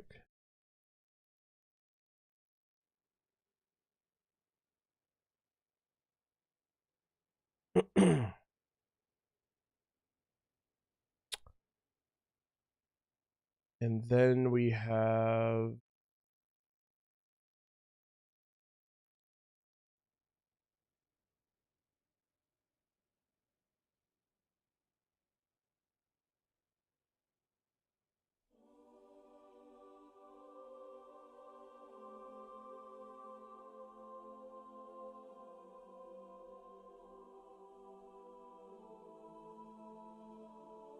we got the Belizar.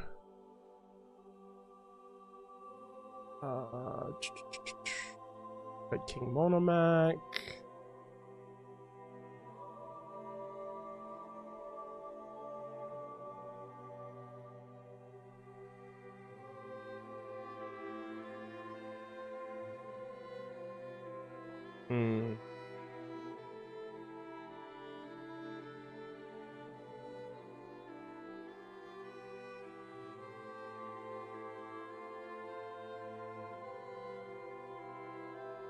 Miskislavli clans.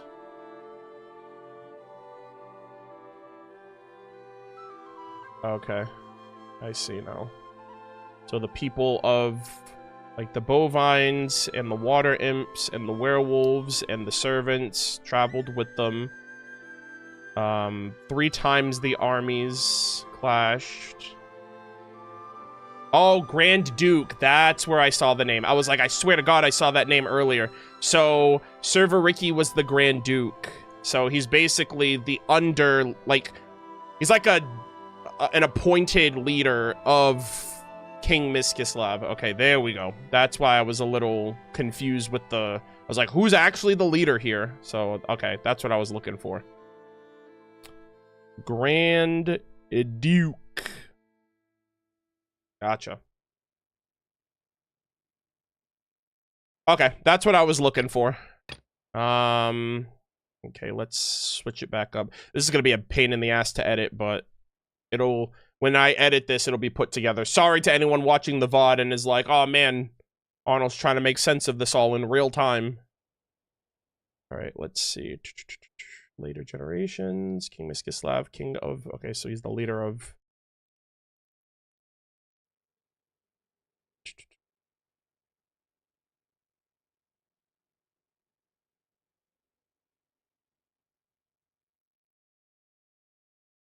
We got Minotaur. We got Dale, Water Imps. And we have...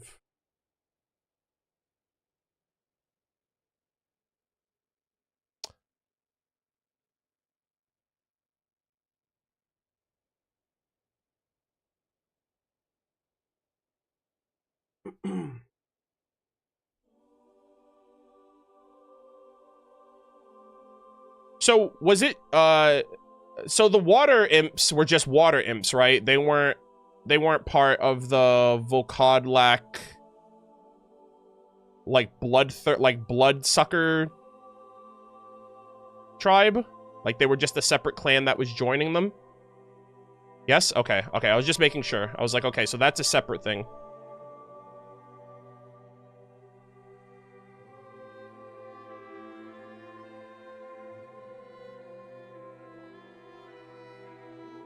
It's just weird how, like, all three of these tribes seem to be separate, but these two have, like, similar, like, they're both blood drinkers. So it almost seemed, I thought they were, I thought they were both the same, but they're just under the same banner. And then I guess they grabbed this random separate clan of water imps for extra manpower.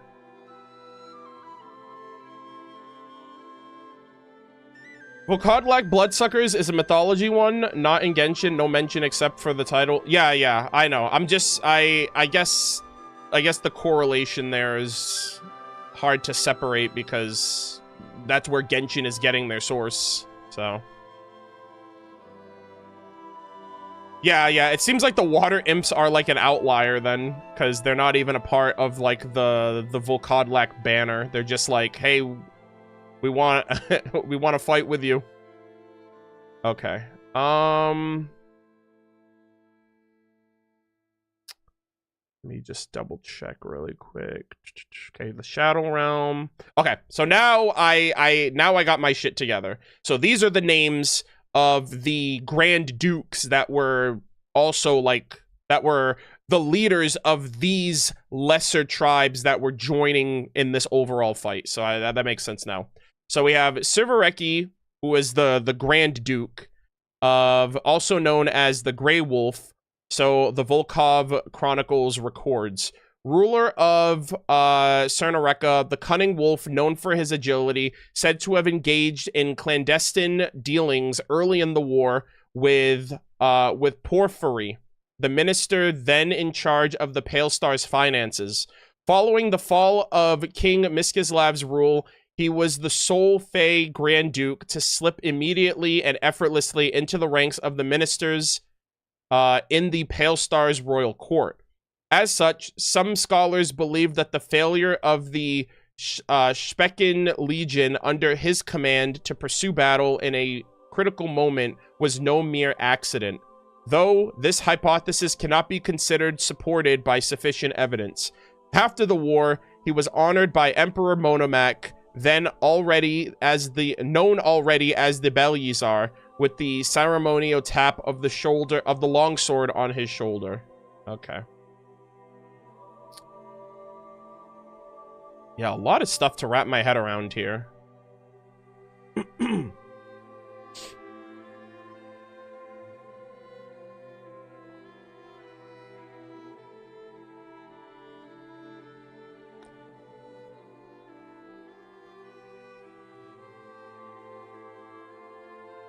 Okay, so he went up the ranks after all of this stuff went down.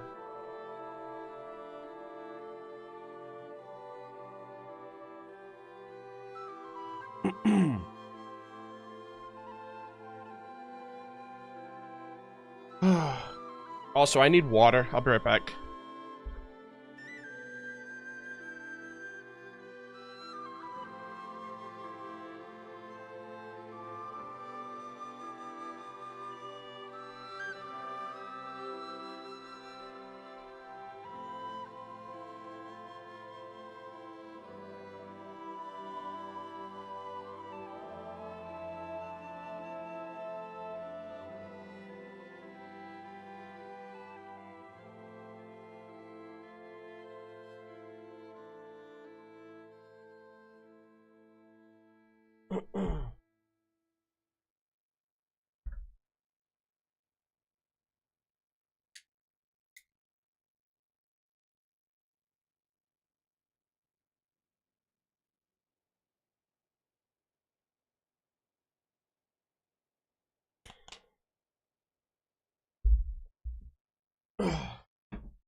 Yeah, so I guess this Servereki individual is kind of a sly fox in a sense. Like, he immediately turned like, he literally fumbled after his boy got killed. Or after the fall of the... Like, when, you know, basically everything went over to the Belyazar. And, he immediately and effortlessly slipped into the ranks of the ministers of the Pale Star's royal court. So he went from enemy to, like, basically simping to stay alive. Yeah, he actually might have also been a traitor, because they mentioned earlier that there was, like, this icy fog that, like, messed with their plans to sabotage the Pale Star court and, like, the armies and whatnot, and to prevent them from meeting up with each other. So I'm wondering if this wolf had anything to do with that.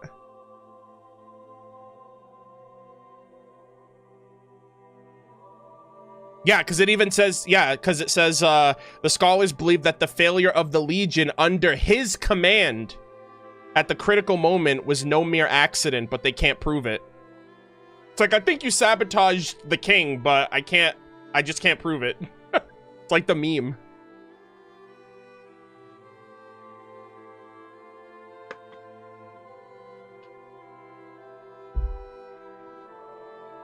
Yeah, this is kind of scuffed, though. I mean, I feel like this is like... You know, this is the... War never changes, right? This is... Every so often, stuff like this is sure to happen. After the war, he was honored by Emperor Monomac. It's like, yo, you did good. You secured me the W. So, alright, so basically... And they said that... what did they say here too? They said he was the sole Fey Grand Duke to immediately slip. So basically, he got away, and he basically saved his ass. And I guess the other two weren't so fortunate. Yeah, so we have Skolderit, known as the Deepwood Bull of the Volkov Chronicles. Grand Duke of the Bovines under Miskislav's command. During the second campaign, he proposed leading an elite vanguard to circle around the rear of the Pale Star Court's forces. He planned to launch a surprise attack and force them into an ambush zone, while the main army would encircle said zone and strike. However, intelligence regarding this strategy was seized by a Fey who had infiltrated King Miskislav's... Oh my god, that... Filipov! Loyal to his majesty the Emperor, and most skilled in transformation techniques. Holy shit, dude. Filipov was, like, this Fey has been mentioned a bit in some other lore. That's super cool. The Emperor adjusted his plans accordingly. Grand Duke Skolderit's surprise attack ironically led him to become deeply encircled by the Pale Star's royal army. The Pale Star's forces entrapped his... The Pale Star forces entrapped his, all while destroying any arriving relief columns, causing King Miskoslav's forces to suffer a catastrophic defeat in the second battle. The Grand Duke was then slain in this battle when His Majesty the Emperor's spear pierced his head. Holy cannoli. Yeah, so, Filipov is a changeling, Faye. That's really cool. Yeah, that spear is doing work, bro. Like, that's his freaking, I wonder if the Saritsa's gonna be a polearm user. After her father. Because he had a spear, so if she has a spear, that makes perfect sense.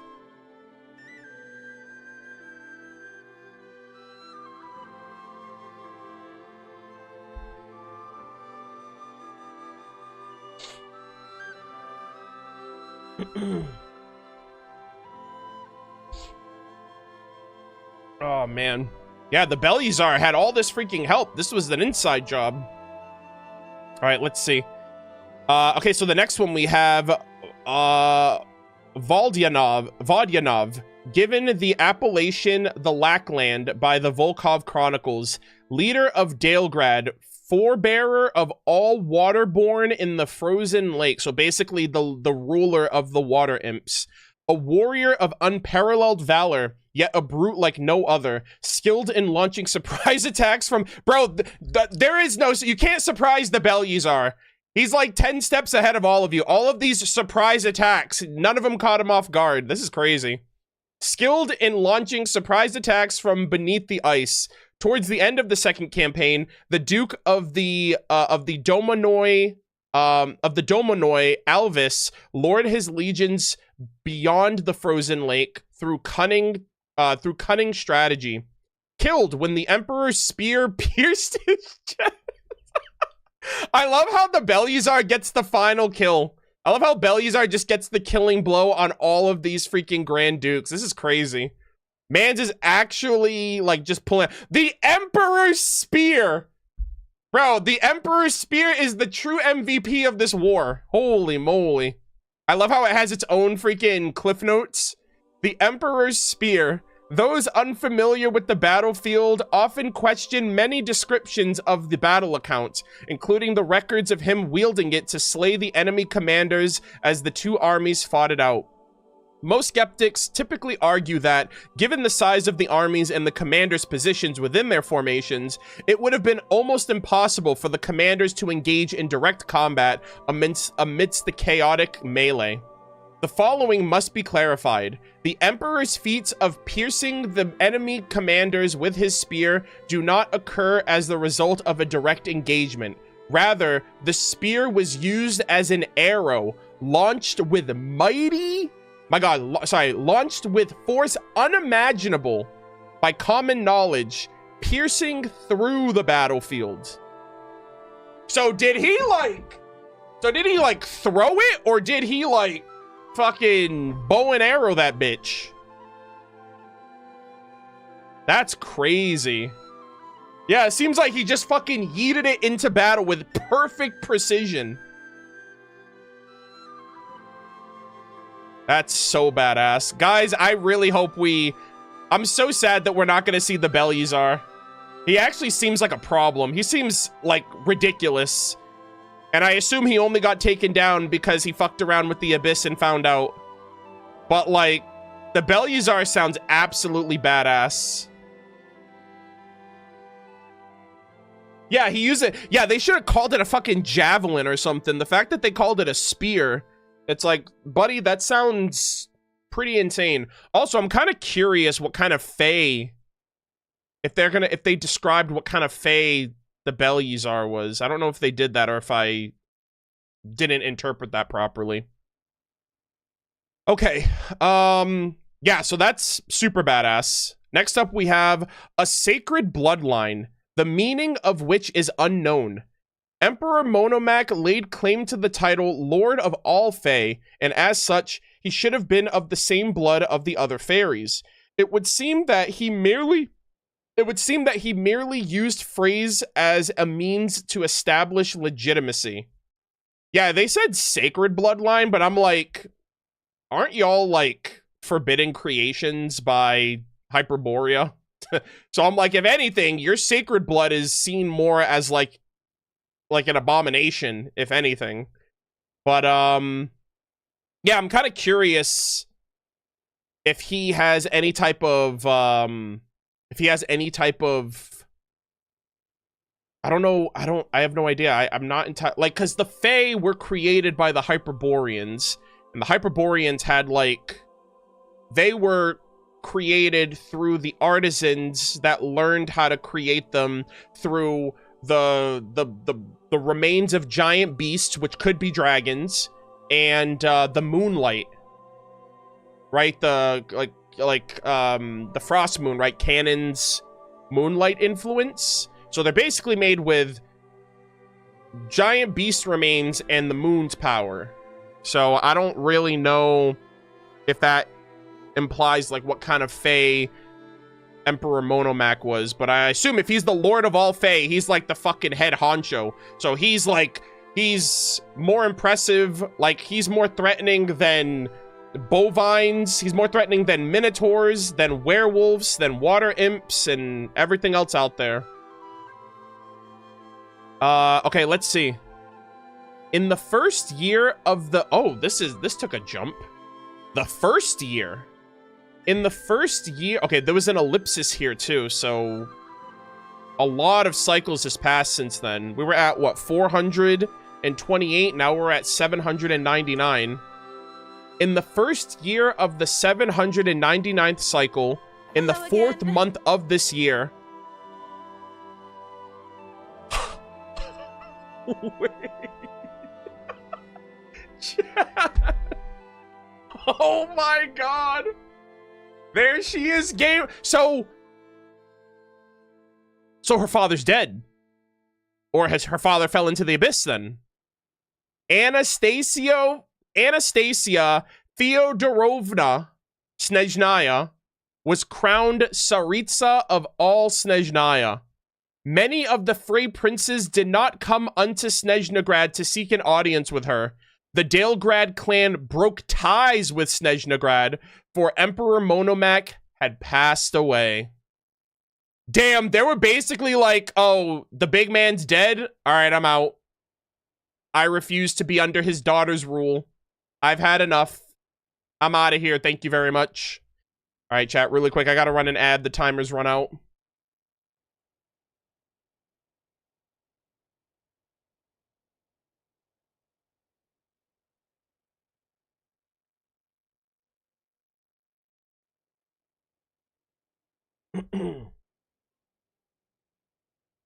Oh man, this is peak.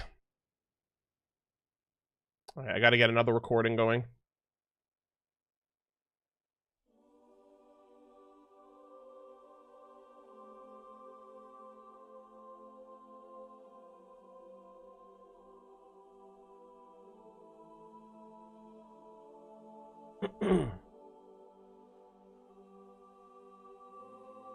How late is this stream going? I mean, well, we finished this book. I'm at like the last, this is like the last page of this book.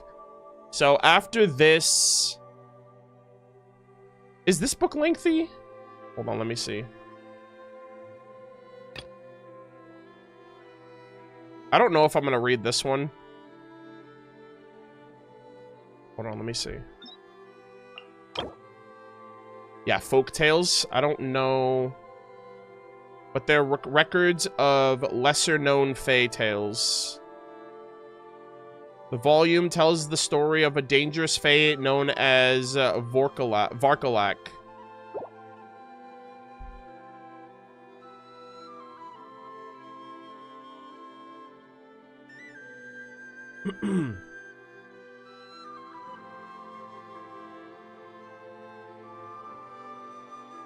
Alright, give me 1 second. I gotta look something up real quick.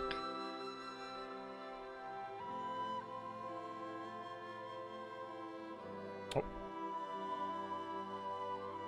Uh-oh. Okay, there we go. Alright, well, this book is shorter than this one, technically, so... yeah, maybe we'll read it. No harm, no foul. Okay. Give me 1 second.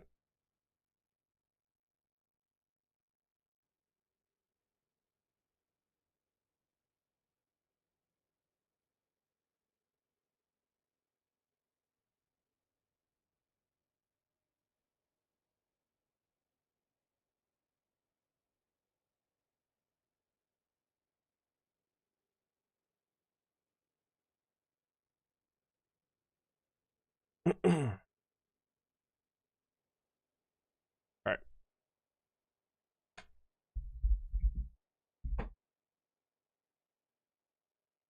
Colombina's drip marketing did great foreshadowing. Actually,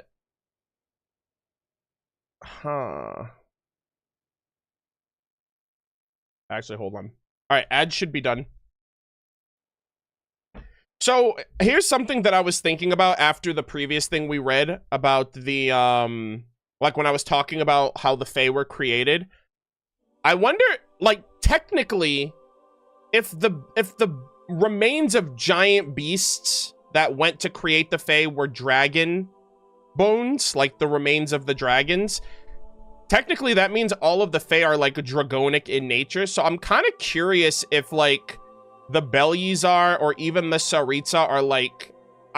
I'm just curious if, like, dragon Fae are a thing. I know that they said that there's 6 common Fae, but I wonder if there are uncommon Fae. I wonder if there are Fae that are not so common. And maybe those would be kind of akin to that. Because the Belyazar literally ruled this place with a freaking iron... like, with a frosted fist. And so... and apparently they were the first cryo archon. So that's another thing too. I actually have no idea if this was during, before, or after. I mean, it had to have been before the Archon War, right? And then I think they died either before or during the Archon War. But like, was he even an Archon when he was doing all this crazy shit? I have no idea. Because he called himself the Belyazar. But that's like a separate thing from him being the Cryo Archon. So I'm curious when he became the Cryo Archon during all of this, because after we got the initial, like, there was like 300 cycles between this war and then the Tsaritsa and him dying, you know?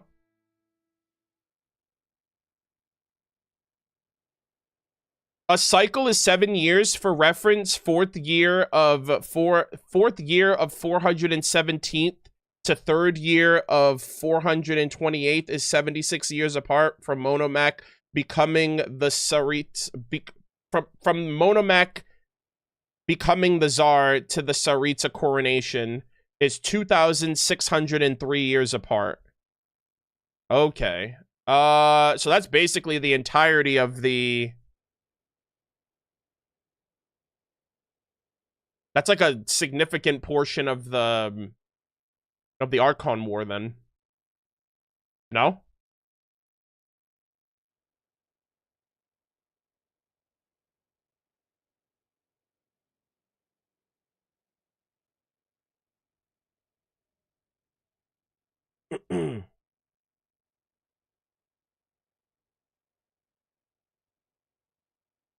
Yeah, I don't... the math of that is kind of odd, because, like, there's 800... like, right here, this is 800 cycles.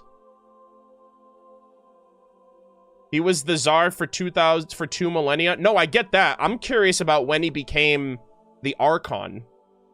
Like, when he became... like, when he got the cryonosis. Because, like, does this have anything to do with the Archon War? Like, he's fighting other Fae tribes, but, like... is he fighting any other gods or anything like that? That's what I'm curious about. Like, it seems like he became the Belyazar first, and then he became the Archon down the road. But I guess this talks about the history of the Fae, not necessarily everything that followed, you know? But, like, you know what? After seeing how he freaking... After seeing the crazy work that the Belyazar put in with these Fae wars, I'm not surprised that they became the Cryo Archon. What I'm curious about... I mean, I wonder if it was transferred to the Tsaritsa based on, like, lineage alone. Or if she... I mean, I guess so, right? Because, you know, the Focalor was chosen by Egeria to be her successor. So I'm sure the Belyazar chose the Tsaritsa as his daughter as his successor. Which I'm really happy that they confirmed that too, because a lot of people were still, like, I remember when we first started getting lore about the Belyazar early on, that a lot of people weren't like super confirmed about whether or not they were like father and daughter.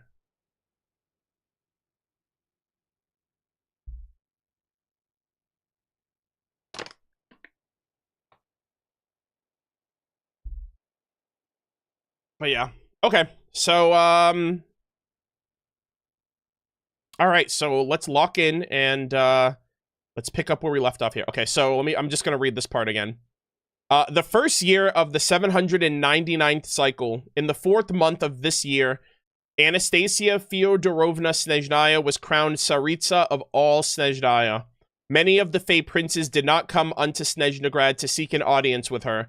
The Dalegrad clan broke ties with Snezhnograd, for Emperor Monomac had passed away. Yeah, so under new management, some of these people that basically got their cozy jobs and cozy positions and their way of life through the Belyazar were like, yeah, we don't feel like being under your rule, so they basically left. In the second year of the 799th cycle, the humans of Port Belovedi, taking advantage of Emperor Monomac's demise, declared self-governance in the winter, rebelling against the Fae princes. Grand Duke Drivogoryi launched an assault against them, but failed to secure victory. Damn, we got Faes out here losing to humans? That's crazy. You're kind of making yourselves look... You're not really doing yourselves any favors by making yourselves seem insufficient against humans. Chat. I fucking cooked. Remember what Dainsleif said? He said, she is a god with no love left for her.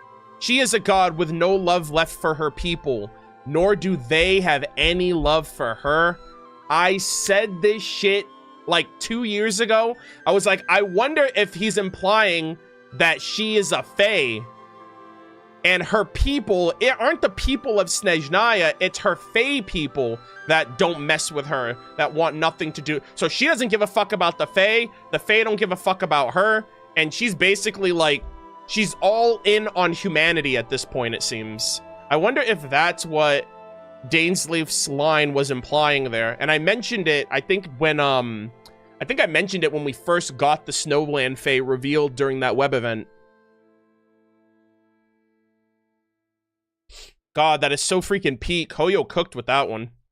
In the 3rd year of... So, basically, the Fae tried to fight back against humans. They lost. Kind of embarrassing. In the 3rd year of the 799th cycle... Damn, she's putting in all this work. Every year, she's doing... Something else is happening. In the 3rd year of the 799th cycle, Tsaritsa Anastasia deployed troops to attack the forces of the independent government, occupying the territory of the Drivogoryi, Volkovin, and Cernareka clans along the way. Okay, so she's basically like, all right, Fae, I'm changing things around here. Charging them with negligence and condoning rebellion. Their princely titles as rulers and of these territories were revoked. Their positions taken over by non-hereditary officials. Unlike Emperor Monomac, she did not muster the Druzhna, but rather established a force known as the Fatui. Holy shit. She's literally changing the entire landscape of... She's basically taking Snezhnaya away from the... Like, she's taking control of Snezhnaya away from the Fae. And is, like, re-centralizing it to her forces, which is humans, the Fatui. It was they who conquered the lands of the Fae princes. Grand Duke Drivoguri accused the Tsaritsa herself of treason and met the Fatui with his own forces, and there he perished. Yeah, I already knew that was coming. Brother, that's the Tsaritsa. All right? That's literally, I assume at this point, the Cryo Archon. You have a death wish if you try doing that. On the 10th day of the 3rd month, the Tsaritsa deployed envoys to Port Bolovodai. They calmed the separatist forces and requested that they handed over the instigators of the rebellion, promising amnesty of all others. Promising amnesty to all others. The request was accepted, and thus did the port escape being leveled. Bro, she's ruling this nation with a cold iron fist. Fuck the Fae. Screw my dad's rule. It's my way or the highway. Or your ass can go to Nodcry if you don't like it. No wonder Flynn's left. No wonder all these Fae are like, no, you know what? You know how they mentioned that Linnea had like how Linnea was like swapped with a human baby at birth? I kind of wonder if her mother did that so she wouldn't have to live in this, like, I assume the Fae are like subjugated and oppressed in Nodcry now.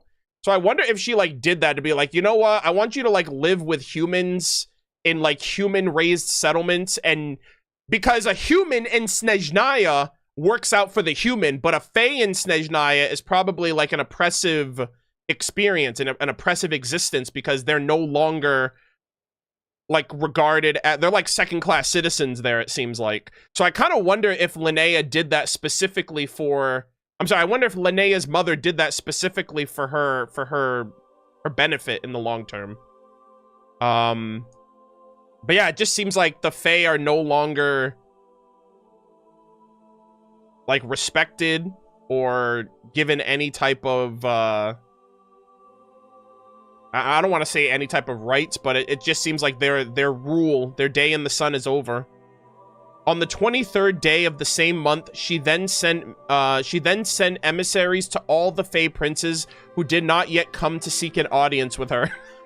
Oh my god.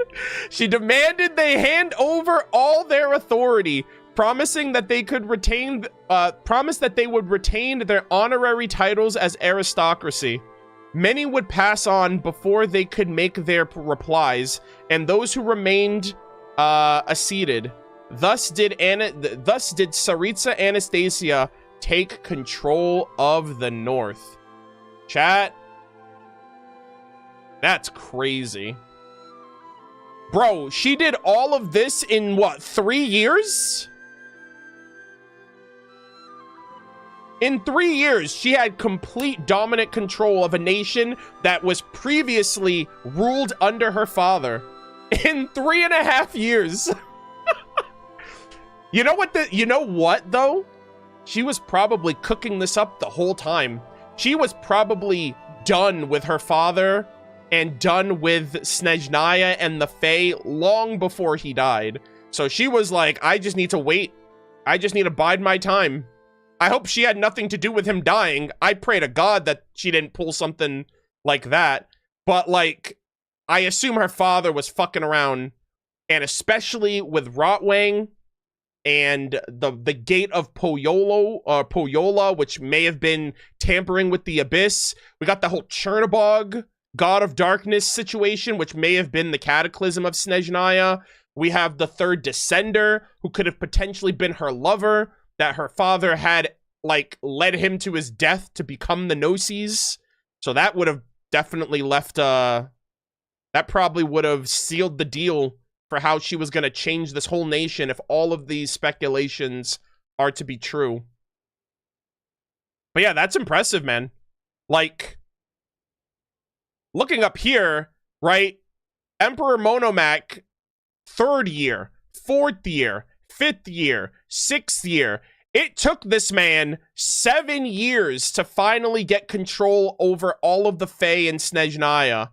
And then his daughter does it in less than half the time. That's impressive as fuck. Oh, actually, no, those are the cycles. Those are the cycles. No, you're right. No, those are the cycles. I'm already getting confused. I hate these years in cycles situation. Yeah, but yeah, long story short, it seems like...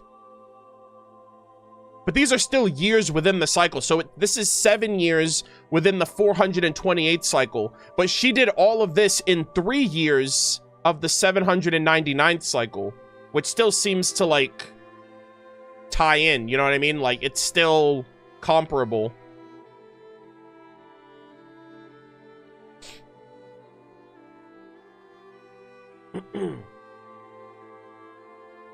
But yeah.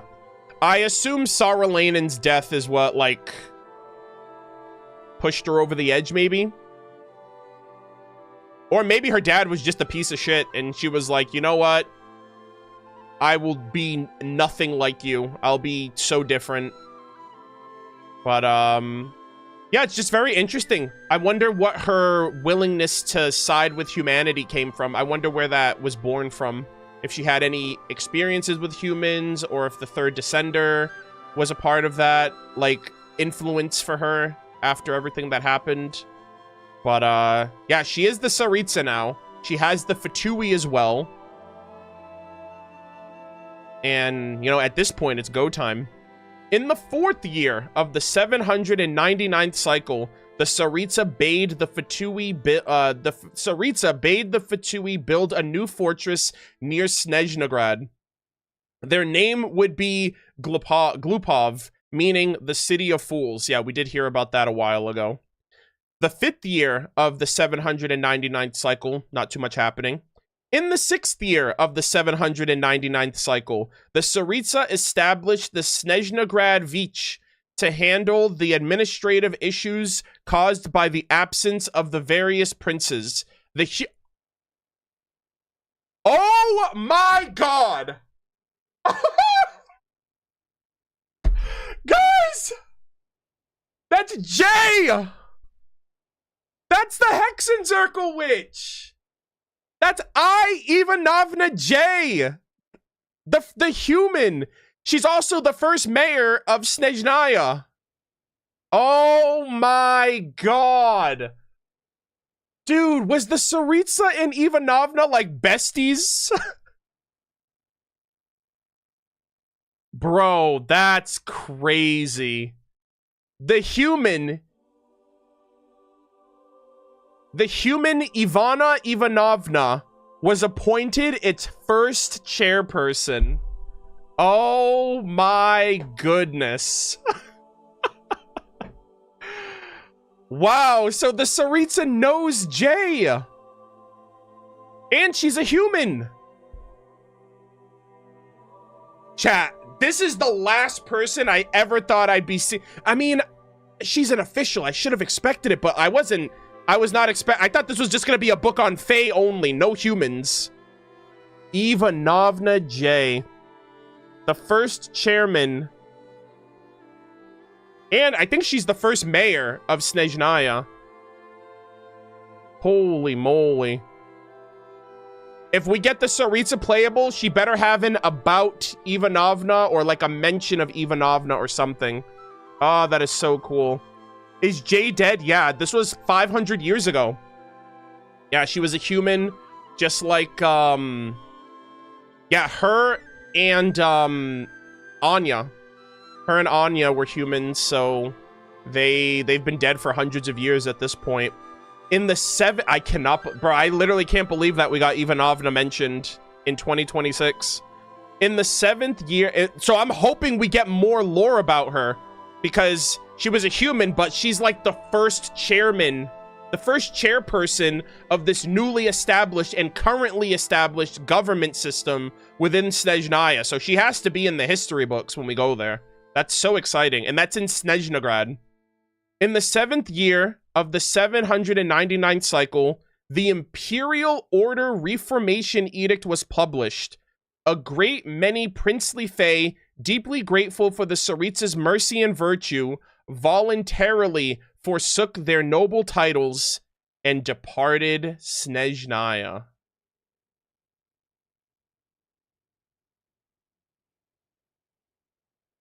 Did they just like self-exile themselves from the nation? They were basically like, yeah, this place is no longer for us. So Flynn's was probably one of the fae that voluntarily left. Because Flynn's also came from like a noble upbringing, right? Like a noble family. The Imperial Order Reformation Edict, or Reformation Edict. So some type of reform that the fae are just like, I guess that was just like the last straw for them. It's probably like another rule, another law put in place that benefits humanity, where the fae are treated less and less and less as like, they're like basically being treated as fucking subhuman at this point. And they were like, you know what? I think we're better off leaving. And so they are no longer there. I'm sure some of them still are, like either they're in hiding or maybe they're living under terrible conditions. But it's so crazy too, because the Tsaritsa is a fae. So for her to be a fae and to like turn on her people like that, I don't know. I don't really know. I mean, clearly they don't feel for her and she has no feelings for them. She's like, I've moved on. She's got bigger fish to fry. And now she's going after all the Gnosis as well. And she's gathering like her own little ragtag group of Fatui.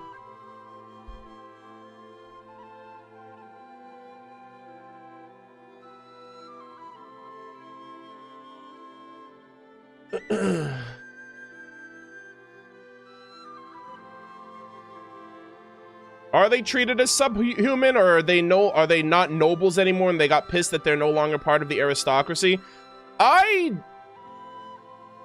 mean, some of these fae just got fucking... No, you know what? You're probably right. Maybe I'm embellishing there. But, it seems like, I'm pretty sure humans... Like, I feel like humans are on equal footing with the fae. And so that's probably seen as like damn, how are we on the same level as that? Or maybe actually, now that I think about it, I wonder if like this is just equality. Like fae are being treated just like humans, and the fae don't like it. But some of them were grateful. Why would they voluntarily leave then? Unless this Imperial Order Reformation Edict was literally just for like, hey, all humans and fae will be treated the same way in the eyes of Snezhnaya. And they were like, oh, get me out of here. But I don't even think every fae was also at the top of the food chain. Maybe they were, because... But like at this point, how many cycles later, it's still crazy to think that they would still hold a grudge for that, especially since some of them were forgiven.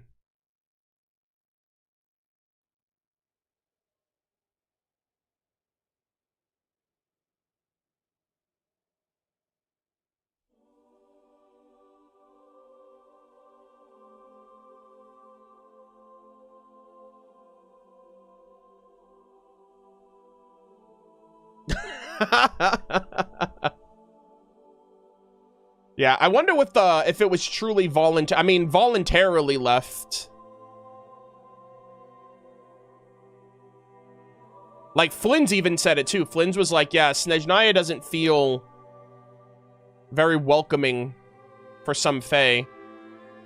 But see, I wonder if I wonder if that also, that in turn created some type of, like, I wonder if humans started feeling more and more superior to the Fae as a result. Like, if the Fae were at the top, and now the Fae are evened out with humans, I'm pretty sure there are some humans out there that look down on the Fae now because they're on equal footing. So, like, the Fae are basically, you know, the butt of the humans' jokes, you know?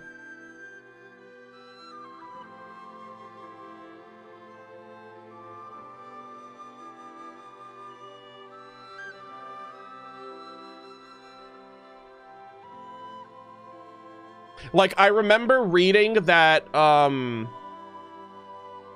I remember reading the, like, the notes that we found in the Nothing passage about how, like, there was, like, a Fae and a human that were, like, bickering with each other. And, like, they can't even understand their language or anything like that. And so I'm pretty sure there's just hostility on both sides.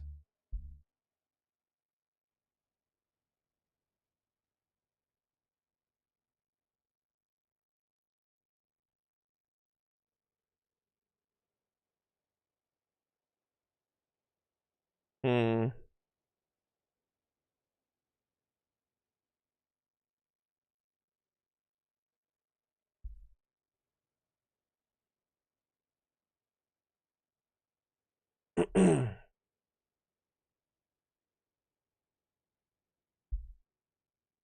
Yeah.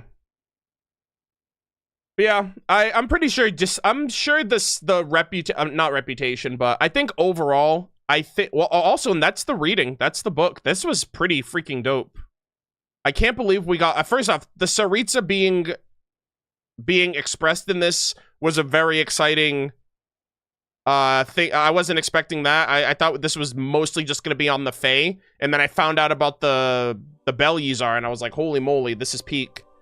But seeing the rise to power of the Belyazar and how the Fae in general have just been top dogs the whole time, and then the Tsaritsa just comes in and in a mere 3 years deconstructs this entire oppressive establishment set by her father, creates a government system where humans are on equal footing with the Fae, to the point that the Fae are like, you know what? If I have to be if I gotta be treated at the same level of a human, I'm out of here. And they basically self-exiled themselves.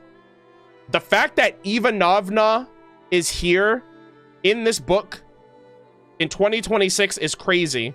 Was not expecting that at all. That was such a treat. And I really hope they touch up on this more when we go to Snezhnaya, or Snezhnograd rather. But yeah, there's a bunch of locations. There's Kitezhgrad, there's, well, Novokitezhgrad, there's Snezhnograd, there's the Glupov, which is the City of Fools. I assume that that's also a location that we can go to. And yeah, this is just super cool. The Tsaritsa didn't waste any time. And I'm kind of curious when she opted to go for the Gnosis in the present day. Like, unless this has been like a long-term plan for her, she's like, you know what, let me get my nation set up.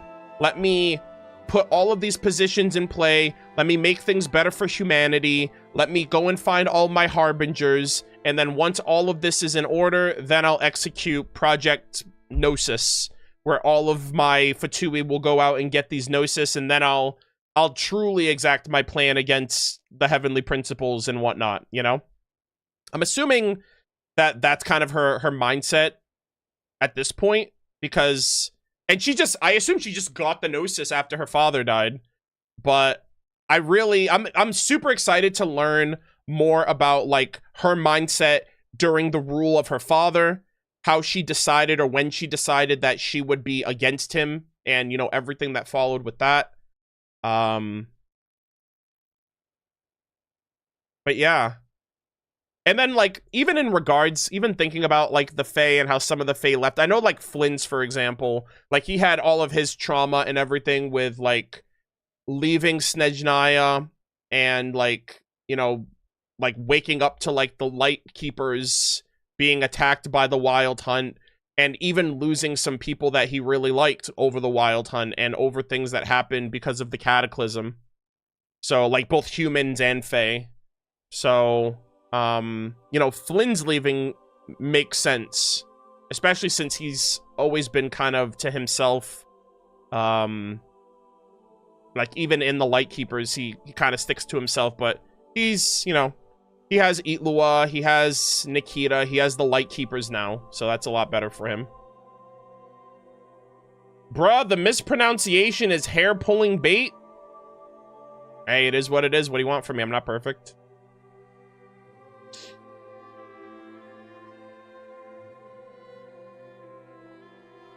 But, and based on what I mentioned earlier about, like, humans and Fae, like, butting heads, I wonder if, Puccinella is a Fae, and they mention how Puccinella and Pantalone don't get along, and they're always, like, they're trying to, like, they're constantly trying to one-up each other behind the scenes. Like, they have, like, bad blood. Like, there's a lot of infighting between them two in particular. So I'm assuming Puccinella is a Fae, which makes me kind of also wonder if Alice and Klee are considered Fae, because they have, like, the same kind of pointy ears as he does. Or maybe they're a unique Fae that aren't categorized in the top, like, in the most common 6. But yeah. Yeah, Saritsa, definitely a fan of humans in this day and age, but yeah, this was a fantastic read. This was a great read, actually. It did take a little bit of time to, like, put everything together and figure everything else out, so I do apologize to anyone that was expecting, like, a consistent reading experience for me. When this gets edited and goes up on YouTube, it's gonna be perfect. Like, I'm gonna cut out all of that. Well, I'm gonna cut out all the flubs, and I'm gonna cut out all the mistakes and all of the pausing and interpreting and whatnot. But, and it's the fact that it's, like, this late. Hopefully some people will be excited to check out the VOD, but I know that this is a rather late stream for me.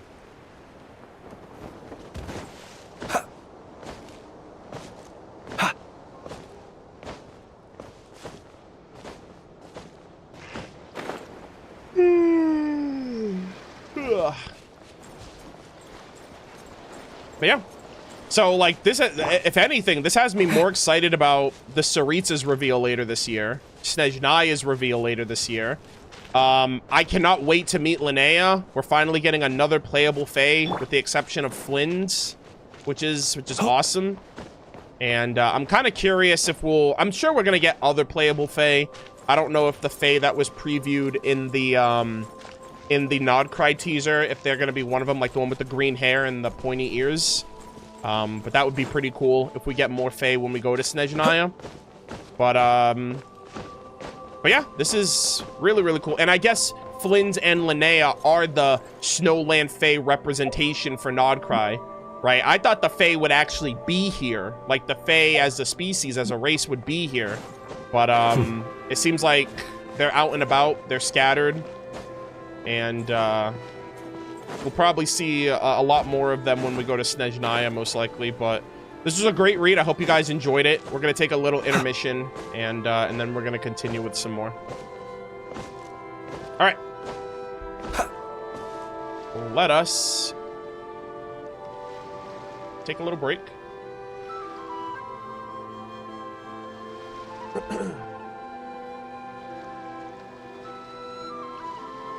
Let us have a modicum of patience for the richness and complexity of humanity. The wanton cruelty of the few is not worth our ire.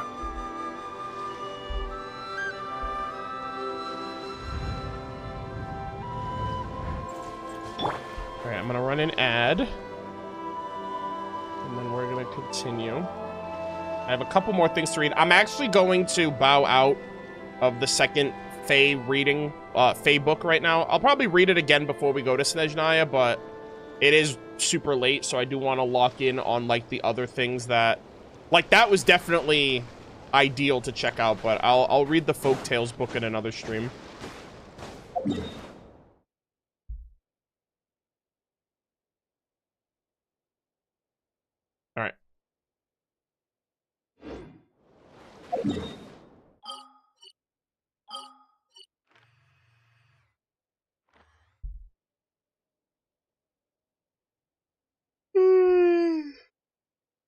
Ugh, excuse me.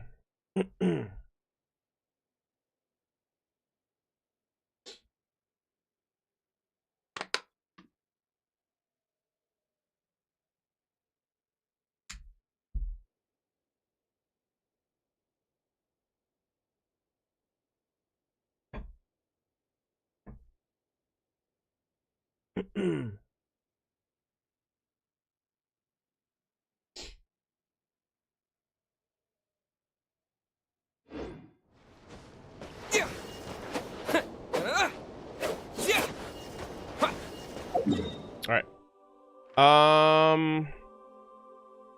We're gonna read the Colombina wing glider now.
You're here? The Kuhenki are playing the lyre again, and I happen to be in the mood to hear something different myself. All right, let's see. Let's try something from another nation.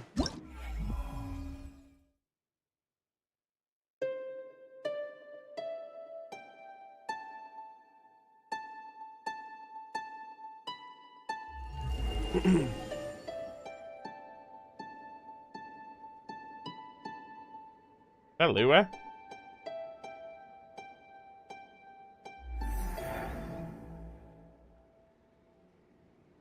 How curious. I have heard melodies like this before, but your playing lends a whole new dimension. Ah, maybe because the Traveler was channeling his emotional connection to that place.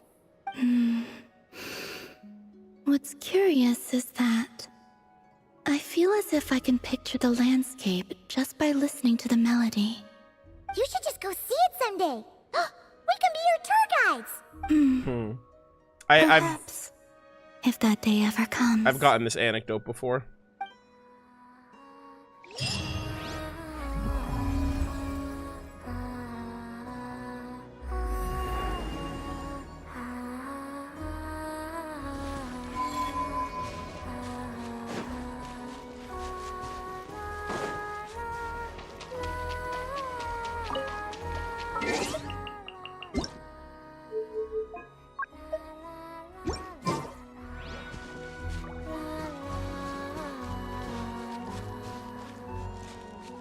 Chat, how much lore reading is still left? I want to watch the VOD.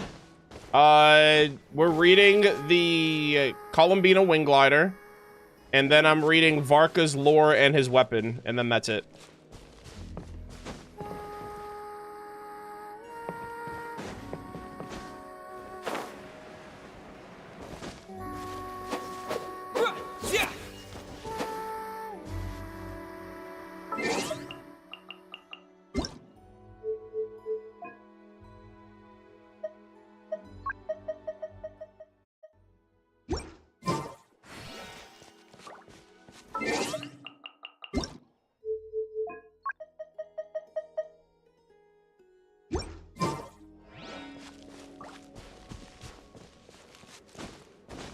You good? Like, do we do a part 2 if it gets too much for you? No, I'm good, I'm good.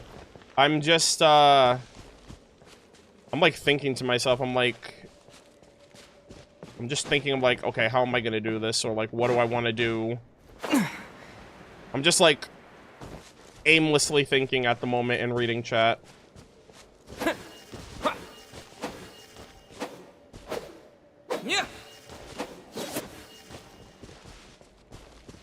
Okay. Actually, I have to use the restroom. That's what I gotta do. And then we'll start. We're gonna be reading, like I said, we're gonna read the Wing Glider for Colombina.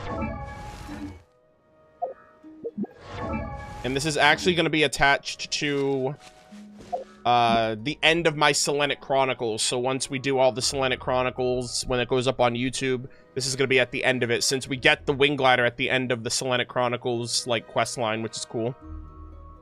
Alright, I'll be right back.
Alright, I'm back.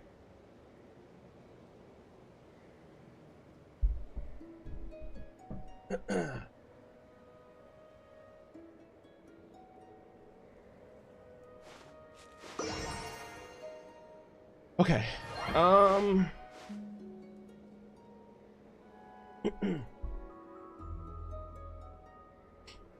Alright, gamers, how does everything look? How does everything sound? Let me know.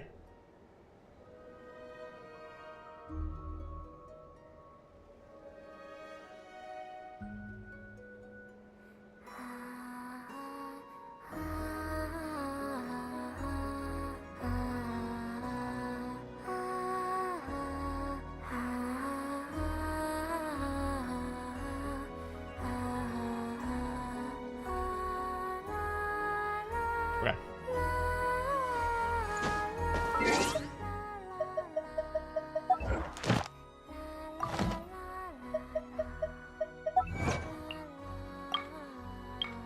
Guys, I miss Moon Prayer Night so much. It was so good, dude. It was so good. I'm actually gonna be editing Moon Prayer Night really soon for the VODs.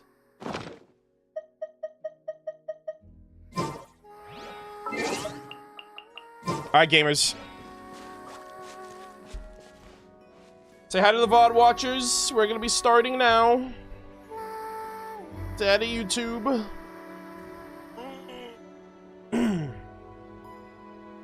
Actually, yeah, definitely say hi to YouTube, because this intro portion is gonna go up to them, so be sure to spam highs.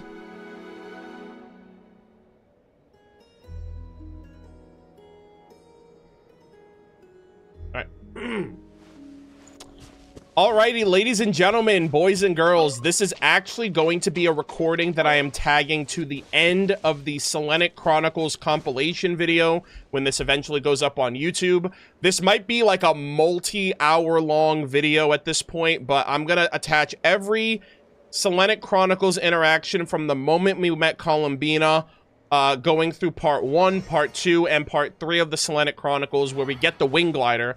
I am back streaming right now. I'm on Twitch and on YouTube, my Murder of Birds VOD channel, and my Murder of Birds Twitch channel. Or rather, I'm on the Murder of Birds VOD channel on YouTube. I'm on Murder of Birds on Twitch. And we're going to be going through the Colombina wing glider redemption reward that we got after we finished the Selenic Chronicles in its entirety. I have not read this wing glider yet, and I decided to...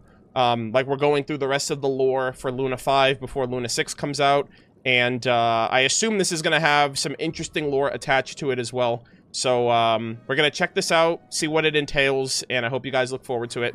So we have Wings of the Silent Moon, a stylized wing glider gifted to you as a mark of the Welkin Moon's acknowledgement and recognition.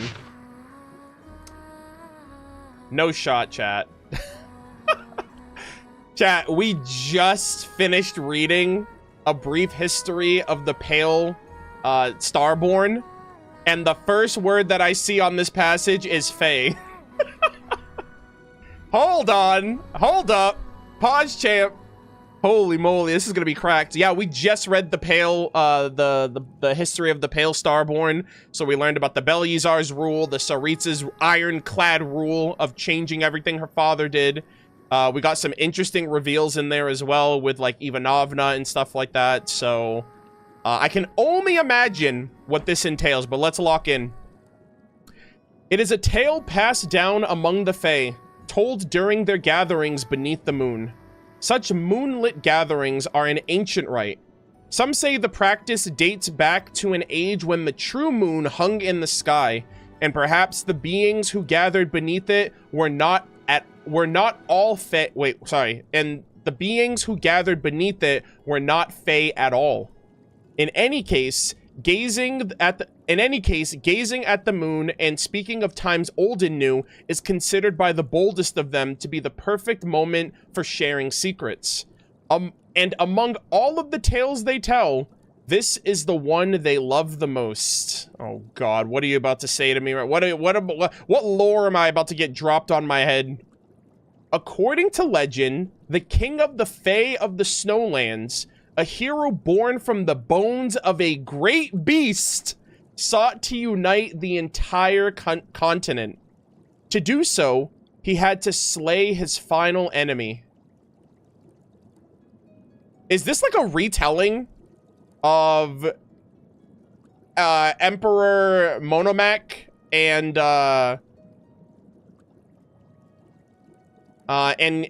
King Miskislav? Also, the bones of a great beast, I swear to God, I hope it's dragons.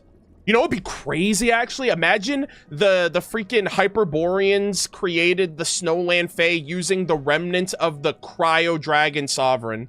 That'd be sick. That'd be kind of pog.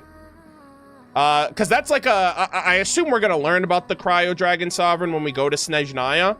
But at least for right now, I assume the bones of the great beast or bones of giant beasts are dragons. But wouldn't it be cooler if it was like the Cryo Dragon specifically for the Cryo Nation? Yeah, I don't know. If that happens, that'd be pretty cool. All right, let's see. Okay, so to do so, so I guess he wanted to unite all of the Fae, but to do so, he had to slay his final enemy. Yet that enemy could not age or die, for his life was hidden far from his body. No matter how many times the king of the snowy realms struck him down, he would rise again from the shadows. What? So, the spirit of frost and a traveler from beyond the palace walls set out to seek the truth of this foe. At last, they learned how he might be killed. The spirit of frost and a traveler from beyond the walls. Okay, first off, this sounds abyssal. Strike him down, but he would rise again from the shadows. That sounds like something from the Abyss. I don't know if this is referencing Chernobog, because this was also during the Cataclysm. That was during the Cataclysm. So the spirit of frost and a traveler from beyond the palace walls set out to seek the truth of this foe. At last they learned how he might be killed. To kill the enemy, the Snow King would need to make a fissure buried deep in the Earth's ultra strata. I'm sorry. To kill the enemy, the Snow King would need to find a fissure buried deep in the Earth's darkest strata. Is this the gates of Poyolo? Within that crack lay a tree that grew downwards. No! No! What are we doing? Oh, God. Upon the tree's tower-like branches perched a raven. Within the raven's belly lay a snow-white hare. In the hare's eyes was a... What the hell is happening here? It's like an Alice in Wonderland story. In the hare's eye was a door, and if he opened that door, a world as black as spilled ink would pour forth, swallowing both heaven and earth. I wonder if this traveler from beyond the palace walls is Rotwang. Because Rotwang meddled in the affairs of the Fae and humans, both in Snezhnaya and Nodcry. And, I think they're also, like, referenced in the Hymns of the Far North when we learned about the third descender, Saralainen. But I don't know if it's Saralainen or if it's, Rotwang, because Rotwang was also scheming. But this sounds like someone is telling the... It sounds like this is... Someone told the Belyazar, hey, in order to defeat your greatest enemy, open this gate to the abyss. There was no light and no sound. The Snow King would have to cross that silent realm alone, and at its lightless heart find an egg. This egg held the essence of his enemy's life. Shatter it, and the immortal enemy would be reduced to dust.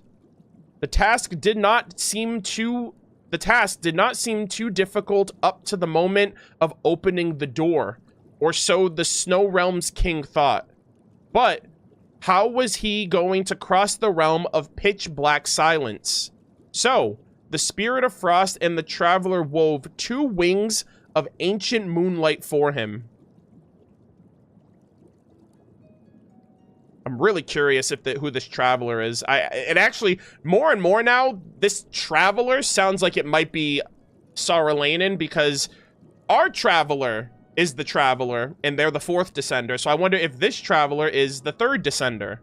And they're trying to open the gates of Poyolo, which is this dark realm, abyssal realm, which I mentioned that back when we read that book. This then may have been the wing glider. Wait, this then may have been the wing glider that could carry one through the silent void. Yet the old moonlight was old. Yet the old moonlight had long since lost its radiance, and the Snow Realm King who once used them to vanquish... and let me read that again. Yet the old moonlight had long since lost its radiance, and the Snow Realm King who once used them has vanished from history. What remains today functions no better than an ordinary wind glider. Oh, so these wings are the wings from that story. In fact, since wing gliders were invented far later than the age of the Snow King, this entire tale may well have been a fanciful explanation someone crafted to justify the glider's existence. And how did the Snow Realm King meet his end, you ask? Some say that when he shattered the egg, he finally saw the truth. His greatest enemy bore his face. Others claim the egg never existed, and that the door beyond the world was nothing more than a trap meant to keep him in the void. There are far too many versions to count, but it does not matter, for in this tale of wings, the ending was never the part that mattered the most. Bruh.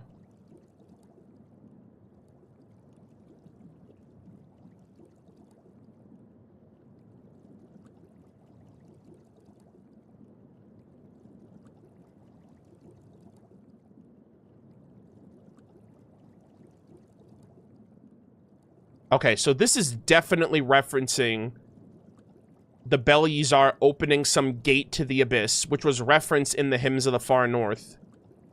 I'm just curious if maybe somebody, whoever told him this tale, wanted him to do that. And that seems very much Rotwang, like that could have been Rotwang's agenda, or like the higher, like the higher-ups of his council were like, yeah, you should definitely do that. But like, we know Rotwang was like colluding in the background.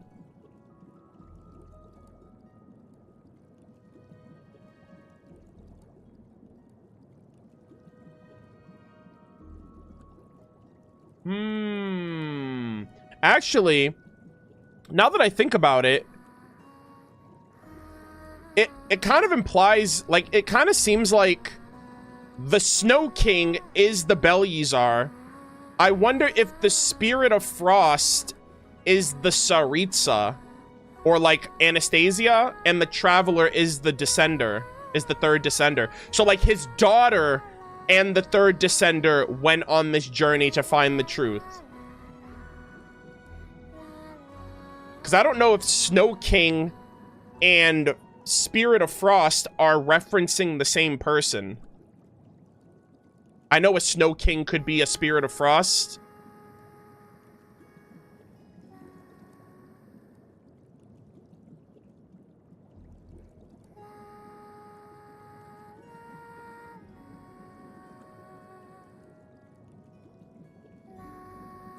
But yeah, long story short, this is definitely referencing the story from the Hymns of the Far North. But first off, there were no wing gliders back then, so I don't even know how the hell this makes any sense, unless the Hyperboreans also were creating like technology that I don't know if Leonard actually made the wing gliders completely off the top of his mind, or if he had references from civilizations past. But shattering the egg, that's another weird, trippy thing, too. You need the abyss to defeat your final foe. And, I mean, sometimes that is probably, with enough, like, convincing, someone would probably believe that if it meant that they could have supreme domination over their continent.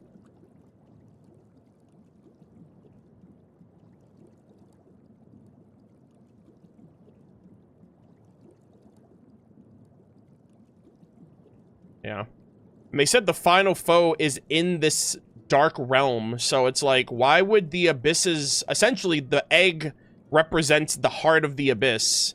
Someone was like, yeah, go into the abyss and defeat this egg within the abyss to defeat your enemy. So, was that the god of darkness that Tolfin told us about? Is this a separate thing? Does this even have to do with the cataclysm? Is this a cataclysmic thing? And they're talking about uniting the entire continent, but he had to defeat a final enemy. I thought he already did that by defeating the king initially. Or like the king of, Miskislav. I thought defeating King Miskislav was what united all of the Fae in the country. So this is clearly an allegory to some nefarious abyssal forces. And again, I wonder if Saralainen is a part of this. I have no way of knowing, because Hoyoverse loves keeping things just vague enough where speculation thrives. So, the Wing Glider lore, having that as, like, Wing Glider lore is pretty cool. And, I assume we're gonna get more answers when we go to Snezhnaya later this year. But, yeah, that was some pretty dank lore overall. I hope you guys enjoyed the reading session for that, the Colombina singing along the way. And that is everything for the Selenic Chronicles. I hope you guys enjoyed my reactions to seeing all of that in the compilation. It's all out on my playthrough series at the moment. It's sprinkled here and there across the way. But, hopefully the video isn't too long and people enjoyed things all the same. But I had a lot of fun.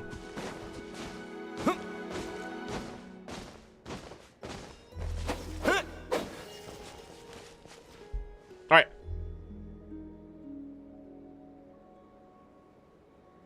Okay. Oh, next up. We got Varca gamers. We're gonna be wrapping up with Varca's lore and weapon. Could this be the reason that led to the king's death? Yeah, absolutely. They said that he fell into the abyss. Like, I think it was in the Hymns of the Far North. I think they said that I forgot what the name was for the Belyazar that I thought that they used. It was like Pasuko or something like that. Paisuko? I think that was the name given to the Belyazar. And I'm pretty sure they said that the Paisuko fell into the abyss. Yeah, Pakaisuko. Yeah, I remember.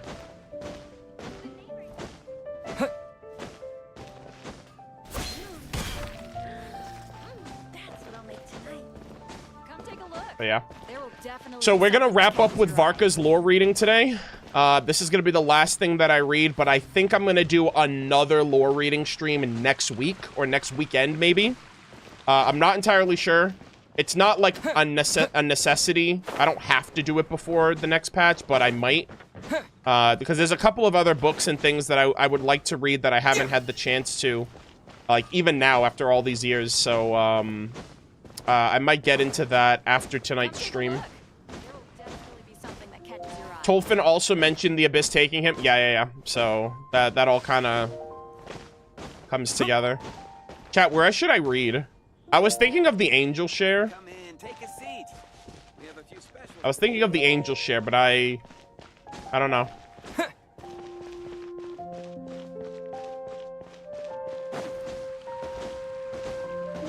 His office. Yeah, I guess that's more suitable.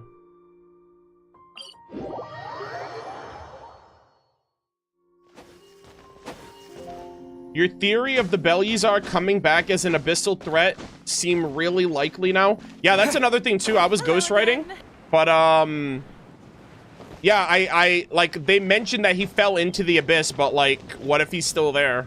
What if we eventually got to fight the Belyazar, or like the remnants of the Belyazar, like the abyssal remnants of the Belyazar? That'd be kind of cool.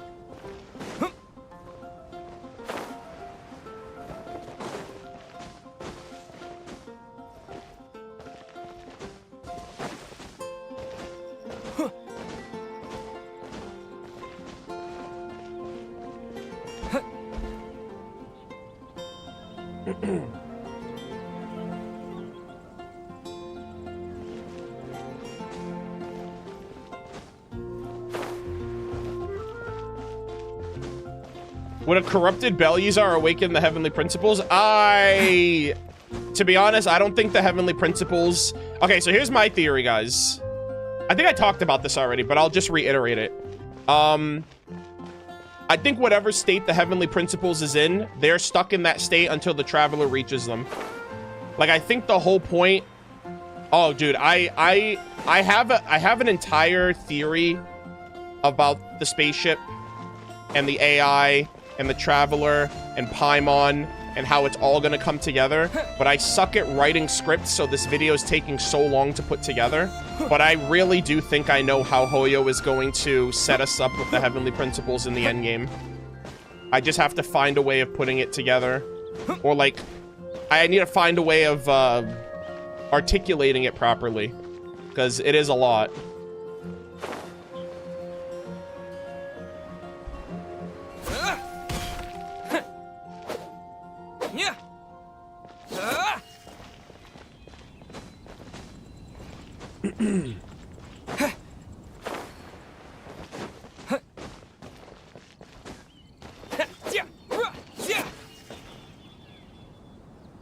Alright.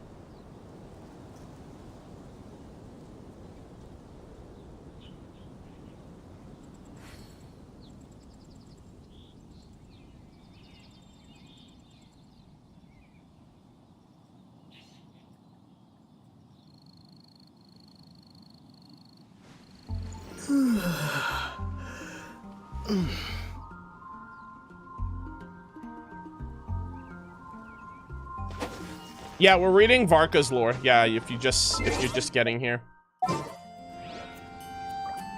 I'm gonna run the ad right now, and then we're gonna start. We're gonna read the weapon and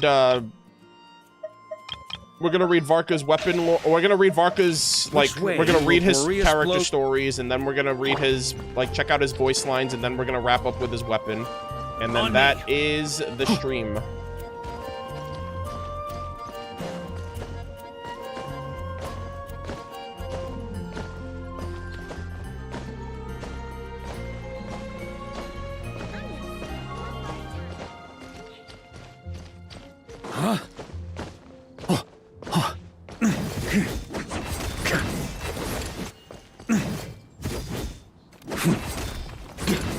Yeah. You know what I think? Actually, you know what? Let me just express this really quick. You know what I think? I think that the only time the Heavenly Principles wakes up is when the destruction of the planet is at risk. Like, the Heavenly Principles, the last time they woke up was during the Cataclysm.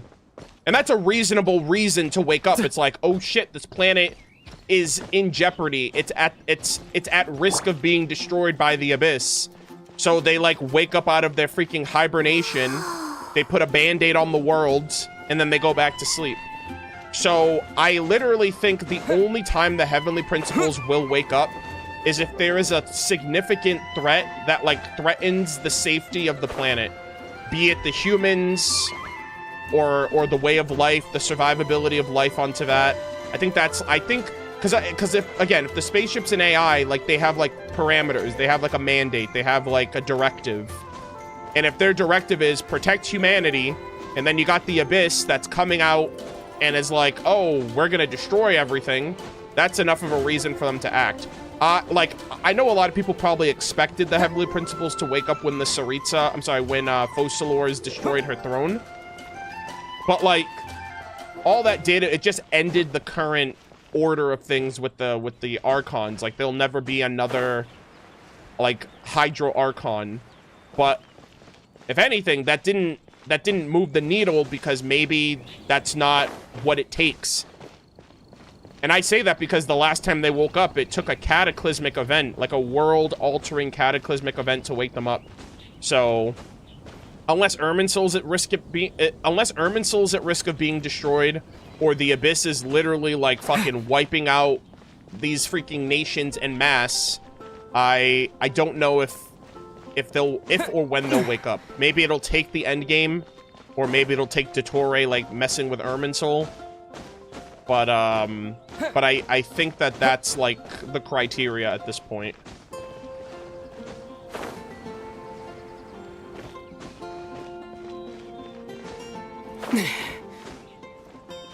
Didn't they wake us up to stop us from leaving?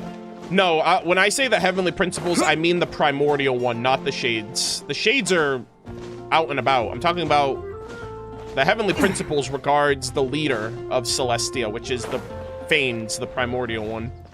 They're sleeping. But yeah. Somebody earlier mentioned your theory about the Belyazar coming back as an abyssal threat seems really likely now. I also wanted to add the fact that if the Fae are a creation of the Hyperboreans, and the Hyperboreans used moonlight and the remains of giant beasts, right? The bones of giant beasts. And if those giant beasts were dragons, number one, Fae are basically dragonic in nature. But I wonder if that would basically imply that if we fight the Belyazar, it'll be like an abyssal dragon Fae form. I think that would be so fucking cool. If the Belyazar is in, like, the realm, they're, like, behind the gates of the Abyss, right? The gates of Polyola. If they died, but, like, they got absorbed, they fell into the gates of the Abyss. If they come back as, like, some abyssal world quest boss, I think that would be super cool. And no, I don't mean like a Ghostoid 2.0, because Ghostoid is just the memory of an abyssal dragon sovereign. I would love it if it was like the Abyss mixed with a dragonic Fae. I think that'd be so cool. Or even Chernobog, the god of darkness, mixed with the first Cryo Archon. I think that'd be so badass. That does seem very World Quest oriented, because we tend to always deal with some type of boss conflict at the end of world quests. So I feel like that would be more associated, but I'm sure that they'll talk about that lore in the Snezhnaya Archon quest with the Tsaritsa, because that's her dad. So I think all of that is definitely a possibility. And yeah, I did talk about that. Like I made that initial theory when we read Hymns of the Far North for the first time, which was super cool. But yeah, I am working, like I said earlier, I'm still working on it because I suck at writing scripts, but I'm currently working on a video where I'm trying to script out the perspective of the Heavenly Principles and how, if they are this AI construct of the Traveler spaceship, how they tie in with the Traveler, how they tie in with Paimon, how Paimon ties in with the AI, and how it basically like culminates with the Traveler's journey. The whole reason the Traveler is on Teyvat is to reach the Heavenly Principles. They just don't know it. And Paimon is their guide to the Heavenly Principles by design. And I'm trying to, and like it's gonna come to, there's like a main key ingredient that puts this all together, and I'm not gonna say what it is because the video will do the talking, but I'm so excited about it. It's gonna take a while to put together because I need to find like the spare time to do it outside of editing and streaming and recording.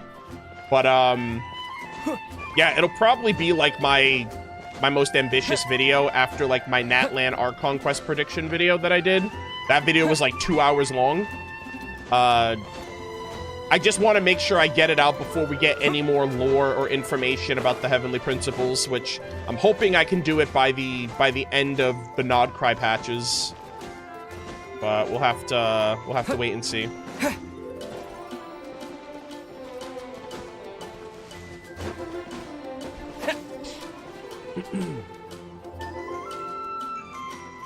Alright, gamers. Time to lock in. We're gonna go to Varca's office, and we're gonna read his lore so I can stop yapping.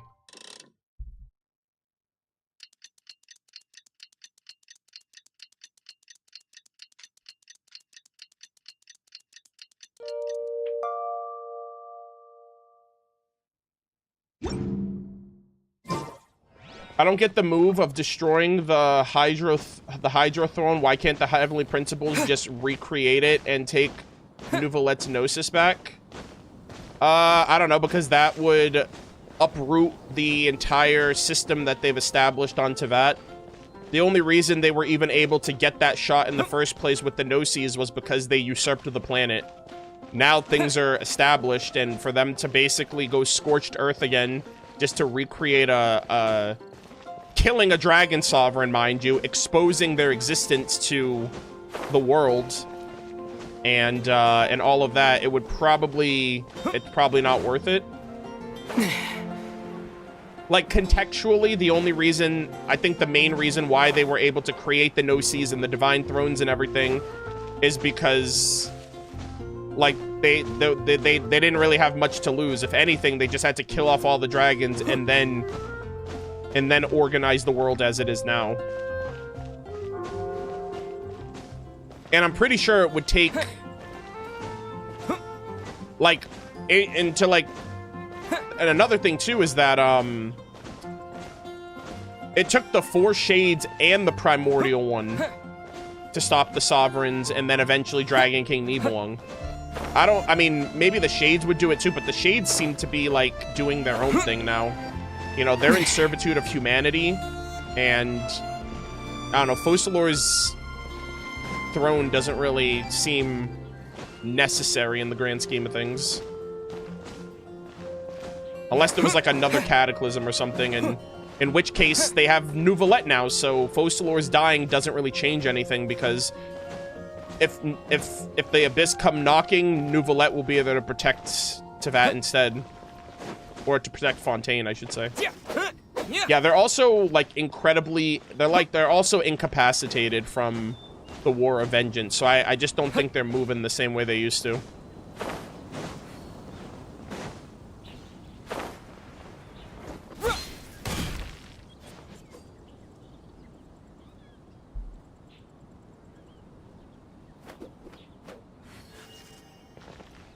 Alright, chat. We're gonna start in 30 seconds. I apologize. Dude, it's almost 1 a.m. So this is probably gonna take me like another hour, hour and a half to get through. But let's lock in.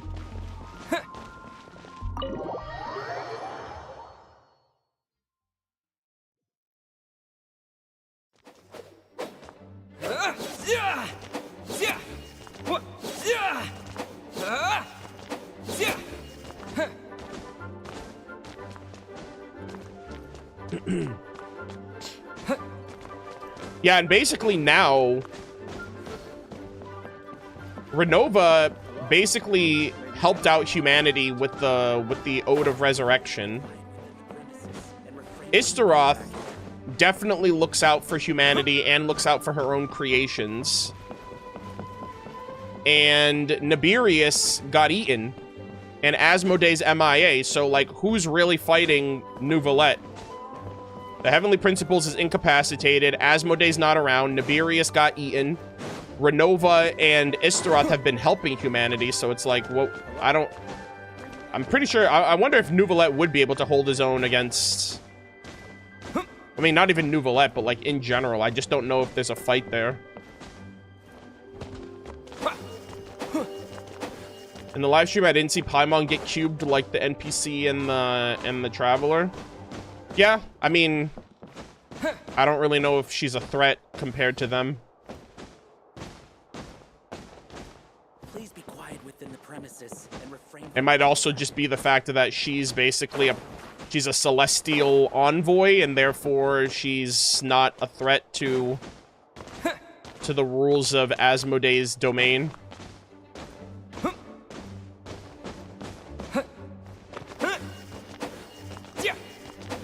Either that or they just didn't show it. Please be quiet within the premises and refrain from making a racket.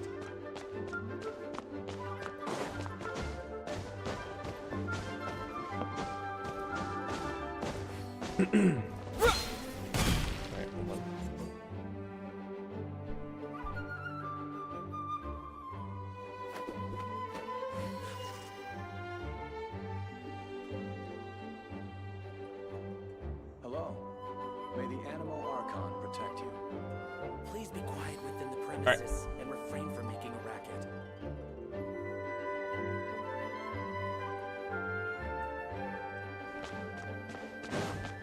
Okay.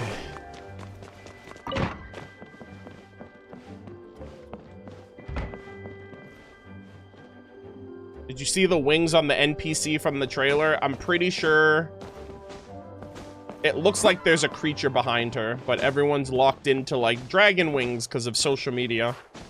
But I did see that. It literally looks like the red vulture wings in the background because they literally live in the desert. And it's leveled behind her. So when we see that trailer, when we see that cutscene for ourselves and it's actually the red vulture, I'm gonna troll. I'm gonna troll Twitter. I'll be like, Twitter, stick to causing drama over nonsense, alright? Leave the lore content to the actual, like, professionals.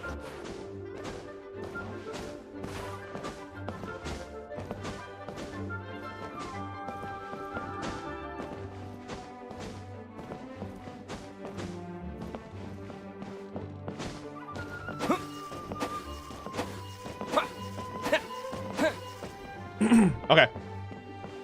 Let's lock in.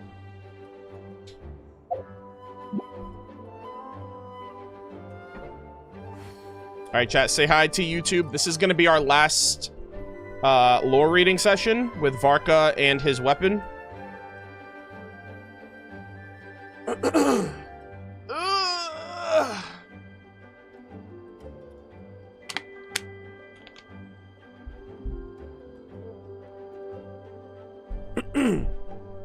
Actually, you know what?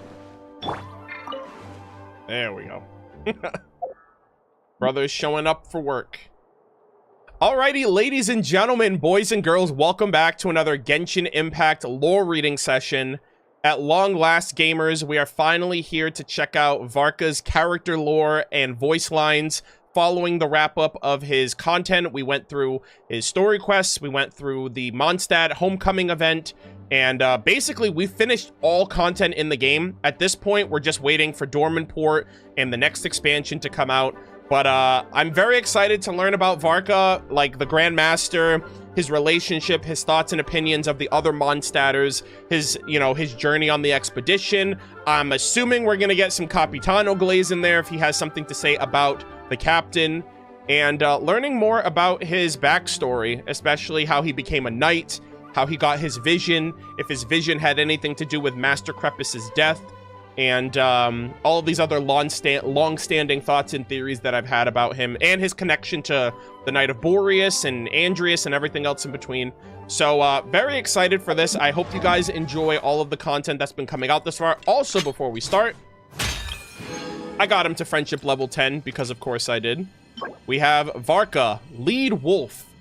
The pack of wolves chased the northern wind, but only the leader knew that the wind had already begun swirling in its palm the moment they started running. Absolute cinema. My goat. The Knight of the North. All right, let's check this out. We have Varca, birthday February 17th, which was last month, so really cool to have his birthday. Affiliated with the Knights of Favonius with an animo vision and the constellation Lupus Majoris, which parallels which parallels Razor's Lupus Minoris, or Lupus Minor. We have Grandmaster of the Knights of Favonius, Knight of Boreas, Protector of Mondstadt. Alright, let's check this out. Oh, this is pretty lengthy. Alright, character details. It is in bustling taverns that the grand tales of Varca are told, as they almost always begin with an extraordinary tale of his birth. So, oh my god. Some claim that, when he was still in his swaddling clothes, two venomous serpents sought to slay the hero he was to be. Yet the infant, not even 1 month... Yet the infant, not a full month old, seized them, one in each hand, and tossed them from his cradle as if they were mere playthings. And thus, 'tis said, he grasped this... Oh my god, stop! That's how he learned to dual wield? He's like, yeah, those two snakes from my childhood. I taught them a lesson and I was forever changed. Also, I'm pretty sure that that's like a reference to like Hercules or something. And thus, 'tis said, he grasped the secret to wielding twin blades. Some say that, upon the very hour of his birth, a bitter north wind, the likes of which had not scourged Mondstadt in a century, tore through the sunlit skies, and from the depths of Wolvendom rose a chorus of wolf cries, one answering another. 'Twas a declaration that the north wind would rise again to reclaim his place as the mightiest of the four winds. Bro, what are these tall tales? This is crazy. Some whisper that he was born to be a knight, a favored child of fate, destined for greatness since his first breath. Such whispers, of course, are but the idle stuff of tavern tales. In Mondstadt, there are no fell serpents that single out infants as targets for their venom, nor packs of wolves that howl for no rhyme or reason. These tales are not but the beguiling babble of tavern bards who, with much ado, weave epics of high destiny and doom for entertainment. Not all legends are born of legendary beings, nor must every myth be guided by a god's own hand. On a perfectly ordinary day, without a breath of wind or drop of rain, in a home neither poor nor prosperous, Varca came into the world in the most ordinary way. No peril arose, no omen struck. In the days that followed, he grew up no differently than any other ordinary child in Mondstadt. Listening to the bard's tales of knights and gods, he dreamed of the day Listening to the bard's tales of knights and gods, he dreamed of the day he might charge across a battlefield, just like the ones of those very tales.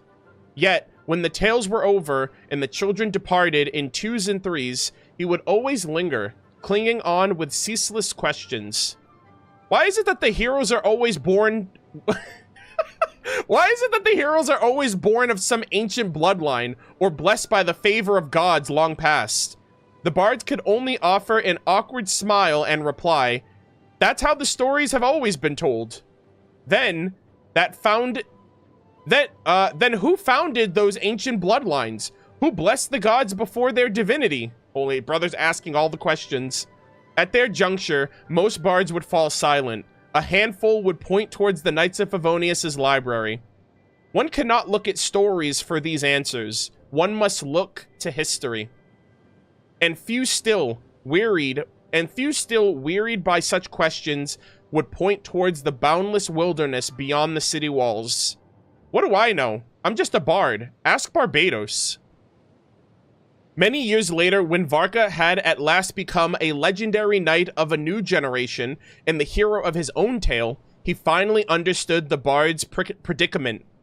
Reality requires no justification, yet a tale must earn the credence of its audience.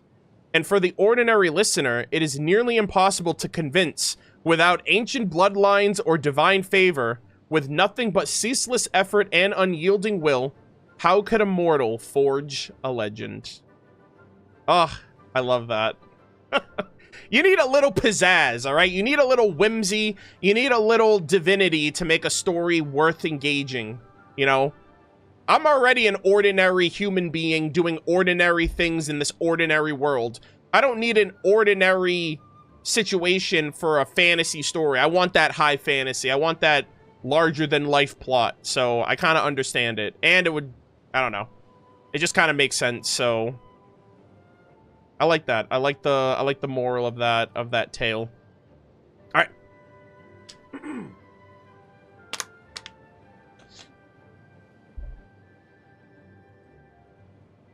Okay.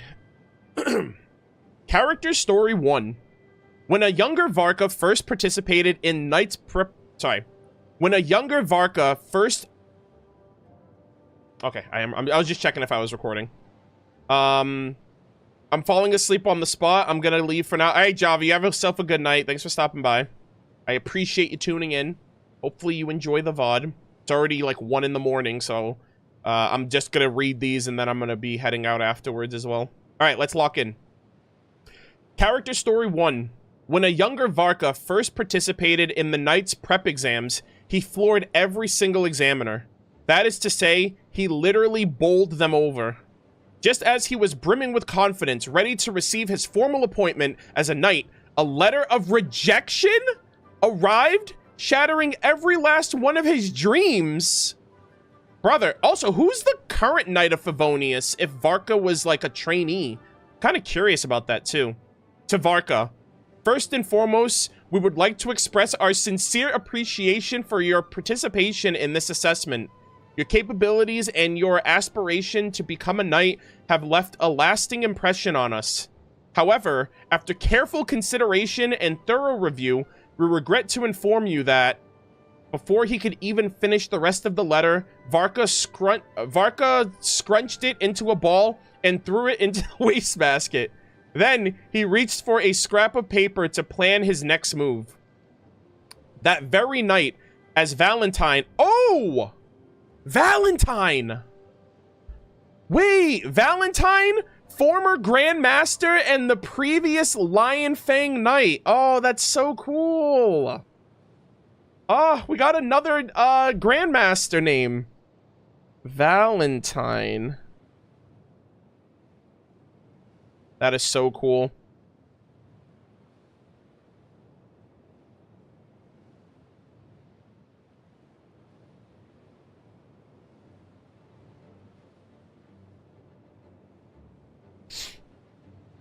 Oh, that is so cool. All right, let's see.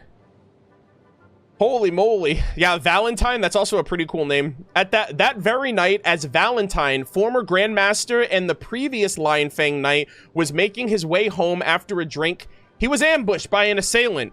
With all of his attendants laid out, With all of his attendants laid out, Valentine was left to face the attacker alone, both impressed and speechless. Impressed because the assailant was much more capable than he had managed, and his ability to conceive and execute his ambush in under half a day was nothing short of astonishing.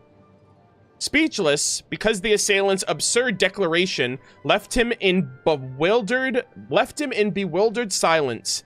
If the Knights of Favonius can't even protect their own Grandmaster, how can they protect Mondstadt? They might as well hand the job to him. Did you not finish reading the letter I wrote? I felt like that was Varca that was doing that. Did you not finish the letter I wrote you? Who reads a rejection letter at the end? I always put the most important part in the postscript. His PS and PPS, he loves those.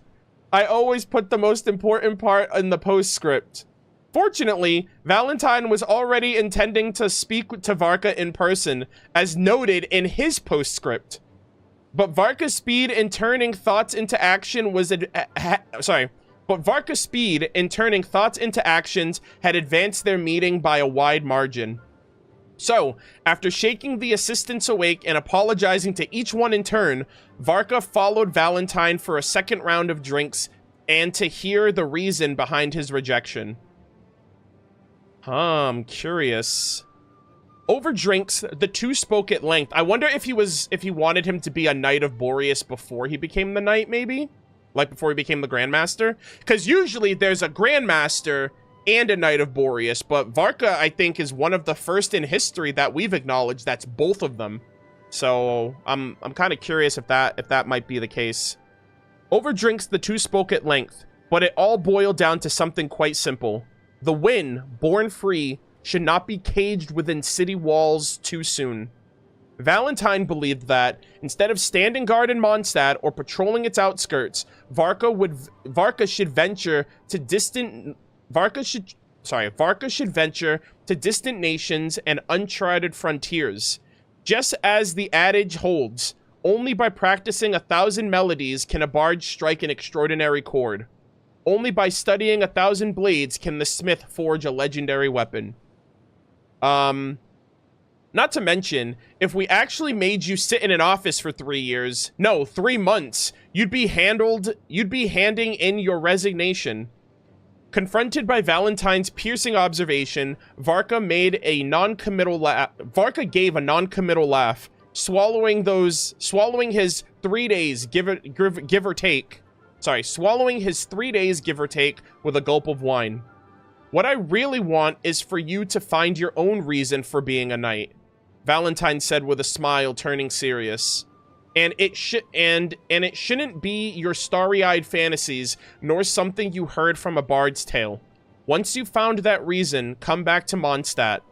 The very next day, Varca set out on his journey to discover what could make the free Wynn consent to remain within city walls and become a knight. Even if the day should come when, for the sake of being a knight, you find yourself doing work you loathe day after day. Born by the salt-tinged breeze of Dornman Port mentioned! Holy moly, we'll be there relatively soon, I can't wait. The young man narrowed his eyes against the rising sun and recalled the old knight's solemn counsel once more. Even if the day should come when, for the sake of the very same title, you must surrender the glory and pride you hold dearest.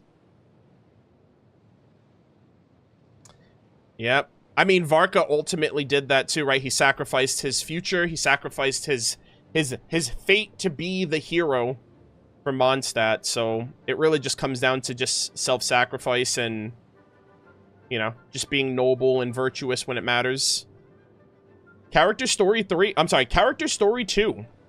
No home was until other hands defined... Wait. No homeland was until other lands defined its frame. No longing was until farewell spoke its name. Bars. Ellipsis. While Seamus Pegg wrote that short verse into his notebook... Oh my god, Seamus. Dude, it's so I'm reading this. At the time I'm reading this, we already watched the special program for Luna 6.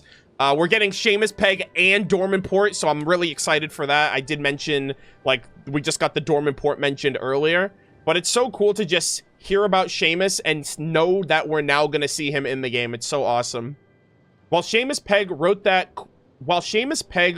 short verse in his notebook, Varca crouched by the campfire, warming a pot of wine. If you ask me, you should really come to Mondstadt. Wait, what? Wait!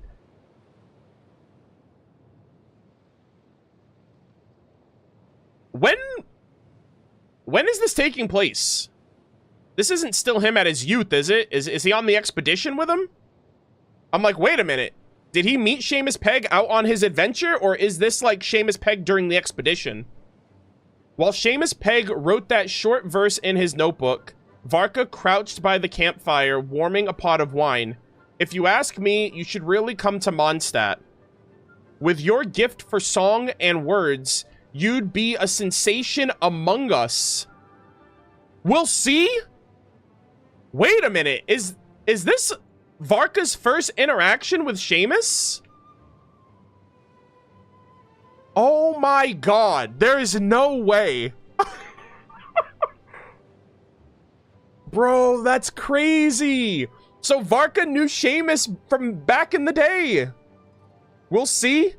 And he ended up doing it. Varca recruited Seamus to Mondstadt. I thought Seamus was already from Mondstadt. We'll see. Seamus accepted the cup from Varca and shrugged non-committally. At least the dandelion wine you mentioned sounds worth a try. Bro! Is Varca basically Varca's low-key responsible for, like, Frederica and Jean and Barbara's existence? He was like, yeah, Seamus, you should come to Mondstadt. Like, Barbara and Jean literally exist because of Varca. That is so cool. At least the dandelion wine you promised sounds worth a try. Yeah, I was a little tripped up by this because I thought Seamus was writing in his notebook while on the expedition, but I was like, he was like, you should really come to Mondstadt. I'm like, wait, why would he come to Mondstadt if he's from Mondstadt? That's so sick. I love that.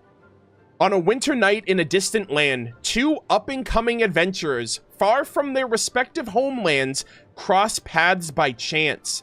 So, Seamus Peg isn't from Mondstadt. I wonder where he's from. That's so cool. By then, Varca had already journeyed through many nations. He had witnessed the most monstrous of creatures prowling the mountain peaks and churning oceans into towering waves. He had seen the bravest of men. Armed with little more than crude spears and cloth armor, standing their ground against hordes of enemies. The Millilith, the guards, different people from different lands, called by different names, sharing the very same spirit. Exactly. God, I love that. Yet it felt as though a veil still hung between him and the answer he so desperately sought. As the years abroad slipped by, his longing for home was the only thing that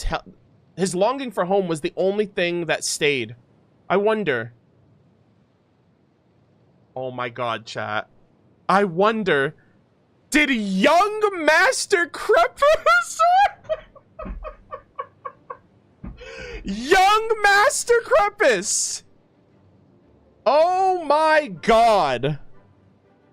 Chat, this is basically like the adults of Mondstadt now were in like their youth back then.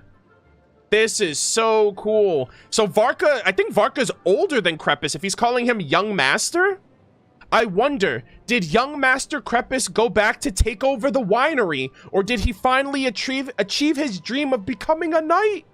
And what of Frederica, who never had a good word for anyone? Has hell finally frozen over? Has she taken a shine to some lucky fellow? Guys, I'm gonna freaking lose it. You're telling me He knew all of them back in their youth. Also, no, she hasn't found that lucky fellow yet. You're about to escort him to Mondstadt. You're about to escort him directly to her. That's crazy. She had nothing to say about any of the people in Mondstadt, but somehow Seamus Pegg was her knight in shining armor. That's crazy. I love that. What about Erich? He's always so quick to point out how I fall short of the chivalric code. Has he grown more forgiving with time? Nope. This is long. So this is when they're all young, chat. This is before they're adults, before all the crazy shit happens in the future with Dottore and Kale and the expedition and Crepus dying and everything. Oh my god. I wonder if the wine back home still tastes the same as I remember. Oh my god, it's Manthus wine. I wonder if my family misses me as often as I miss them. If you're so curious, why not just go back? Bluntly, Seamus interrupted Varca's incessant rambling. You're not like me. You're not like me. I don't have anyone left to miss in Nodcry. Wait, Seamus is from Nodcry? Bro. Dude, this is so fucking cool. So Seamus Pegg is from Nodcry, and Frederica Gunhilder's ancestry goes back to Arcadia, like the ruins of Arcadia. And then they merge, they meet in the middle at good old Mondstadt. That is so sick. Holy moly. Oh, that is so awesome. I really, like, for some reason, like, I actually want Jean and Barbara to go to Nodcry now. Just because that's where their old man is from. Bluntly, Seamus interrupted Varca's incessant rambling. You're not like me. I don't have anyone left to miss in Nodcry. Go back. But I still haven't found my answer. Go back. But I still haven't found my answer. Those people you were just rambling about, why can't they be your answer? Guys, Seamus is him. Seamus is a fucking goat. Oh my god, I love this. Varca fell silent, his cup frozen halfway to his lips. It was as though a veil in his heart had been torn away. Home was never some nebulous concept.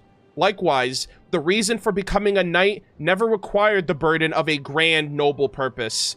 Only, how could such a simple truth take so many years to click? If he went back now, wouldn't those guys back home laugh themselves hoarse? Shouldn't a hero's awakening come in a moment of legend, followed by a triumphant return at the epic hour?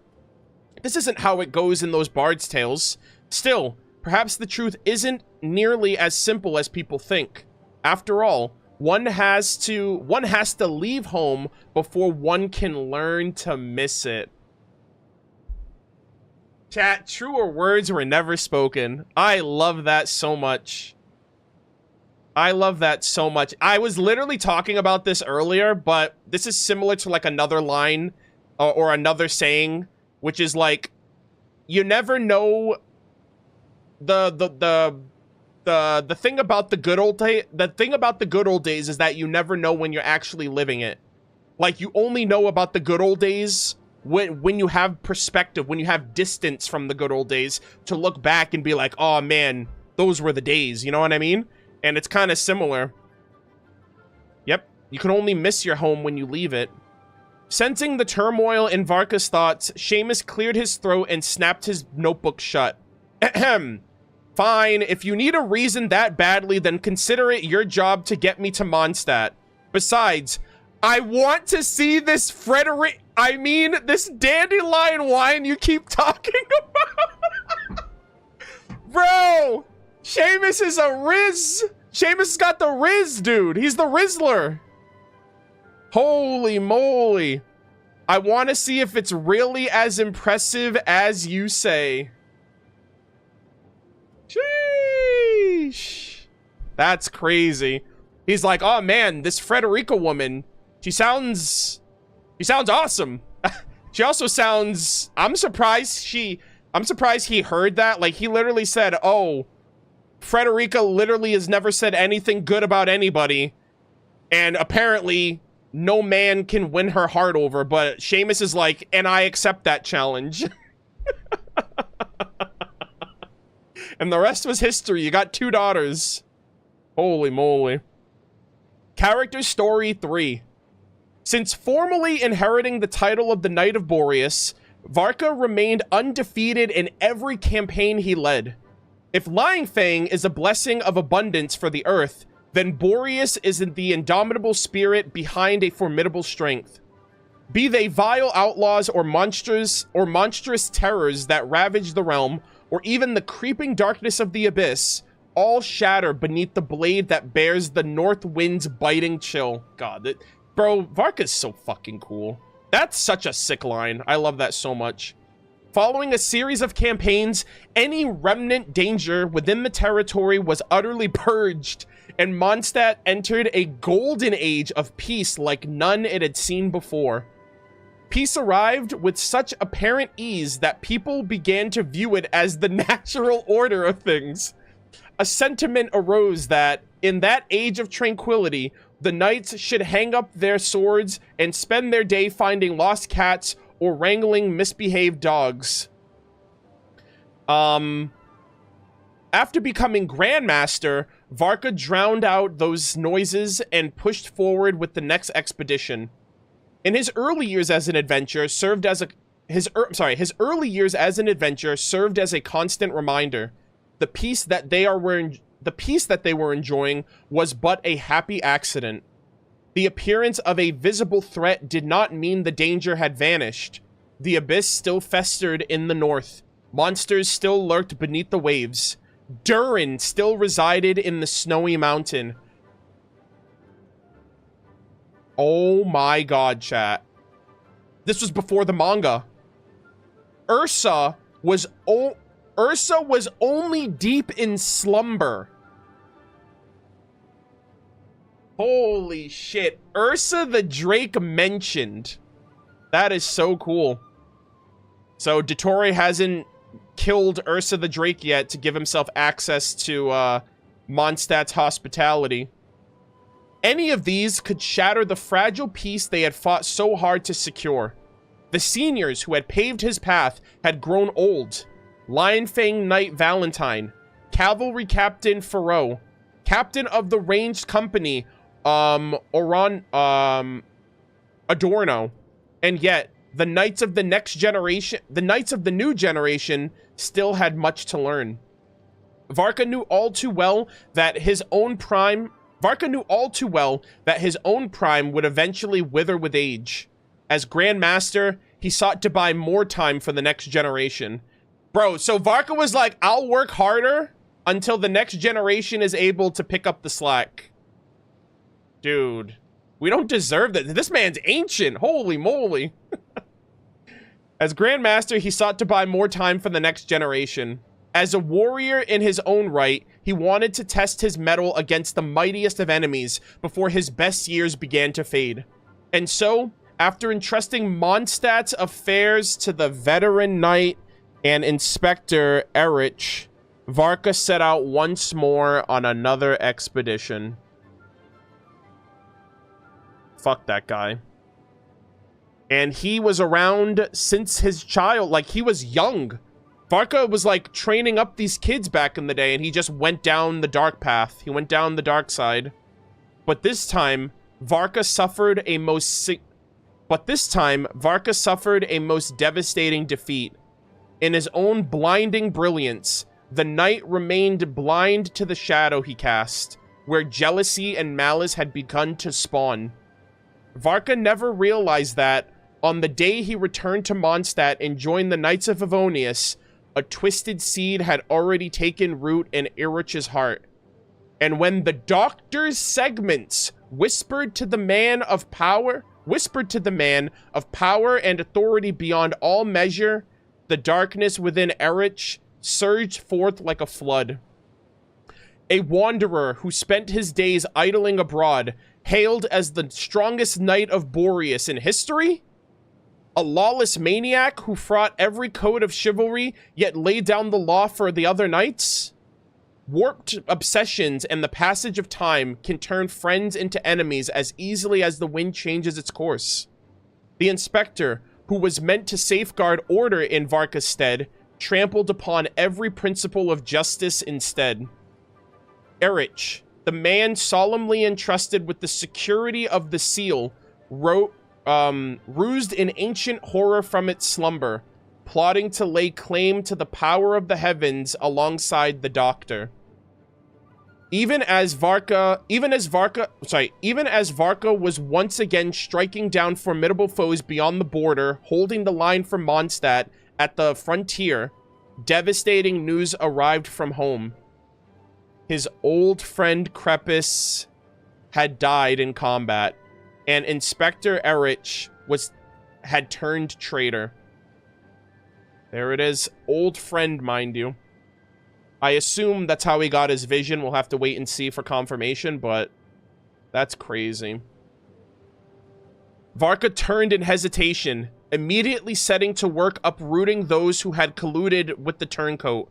But Erich had inflicted too much wounds upon Mondstadt in the intervening years. Cornered by Varca with no way out, he took his own life amidst peals of manic laughter.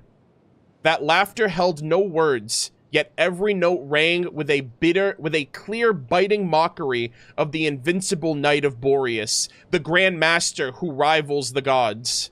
Behold, you've stumbled, you failed. You're only human, after all. That's so cruel. Oh, man.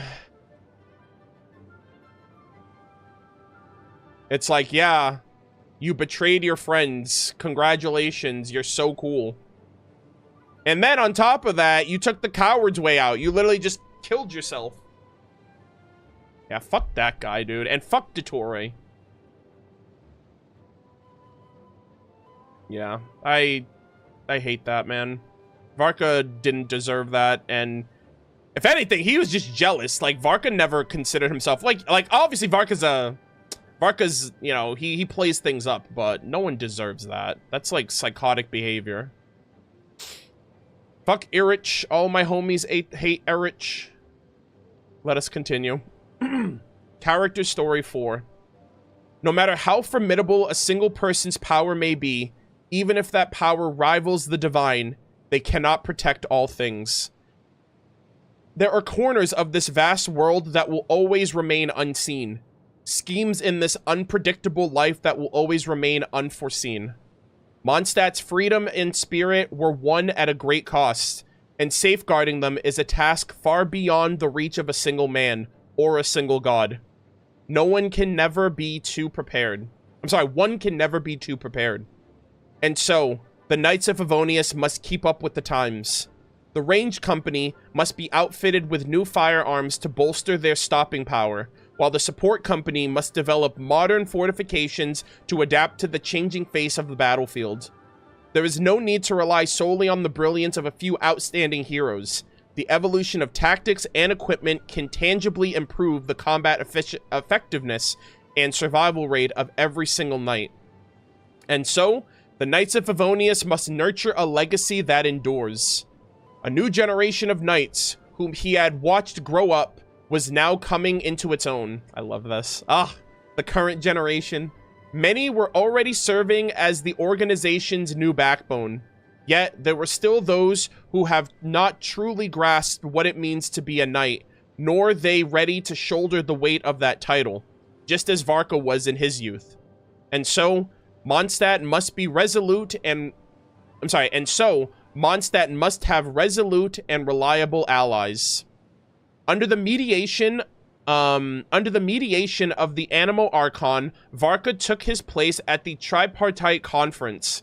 With cunning charm and a silver tongue, he sought to win over a mage who walked beyond the world's common logic. Chat, in before he's actually there to rizz up Nicole, long before we even knew. But obviously it's about Alice, but a dreamer can still dream, damn it. I never expected a knight to have such a way with words. It almost makes one wonder if Barbados might be whispering lines into his ear. Such was Alice's assessment of Varca's display. It probably is, because the same way that Grandmaster Varca was whispering things for freaking Godwin to say to Glory, I feel like Venti was like, okay, this is what you say to the Hexen Zirkel witches if you want them on your side. So, I'm pretty sure Venti helped him out. At last, the mages set their names upon the pact. Perhaps they were unmoved by his words. Perhaps they had motivation of their own. In any case, with this pact in place, Mondstadt had secured one more safeguard for its future. In accordance with the pact, the trial forged by the combined power of the mages was finally completed. Varca, who hadn't let loose in ages, could at last set all worldly duties aside and lose himself in a truly exhilarating fight. Yeah, and apparently he's the first winner of Barbalot's trial, which was really cool. At the end of the trial, the mages asked the knight to make a wish, but the knight had nothing to ask for. The city he sought to protect was safe, and the power he desired he would seize with his own hands. And so, on a whim, Varca asked if he might steal a glance at Barbalot's scryglass, just to satisfy the sudden shock of curiosity.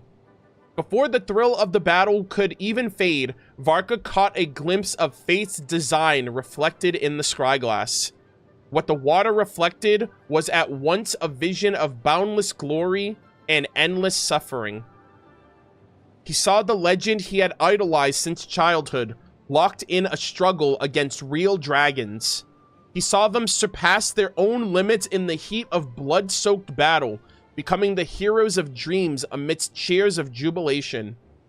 But he also saw a dark calamity creeping the lands of Nodcry and Snezhnaya. Also, really quick, what did he see?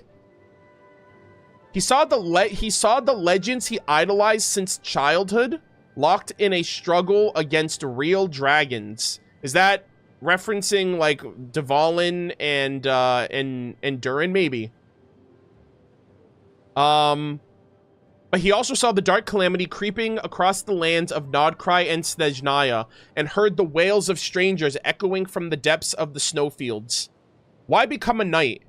In his younger years, Varca had given himself an answer: to protect those he loved, and protect those who loved him in return. Aww. Now, fate greeted him with a colder, more cutting question. Would a knight still fight for those who might not even know his name? If fate was bold enough to show its hand, why not play the hand he was dealt? If the storm had yet to reach Mondstadt's shores, why cast aside his dream now to go chasing shadows in the north? There was no need for hesitation. The unruly northern winds had never followed anything but its own whims. And every child of Mondstadt, born into freedom, carries the same name in their hearts. Why, we will not bow before any tyrant, even if that tyrant is fate itself. Get wrecked, fate. All right, we got this for you, right? We're waiting for you to act up. We dare you. God, I love Varca so much, guys. He is so goated. And yeah, this character story 4 was essentially what we got from his animated short. So, you know, we got to see it before we got the visual, like the text explanation. But it just gives more context if you don't watch supplementary content. But yeah, I love Varca so much. He's great. Character story 5. There are numerous ways to enjoy tabletop troop. Oh my god. Chat, is Varca a tabletop troop gamer? We need Cloran to come to Mondstadt and play a game of tabletop troop so we can see Varca's Varca's RPG design. I think that'd be so cool. All right, there are numerous ways to enjoy tabletop troop, a popular game across many nations. Even the expeditionary forces make use of it, hosting games during their leisure hours to help broaden the knight's strategic thinking. Traditionalists insist that role-playing and narratives are the heart of the game, but every game has its rules, And so long as there are rules, there will be players looking to push them. Looking to push them to their absolute limits. Oh god, is Varca like one of those players? My character is a righteous and honorable knight, but I once crossed paths with a cursed blade. To suppress its fury, I have no choice but to carry it with me at all times. And while I am merely an ordinary bard, the rumors I've picked up in countryside taverns have taught me many a secret regarding the hidden depths of magic. Beyond that, you'll find the people who insist on pitting these characters against each other to see who comes out on top. A high-level master of chi can attack 5 times in a row and leap onto rooftops in a single bound? That's way too strong. But what happens if they run into magic? They'd be sitting ducks. Magic casters are obviously superior. They can reshape the world itself. No, look at this. A heroic bard can cast spells while attacking. And even and if they've dabbled in these other trades, not only can they cast spells, they can also hit their targets 20 times over in a single turn. You're just exploiting a loophole. But that's exactly how it's written in the rulebook. He's like, bro, anything to win. I'll take any loophole I can get. Meanwhile, such a stalemate whenever such a stalemate arose in the expeditionary sands table, all of the bickering would end with one thing. Grandmaster, what's your call? Oh my god, chat. Varca's the game master for the knights? I need a tabletop troop. I need a tabletop troop. I need a tabletop troop anecdote with Varca playing tabletop troop. I need that. Him as GM? There must be so much shenanigans. As Grandmaster, you know why? He's probably the Game Master because he's like, that's the same acronyms as Grandmaster and there can only be one, so I'm going to be the GM. I'm gonna be the GM and the GM. As Grandmaster and Game Master, Varca's response was very blunt. Egbert, your Master of Chi is trapped within 6 invisible walls. Ugh. Winfried, oh my gosh, and it's the same NPCs that he hangs out with and trains up. Winfried, a Bathismal Vishap has dragged you underwater. You can't cast spells now. Leaf Helm. According to the rules, you can cast spells while attacking. Ha! Told you, I'm the strongest. But in that case, you are now facing a behemoth that deflects those very spells. Take your time. After a few rounds of wailing, all 3 knight characters were tragically wiped out. A single person can only be so strong. Hey, you know what? That's a valuable lesson to teach these knights. It's like, hey, this might be a game, but in the real world, you can't be doing that shit. You gotta remain grounded at all times. A single person can only be so strong. The dangers out there never end. Luckily, we're only playing tabletop games right now, and not standing before the abyss. Varca flicked over the last chess piece representing a character without hesitation. Next time, remember to scope out the enemy and assign roles before charging into battle. Even Lohen knows that. Tabletop Troop isn't a solo game. With the fleeting years and scant wisdom of a human life, no man is an island, especially against the myriad foes of this world. Holy moly. Only when scattered embers are drawn together, each kindling of space before it, shall the light mingle and thus rival the moon and the stars and moon. To you, the soul of a god is no gift. It is a lethal weapon. The strength of mankind is brought by bitter toil. Are you certain you wish to do this? On the eve... Oh. That's Andreas. To you, the soul of a god is no gift. It is a lethal weapon. The strength of mankind is brought by bitter toil. Are you certain you wish to do this?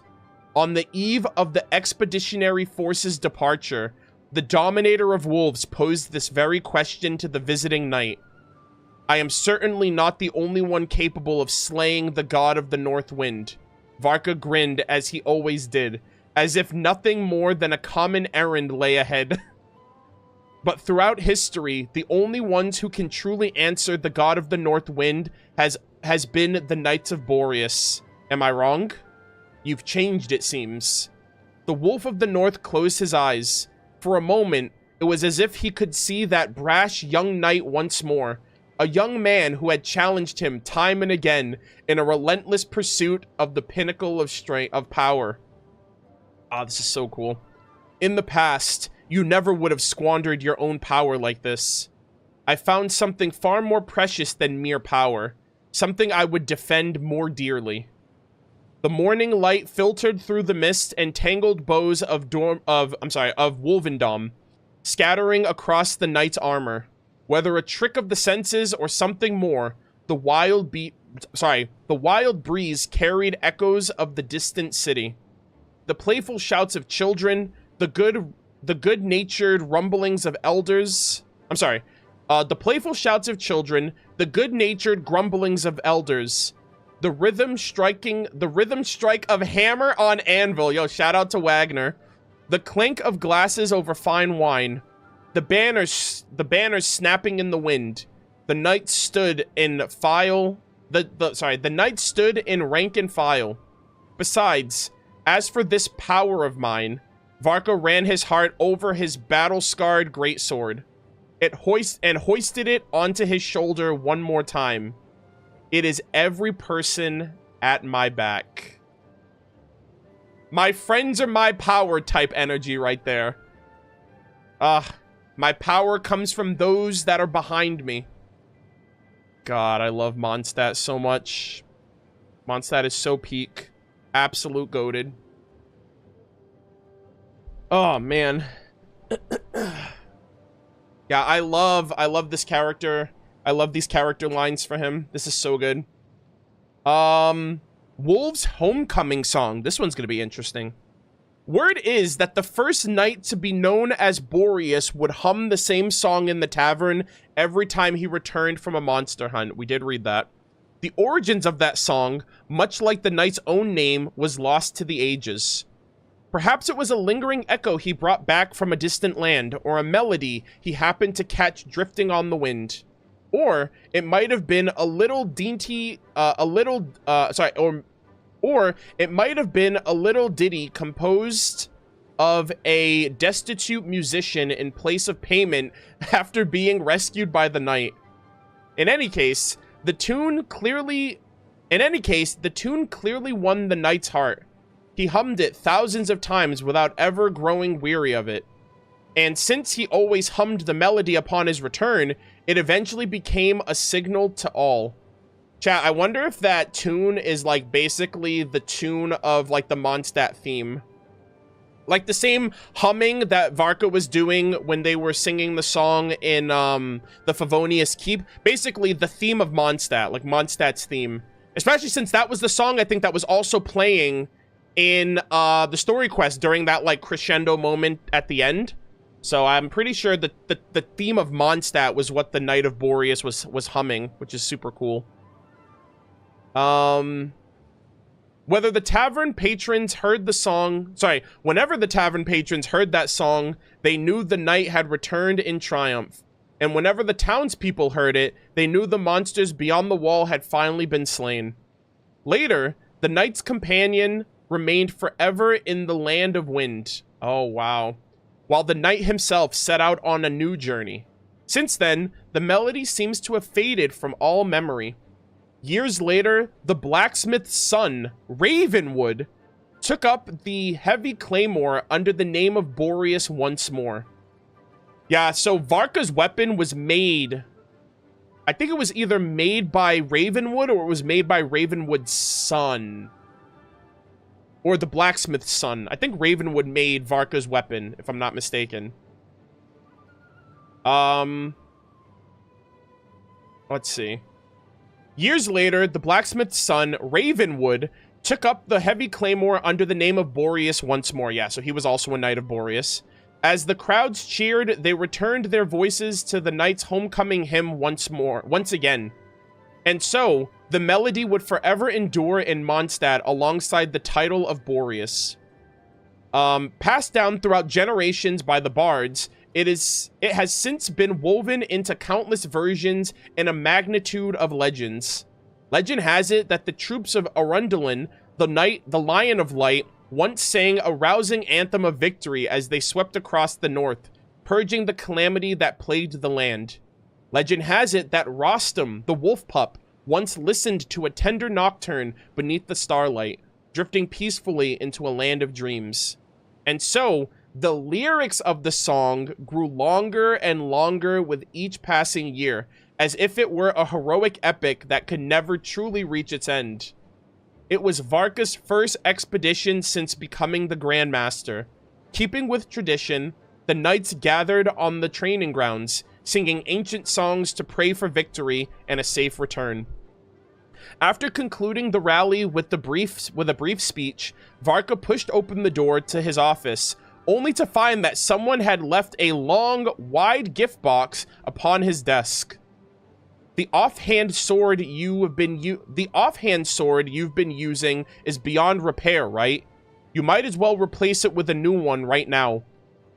With the way you swing a blade, even the finest sword is nothing more than a consumable. I hope this one lasts a bit longer in your hands. Also, happy birthday. Oh my god, that's so sweet. Also, happy birthday. You may have forgotten, but we certainly haven't. Turning the letter over, he found the signatures and a postscript scrawled on the back. Seamus, Frederica, Valentine, and all the Knights of Favonius. Oh my god. I love it. I love this so much for him. Also, Seamus and Frederica seem to be like an item at this point. Valentine, the previous Grandmaster, and all of the Knights. P.S., because you love your postscripts, we argued about what to name this sword for the longest time. Unfortunately, we could not agree on anything, so we figured that we'd leave it up to its master to decide. On the training grounds, the knights' singing had yet to cease. Even through several thick stone walls, their voices remained clearly audible. Gripping the cold steel of the hilt, he pointed the blade towards the distant moonlight shimmering outside the window. A never-ending surge of poetry and song swelled in Varca's heart, echoing resoundingly. Triumph! For justice and chivalry indomitable.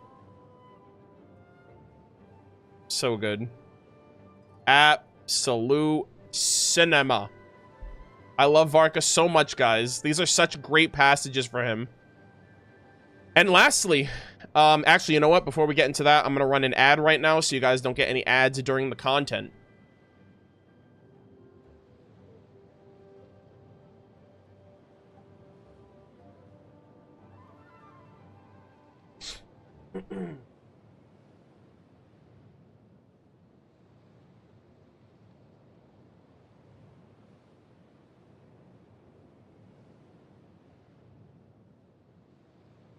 Oh my god, I went to bed and you were live. I just woke up and you're still live. Arnold, you never disappoint. Now I have something to listen to while I prep. Thank you.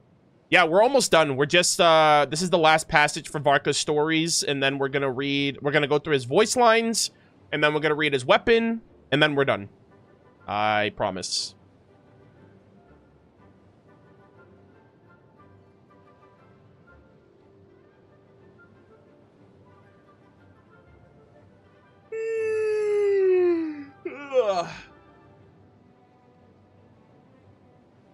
Are you gonna read the small story in his skill and burst description? I don't really do that. So I'm not... I mean, I don't do that, like, when I read these out. If I do that, it'll probably be on my own, but...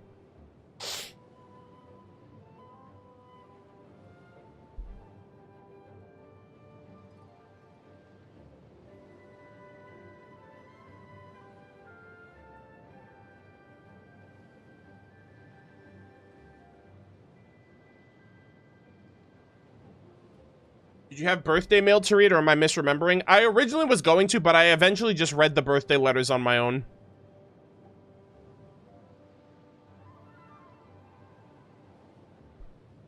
I know sometimes your sleep schedule fluctuates, but how do you feel still being live around this time?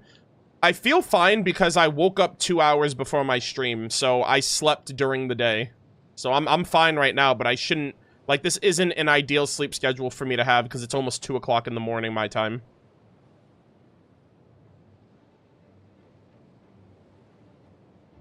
I'm literally doing homework right now as I listen to you. I feel smarter. Hey, I appreciate that. Hopefully it's entertaining. I appreciate that.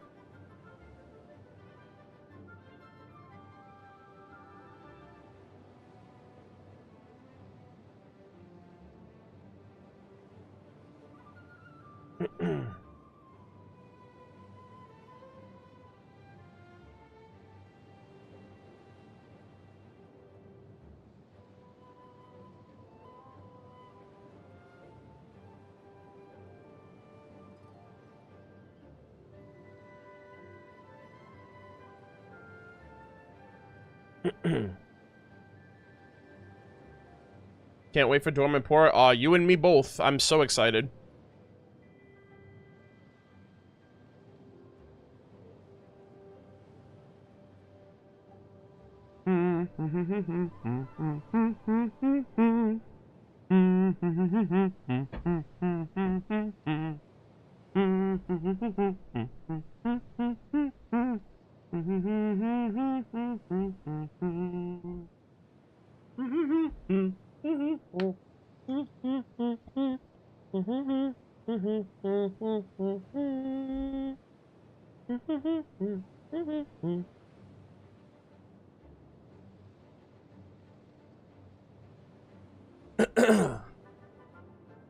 Alright, gamers, let's lock in.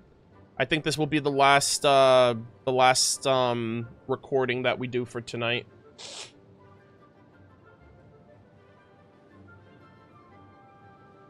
Alright, chat, let's lock in. Alright, and lastly for the character stories, we have Vision. Even without the favor of a vision, mankind is still capable of monumental feats. In Natlan, the human king led In Natlan, the human king led heroes towards a divine throne. Oh, so Simulanka.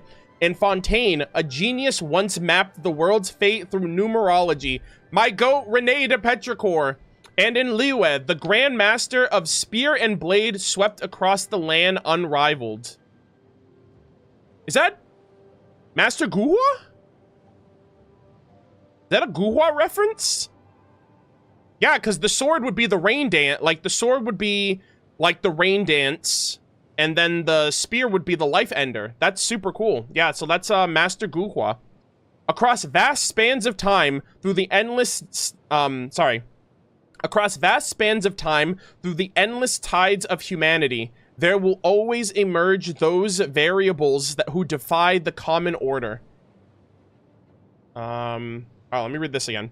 Across vast spans of time, through the endless tidings of humanity... Not tidings, tides. Across vast spans of time, through the endless tides of humanity, there will always emerge those variables who defy the common order of things. In Mondstadt 2, there was once a knight who had never been blessed with a vision. He reached the pinnacle of strength through sheer power and speed, wielding a claymore in one hand and a longsword in the other, performing a blade dance that verged on the divine. Chat. This is such a full circle moment because years ago, I think during Sumeru, I read the Mondstadt lore for the first time, and I first heard about Grandmaster Arundel dual wielding. And I literally Ghost Rider moment. I was like, number one, Varca's gonna use wolf hooks, because Razor uses wolf hooks. And I really hope that Varca can dual wield claymores in the future. And lo and behold. And they called back to that. That lore was called back in Varca's quest, so I love that shit so much, and I'm glad that he, like, I guess he took it up after the Lion of Light, which is awesome. But a wild card of such raw strength was a mere stroke of luck. Since the Lion of Light's passing, Mondstadt was never without an heir to his genius. Even the one heralded as the perfect knight, the great hope of both the wolf pup and the Lion of Light was lost to a blood-stained crusade before he can even master the dance. Yeah, wolf pup Rostam. Among the knights of later generations, many have mastered both the claymore and the longsword, yet none had ever matched the original, wielding both blades as extensions of their arm. So here's the crazy thing, though. Varca just dual wields 2 claymores. He doesn't even dual wield a longsword and a claymore. He literally, like, he's next level goated compared to Arundelen, which is crazy. When this problem was laid before Varca, even he was stumped. He simply didn't... He certainly didn't lack the raw physical strength to rival the Lion of Light. However, he soon discovered that dual wielding requires not just brute power, but also masterful technique. Without it, even his most forceful attempts left him strained and unsteady, each move offsetting the last. For him, it proved far less effective than the sheer single-minded speed of a solitary sword. Within the knight's records, studies of that blade dance contained no description of its technique. Evidently, Varca's predecessors were so focused on its ferocity that they underestimated its finesse. But that was of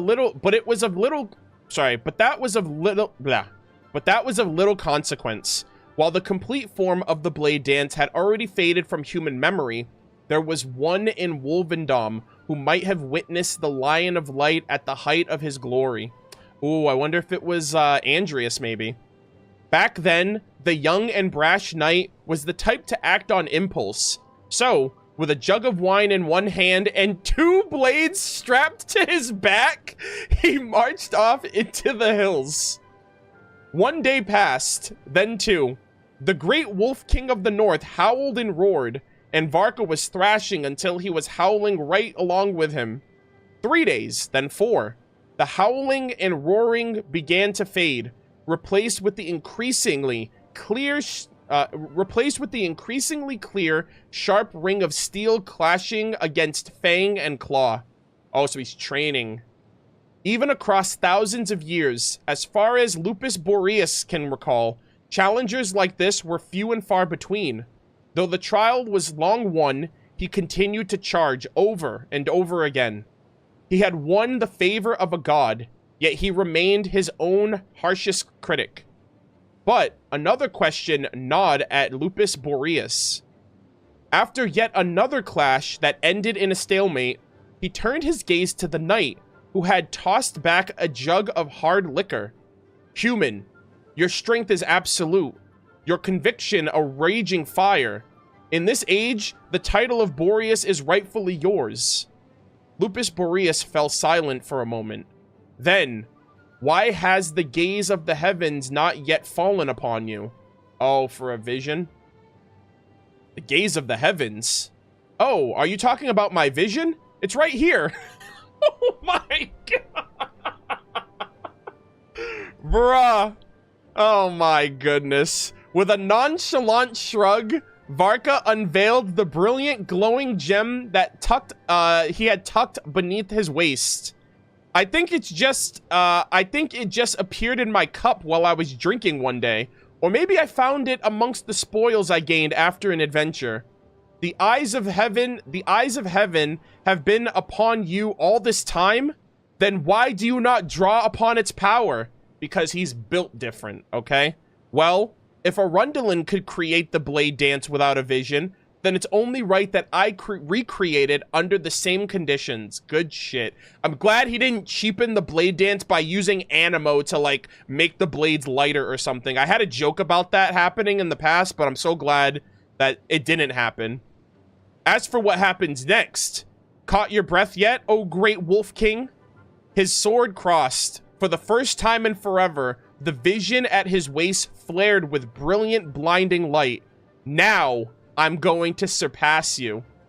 To learn, to inherit, and then to transcend.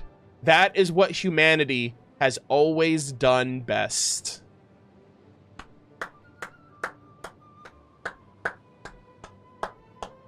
This is crazy, dude. So he was going toe-to-toe with Lupus Boreas without a vision, with nothing but his raw strength and power. He won the title of the Knight of Boreas off of that alone. And then he's like, you know what? If I actually use my vision now, you're cooked, brother. I was handicapping you this entire fight. So, God, I love that. I love Varca so much. Love him to death. Absolutely. All right, gamers. Let us finally get into the final piece of his character lore here. Allow me to introduce myself again, though you're probably bored of hearing it by now. I am Varca, Grand Master of the Knights of Favonius, Mondstadt's Knight of Boreas. I'm here to fulfill the Favonian pledge. I swear by my sword, you shall not fall while I stand. Hell yeah. Yo, cheers to that, my goat. I love you. I like to drink on occasion. Any and every occasion. Good one. Bro, when I heard that line for the first time, I wish I was live streaming when I heard that line. That line had me cackling when I heard it for the first time. I'm like, there's no way. And then he gives himself a compliment. But yeah, he's like, yeah, any and every occasion. That's Varca for you. I love him so much. Weapons need regular maintenance. Take good care of them, and they'll take care of you when it matters most. Sure feels good to get away from my desk. Now, where's a good spot for a nap? The rain stopped. We march on. Hell yeah. Seeing the snowfall always reminds me of places I've been through on past expeditions. Oh my gosh! Like that one moment where you had that interaction with Capitano while it was like snowing outside. I assume they were in Snezhnaya. But I remember that. You were with my goat, the two goats. Whoa, that's a strong wind. Trying to knock me down, huh? He's like, yeah, Venti, you can't take me down. He's basically talking to Barbados. Morning. You're looking pretty groggy. How about a drink to perk you up? Afternoon. Well, we got some downtime. Make sure to get some rest, or your afternoon's gonna be a real grind. Evening. Long day, huh? How about a nightcap to help you sleep? Night. Even the wind needs to rest sometimes. I'll keep watch outside the tent. Don't need a night watch. Oh, right, yeah. We're not sleeping rough. Old habits. Yeah, he's like, man, I'm not on the front lines of war. Okay, I guess. I love how he always he says morning, afternoon, evening, night. I like that. Very consistent. The Knight of Boreas serves as a bridge between humans and Lupus Boreas. But only a handful of us have truly managed to earn the Wolf Lord's recognition over the past millennium. Me. Oh yeah. You better believe I'm one of them. Yeah, he's like, I didn't get these scars for nothing, all right? I'm the knight and I have the scars to prove it. I've been on many expeditions to keep the peace around Mondstadt. Although none of them hold a candle to this one. One time we cleared out Dada Upa Gorge. Ooh. Another, we joined forces with the Millelith to pacify Stone Gate. And once, we set out from Falcon Coast to intercept some sea monsters offshore. What the hell? No wonder you've never run into any strong foes in those areas. Really? I was sure I left a few here and there for people to practice on. Okay, dude. He's like, oh, you never fought them? Damn, I guess we wiped all of them out. I guess we're just that goated. That's crazy.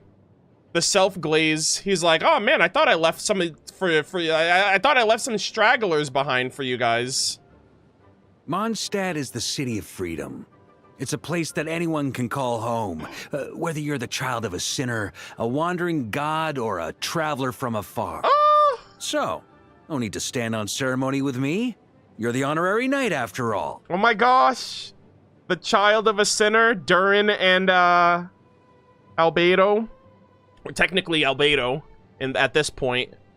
But yeah, Albedo, a wandering god, is that supposed to reference like Venti? Or a traveler from afar? I love that. Or maybe Boreas? Yeah, maybe Boreas. Boreas was a god that, like, wandered his way here. Focus on a single thought within the 1,000 winds. Capture that unique wisp before it blows away. That's what Barbados said to me when he explained how to reverse the assimilation process. Oh! Unless you separate yourself out from Lupus Boreas, there's no way to avoid merging with the ley lines. Oh my god! I didn't understand his words at the time, but after experiencing it firsthand... nope. I still don't really get it. Bruh. At least I won't have to go through that again. Come to think of it, I still haven't properly thanked you since I returned from the ley lines. Well, now's as good a time as any. You caught me, Outlander who caught the wind. Oh my god, I love that. Yep, catching the wind. We did in fact do that. The Outlander who caught the wind. We did the thing, chat. We did the thing that the game set us out to do. We caught the wind finally. Roll credits. I love that. Yeah, so we essentially did a Mondstadt version of what Mawika essentially mentioned, which was like for the like creating like an imaginary net and like basically fishing out Varca from the ley lines by using our memories and our letters to like bridge the connection to him, to like separate himself from the, like basically separating him from getting lost in the sauce of the ley lines, which was cool. That is so awesome. I remember the day I got my vision well. I was still a reckless young hothead back then. Boy, was I thrilled that the Animo Archon had noticed me. Until I actually got to know Barbados for myself and realized that wasn't what it meant at all. Another youthful dream shattered.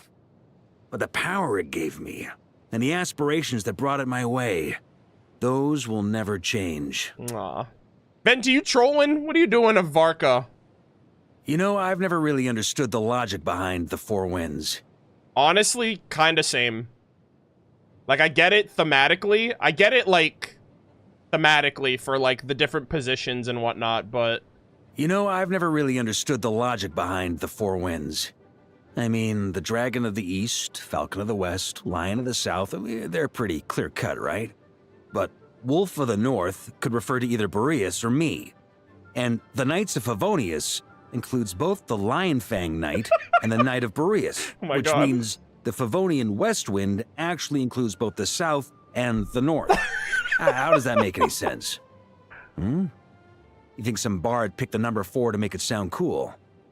Yeah, actually that tracks. You know why? Because the 4 is the magic number. You got 4 shades, you got 4 descenders. I'm sure that has something to do with it. That is hilarious. Yeah, it's like, all of these well, you know what? There's 4 cardinal directions, but then you also have to consider northeast, northwest, southeast, southwest.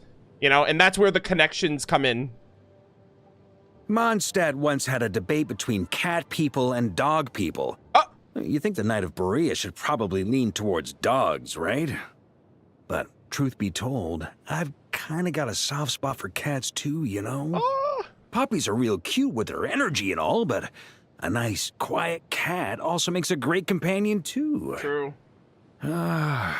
If I had the chance to adopt... yeah, I'd have to take them all. Yeah, I gotta adopt them all. You know, I can't leave, no kitty left behind. I love that. Barbados. He may seem carefree and easy breezy at first glance, but when things get serious, so does he. And I've got to give him credit. The man's got taste when it comes to drinking. Truly a god worthy of Mondstadt. Sounds like I'm talking about myself? You flatter me. I'm nothing next to the Animo Archon himself. Oh my god, I love that. Oh, Razor? Back when I first met Razor, he was only a few inches taller than the wolf pups of Wolvendom.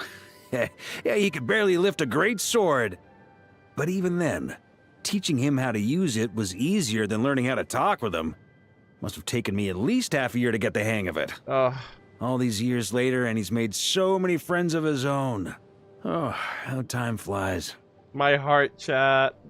Oh my heart. Oh, I love that so much. Oh, man. I'll keep my lips sealed where she's concerned. Don't want to get scolded for being a blabbermouth. There's ice in that glare of hers. If there's anything you want to know, you're better off asking her yourself. Bruh. I think that by now, she should be ready to talk about the past with you. Yeah, Varca's afraid of Rosaria? Holy moly. He's like, yeah, Rosaria, no thanks. I'd rather not. Oh, man. So, he still won't return to the Knights. Fair enough. The Wind in Mondstadt has always been free to come and go as it pleases. He has the freedom to not come back, and by the same token, I have the freedom to keep pestering him to rejoin. Still, I probably shouldn't push my luck.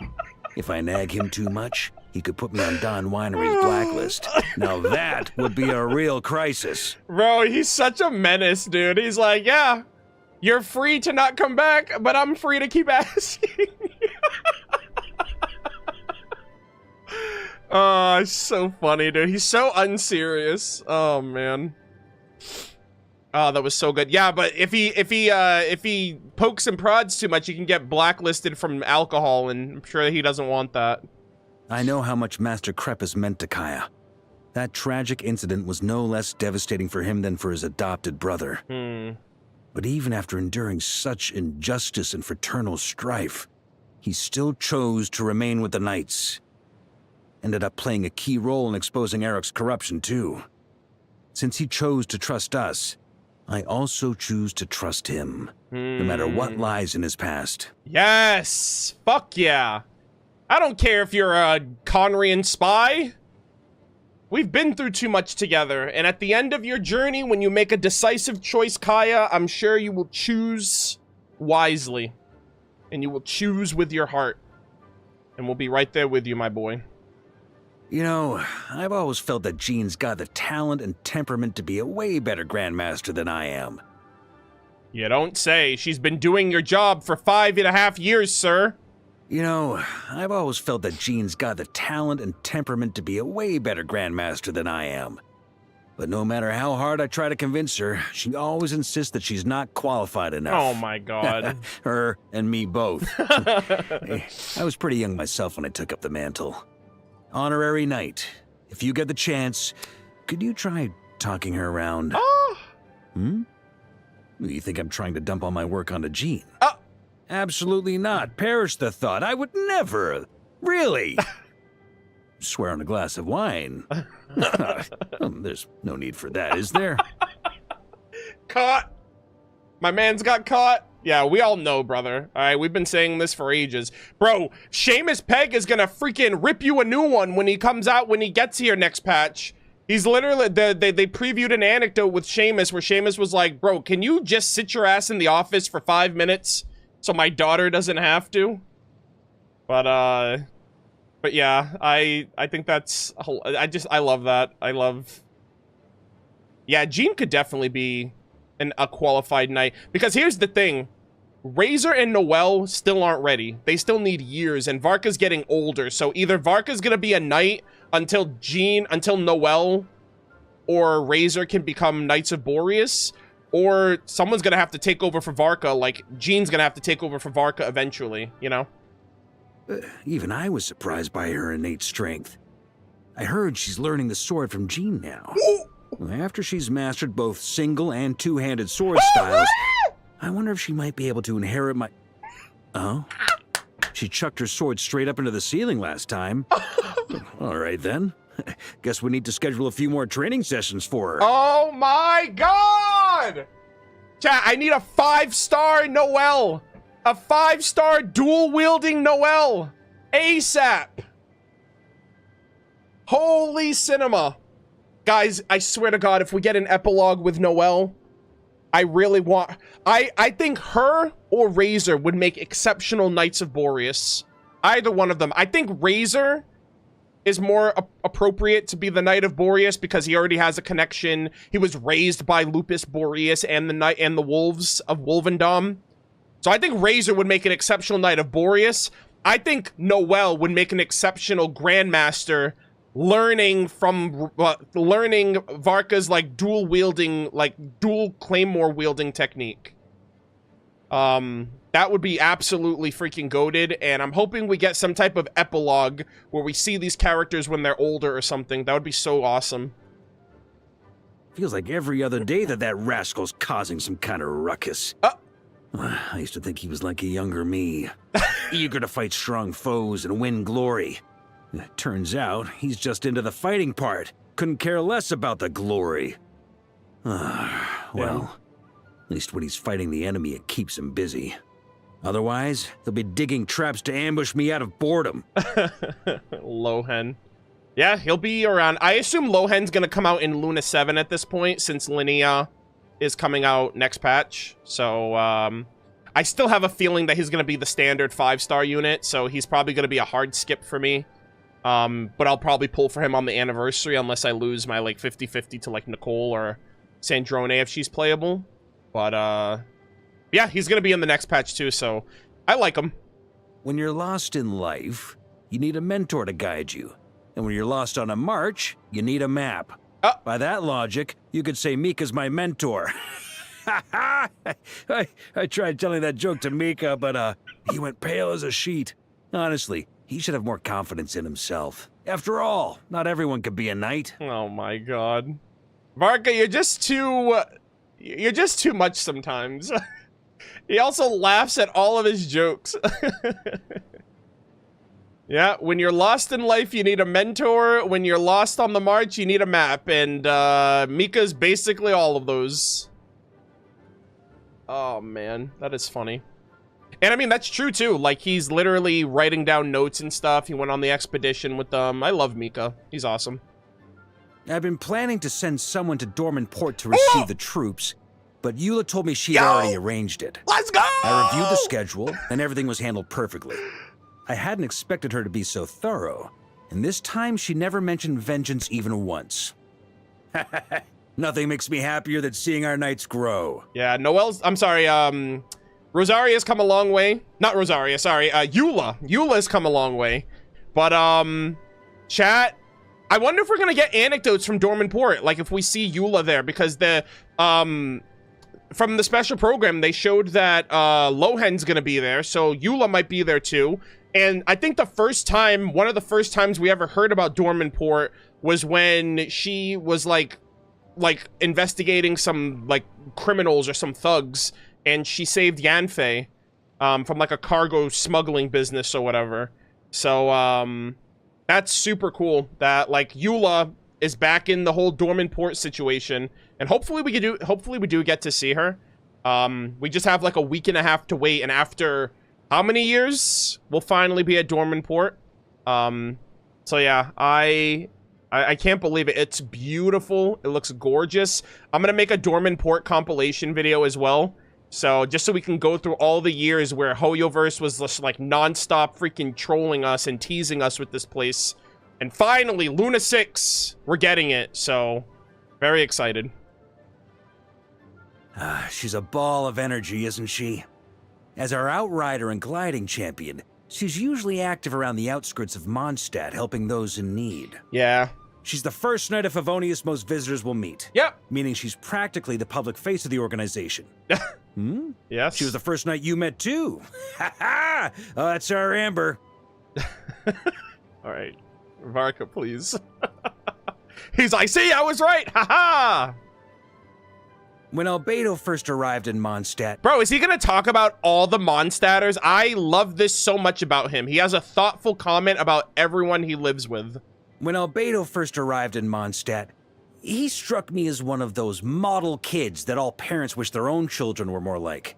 So modest, so well-mannered. But to put it another way, he seemed quite reserved and cautious. I was hoping he'd learn to loosen up a bit. I mean, after all, how can you call yourself the City of Freedom if people aren't comfortable just being themselves. Yeah. Well, I may have gotten more than I bargained for, because these days he'll even rib me about my painting skills. I mean, sir, surely you've seen your own paintings, right? The Nodcry Archon Quest title the Nodcry Archon Quest loading screens, all right, exposed you. All right, buddy. There's there's validity in that. I'm not gonna lie. When I first got reports about Durin's resurgence, my heart skipped a beat. Oh. I was about to send a crack team back home to defend Mondstadt. Oh my God. Thankfully, the new Durin is nothing like the old Durin. And what was once one of the greatest threats to Mondstadt is now one of our most reliable allies. Fate sure is an unpredictable force, huh? Ugh. You never know which way the wind will blow next. God, I love this. God bless Durin. God bless Anya for making all that possible. Oh! Our Spark Knight is getting better and better at escaping the solitary confinement room, isn't she? Seems like she's been taking my teachings to heart. Oh my God. Maybe I could even learn a thing or two from her. I mean, you know, forget I said that. I was talking about, painting techniques. Yeah, you're not gonna tell Jean or Albedo about this, are you? Oh, please, don't tell Alice either. Thanks. Uncle Varca. You know what? I would do the same thing. I'd be like, Klee, you're too adorable to be in solitary confinement. You didn't do anything wrong. All right, I would enable that behavior. Ugh, I love her. Bro, he has lore on the Hexen Circle. Alice, Nicole, and Barbeloth. They're all gonna be playable, chat. Trust. Of all the titles Alice holds, the one I envy most is Adventurer of Many Worlds. I traveled plenty in my youth, but when I hear her describe the things she's seen, oh my God, most of it is beyond my ability to even imagine. I wonder if I'll get a chance to broaden my horizons after I step down as Grandmaster. Oh my God. Though it's an open question if I'll still have the energy for it by then.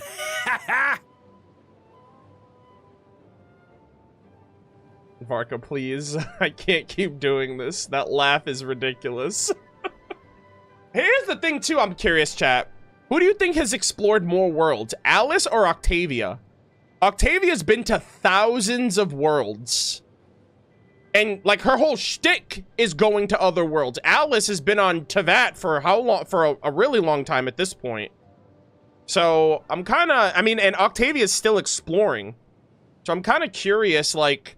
if Octavia is gonna have like a, I really hope we see Octavia in the game at some point, and I really look forward to seeing like her Hexen Circle info card, like intro card, to just see what her titles might be, because she's been to many worlds as well, and she's a Hexen Circle witch. So yeah. Also, shout out to my OTP, one of my absolute favorite Genshin ships. Guardian Angel, Varcol. There's a lot of things I'd like to learn from Nicole. With her incredible... Care to elaborate, sir? There's a lot of things I'd like to learn from Nicole. With her incredible sense of direction, I'd never have to worry about getting lost on an expedition. And that telepathic communication ability would be really handy for sending covert messages across the battlefield. Bruh. What's that?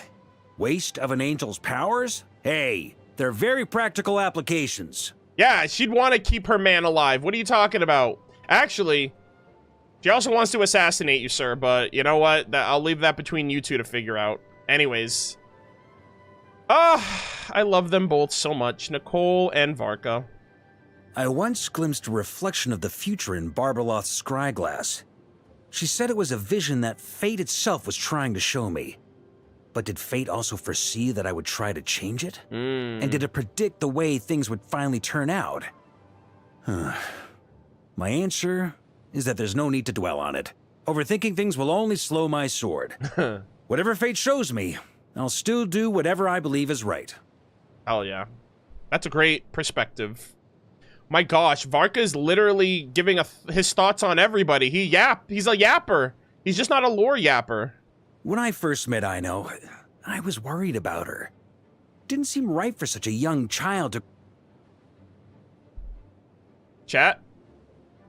Someone said that there's a delay on your camera with your voice. Is that true?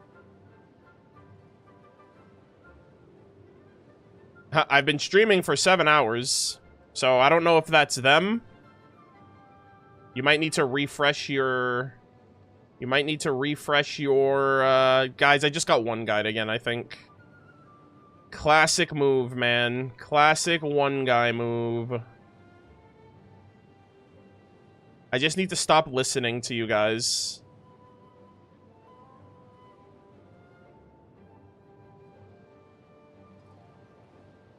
Three times in one stream. Bro, it sucks. Anyways, let's continue. Anyways. When I first met Aino, I was worried about her. Didn't seem right for such a young child to grow up on her own and not cry. Oh my god. Only later did I realize I had it all wrong. She's not alone, and she definitely doesn't need anyone to worry about her. Every child finds their own way to grow up, and worrying about them because of our preconceived ideas won't do them any good. I thought he was gonna be like, I was thinking of adopting her.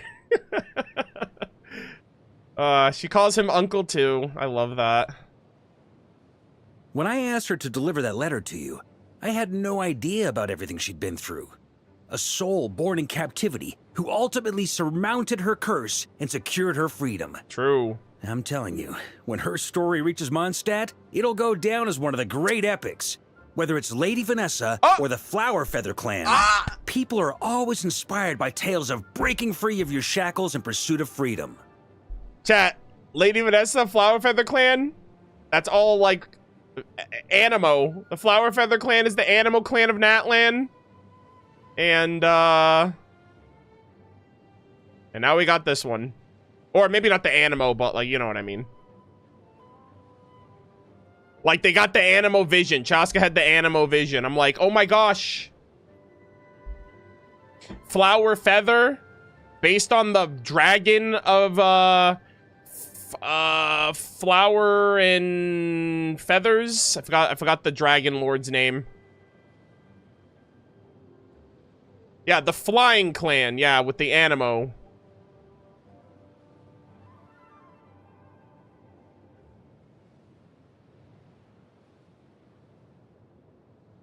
Yeah. God, that's so good, dude. I love that. Bro, he's given all I don't know if that was that all Mondstadt characters? Did he have an opinion on every Mondstadter? And I think he's gonna give an opinion on every Nodcry character too.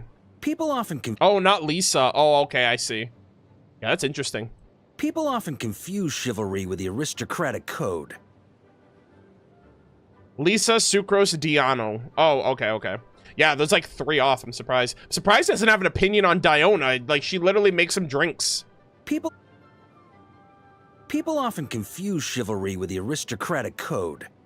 Now, given how the aristocracy of Old Mondstadt conducted themselves, there was a time when I wouldn't have let ideas like that slide. But if all aristocrats were like Flints, I'd be happy to share a drink with them any day of the week. Yeah. Flynn's is just built different, man. It's almost not fair. He has that, like, that regal, like, sophistication to him.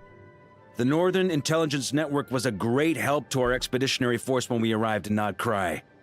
I intend to maintain our fruitful collaboration going forward. Even thought of a codename for myself. Oh, God. Lupus Majoris, huh? Pretty cool, right? Sir, that's literally your constellation name? How do you know this? Holy moly. The Goda. She may gripe a lot, but once she gets to work, she's ruthlessly efficient. You know someone's got true grit when they can make a name for themselves as treasure hunter in a rough and tumble place like Nodcry. I have half a mind to recruit her to the Knights, but that would mean poaching her from her current boss, and she probably wouldn't want to switch jobs anyway. I was even thinking of offering to double her pay, but it's probably better not to ask. Holy moly. Yehoda, you could haggle, you could bargain. You'd be like, hey, Nefer, pay me more, or I'm gonna go to the Knights of Favonius. Oh, man. Oh, you got Mawika. Whether as a human or as a god, the Pyro Archon is a formidable warrior worthy of respect. Hell yeah. If I'd been born in Natlan, I wonder if I'd have had the chance to cross blades with her while she was still human.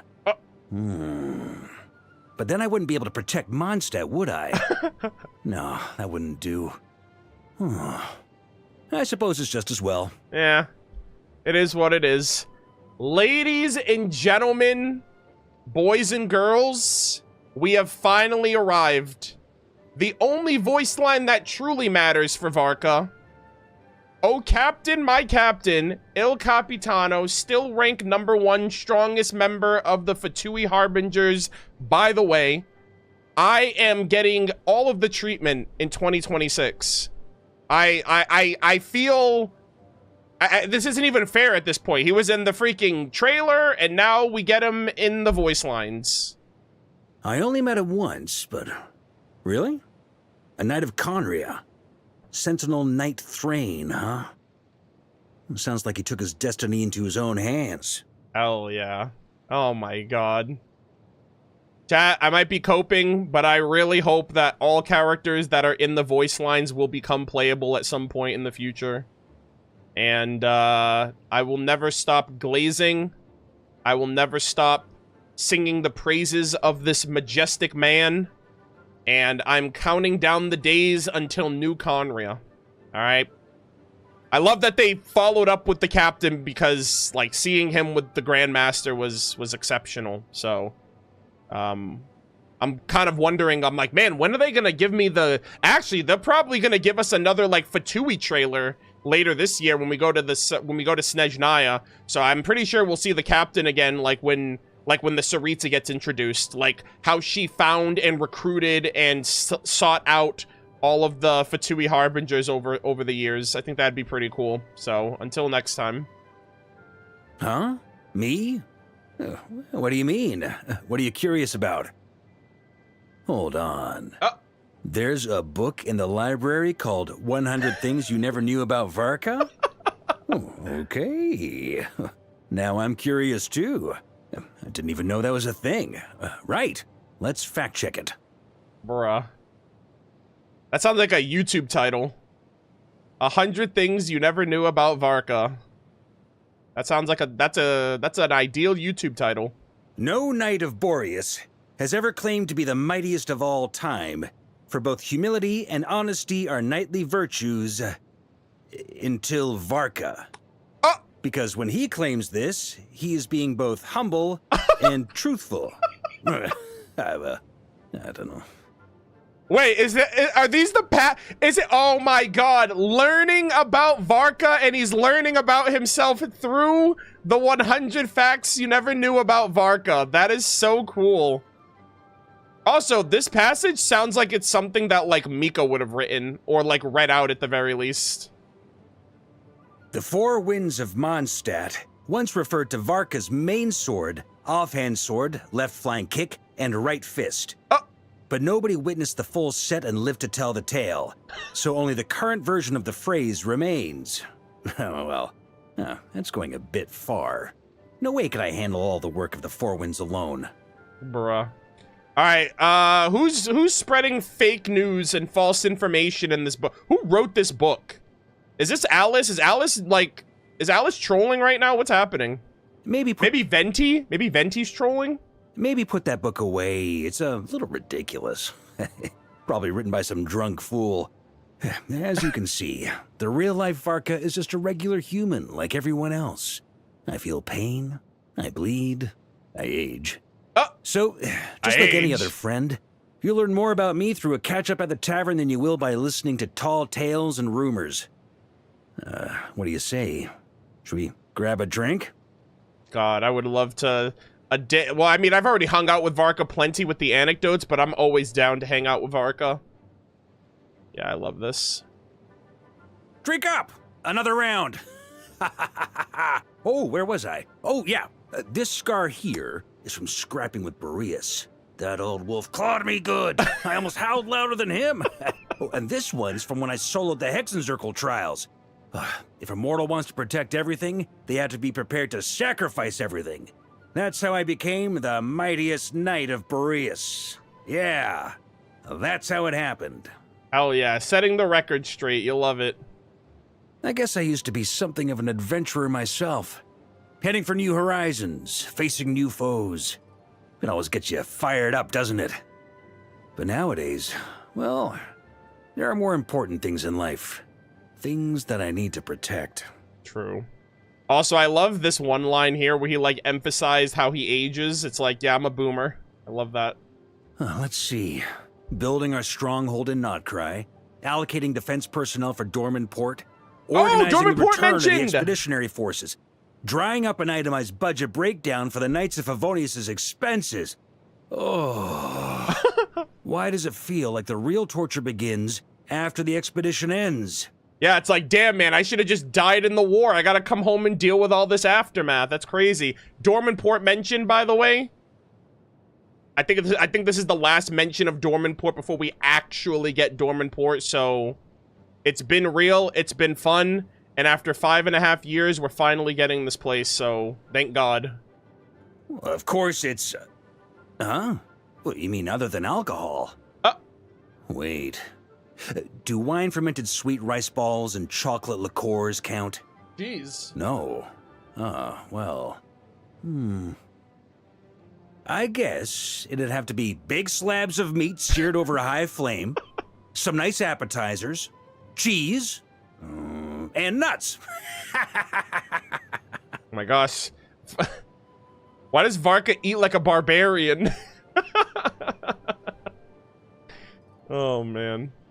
There are some drinks out there that look alcoholic, smell alcoholic, but then you drink them, and there's not a drop of alcohol in there at all. That's gotta count as fraud, surely. Varca, don't ever change, buddy. The first knightly virtue is humility. Only by letting go of your ego and being willing to learn can you grow day by day. True. The second knightly virtue is honesty. Deceitful and cunning words might win you the upper hand in the moment, but a victory won by the blade never lies. Hell yeah. The third knightly virtue is integrity. Every knight must live by their own conscience and walk their own path. Walk yours with steely resolve and never waver. Remember the 3 knightly virtues? Good. Now forget them all. Whatever kind of knight we want to be, whatever path we choose to take, it's up to us. Damn. Gamers, I love him so much. Varca is the GOAT. I'm so happy he's finally in the game. We learned so much about him from his story quests, from the event, through his anecdotes, and wrapping up now on his lore.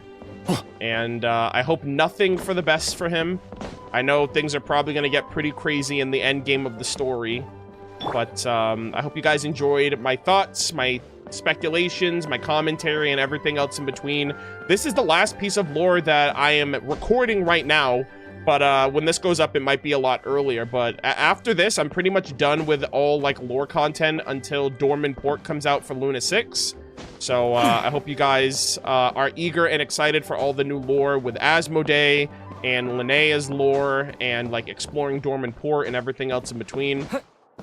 But yeah, this was great. I had a lot of fun, and I can't wait. I think Linnea is gonna be the next character, so I look forward to that.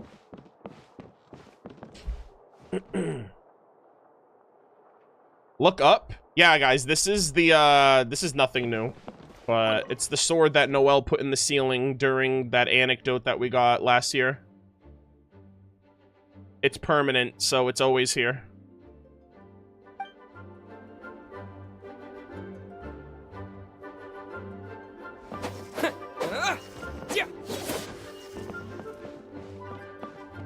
Which I love how they, Varca also referenced that, too. And then if you didn't know, Fischl's dictionary is over here as well. This was also another permanent, part of the anecdotes.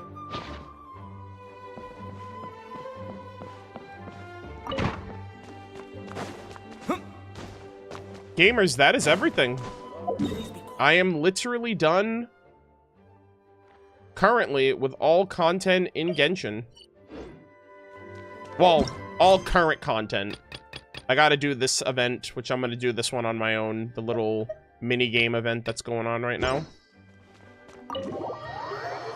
Oh, wait. Yeah, sorry. Yeah, we're still gonna get into... Sorry, no. We still got the weapon to read. I completely forgot about that. I was like, oh, I'm done. Yeah, sorry. No, we still have the weapon to read. I completely forgot. I gotta run an ad, though. That's what I meant to do. Hold on. How long's the weapon? Let's see. Oh.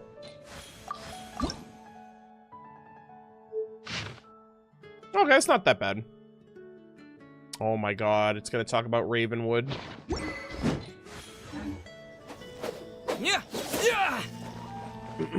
What? Yeah. Yeah. Yeah. Imagine you remember about it after you turned off stream. No, I would have been like, wait a minute. I mean, that took a really long time to go through, so in my head I was like, yeah, clearly I went through it all already. I've been streaming for 7.5 hours. Wings already read at this point? Yeah, we read the Wings earlier today. I read the... So for today, we read the Rising Wind artifact set. We read Neuvillette's weapons, Neuvillette's outfit lore. We read the brief history of the Pale Starborn. We read the Wing Glider for Nodcry. And we went through Varca's character story and voice lines. So we just gotta read his weapon and then we're done.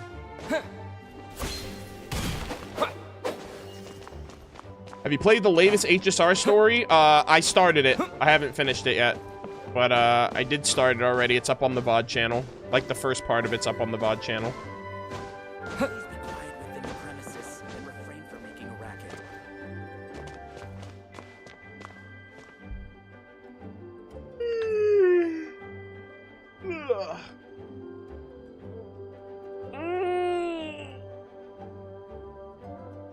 Oh, man. Oh, I'm so tired. At least I'm tired right now. Maybe I could just go back to sleep after this. Please be quiet within the premises and refrain from making a racket. Are you done with Hangouts? No. I am not. Yeah, someone said, do you have the weapon skin? Yeah, I actually have it equipped right now. You can see it. On me.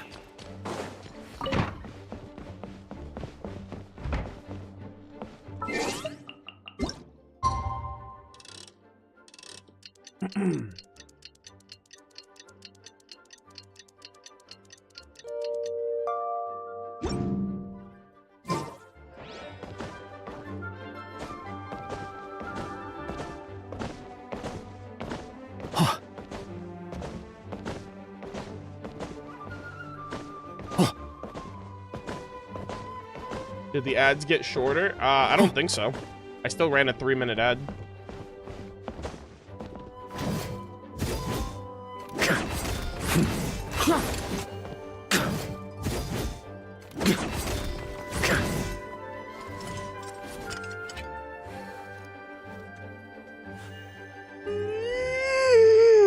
Excuse me.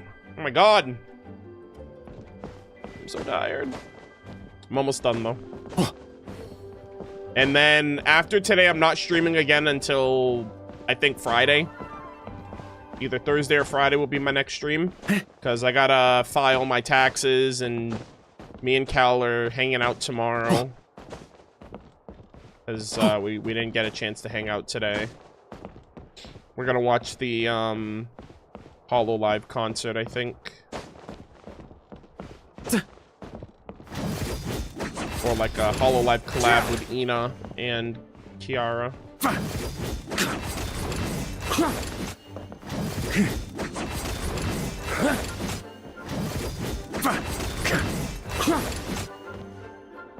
Alright.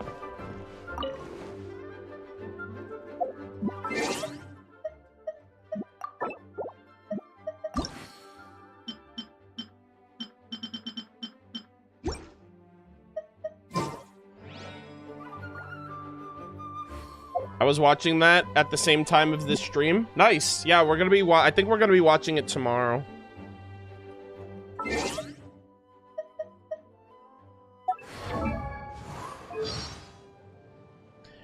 All right, and so really quick, I almost completely forgot about this. We are going to be checking out the lore for Varca's signature weapon. This is the last piece of lore that I technically have left. This is technically the last piece of lore I have left for the character. So we have Jest of the Mighty Wolf. Legend has it that this greatsword was forged by the hand of Ravenwood, who inherited the name of Boreas prior to his ascension to knighthood. Yeah, so this sword was forged by Ravenwood, who I think they're the second known Knight of Boreas in history, which is really cool. All right, so let's see. We have tales praising knights' martial feats has been passed down since ancient times in the land of poetry and wine. Amongst these resplendent verses, stories of the wolf are always the most beloved. After all, compared to the stately lion, the free-roaming wolf better suits a poet's heart. Such tales often begin like this. A wandering knight arrives from the northern lands, traveling with a companion named Andreas, and together they visit a city freshly freed. The untamed wolf hunts alongside the knight. They slay the beasts that plague the countryside and drive back the great serpent that threatens the coast. In time, the homesick lone wolf leaves its spirit behind in the emerald wilds, and the knight too departs quietly, tracing the steps of his companion. In the end, none ever learned the ranger knight's name, and yet his deeds were never lost to history. Okay. Romantic poets, ever eager to read meaning into legend, would have it that the nameless knight always strode into the battlefield after drinking deep of the snowland's searing spirits. Yet few knew that the knight had come to bear witness to the wolf's fate, and that his homeland was never that merciless land of driving snow. Before he ever began the heart of a tale, the knight lived as he pleased, utterly devoid of a hero's airs. Aside from the Grandmaster, who never gave up trying to recruit him, the tavern's guests saw him as nothing more than an ordinary drinker. The sole exception was a boy named Ravenwood, the son of the city's blacksmith. I wonder if Wagner comes from a line of blacksmiths.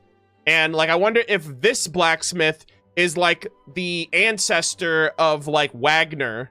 And, like, Wagner will carry on that tradition with his family and, you know, his children or whatever the case might be. Because there's always a Knight of Boreas, and apparently there's always a blacksmith. So I just love that parallel. During the few short years the nameless knight remained in Mondstadt, the boy almost made himself his sidekick. They met when the knight first arrived in the city and commissioned the boy's father to forge him a sword. As payment, he offered a handful of coins, each stamped with a mark no one recognized. Yeah, so that's like some like ancient Nodcry Snezhnaya coin. The blacksmith, who had once forged blades exclusively for the nobles, chose to simply gift the knight that heavy slab of iron. In the new Mondstadt, everyone should take up arms to defend our freedom. And from then on, the boy followed the nameless knight wherever he went, most often standing in silence as he watched the knight practice his sword. At times, when exhaustion set in, the knight would fall to rambling as the sun set, telling stories of a foreign land long forgotten. Yeah, I wonder where the knight actually came from. Cause like we just know that like him and Andreas like linked up during Boreas's travels, but I'm curious if the Knight of Boreas came from like an ancient civilization. At times, when exhaustion set in, the knight would fall into ramblings, telling stories of a foreign land long forgotten. So, at this point, no one knows what it is. It was a place where flowers never withered, where rivers ran with mead, and along their banks once stood a warrior kingdom that had since vanished from the world. What in the world? He comes from a place where the flowers never wither, where the river ran with mead along the banks. And along their banks once stood a warrior kingdom that had since vanished from the world. That sounds crazy. I wonder if we're going to see that, or if we're going to get confirmation of what it was. Because it's a warrior kingdom. I don't know if we've ever heard anything like that. Unless this is like a subtle tie back to the Emunlauker clan, or like Emunlauker from Selvin Dagnir, which we still never found out their fate or like what became of them. But like Emunlauker was like a fighter, right? He like fought and defended the people, and he was a foreigner. He wasn't from Mondstadt either. He wasn't from Selvin Dagnir. So I'm kind of curious if that has any connections. But the warrior kingdom, I'm definitely gonna keep that in the back of my head. Their warriors of aforetime sang of devotion and honor, bent the knee before power and gold, willingly offering their blades to a greedy tyrant. Thus, the law was abolished and high virtue crumbled into ruin, until those who had enslaved others were made slaves themselves. The night wind stirred the nameless knight's tattered cloak, and his finely wrought armor with intricate patterns gleamed under the moonlight. Wandering and freedom were to be the final fate of a knight without a homeland, for beneath the moon there was nothing left for him to defend. Many years later, the tale of Andreas became a legend, and the chain-breaking hero was nowhere to be found. It is said that freedom is born of great sacrifice, yet the comfort that follows often leads back to servitude. The knight's code still echoes in memory, but former comrades have already broken their oaths, seeking refuge once again in the embrace of the old aristocracy.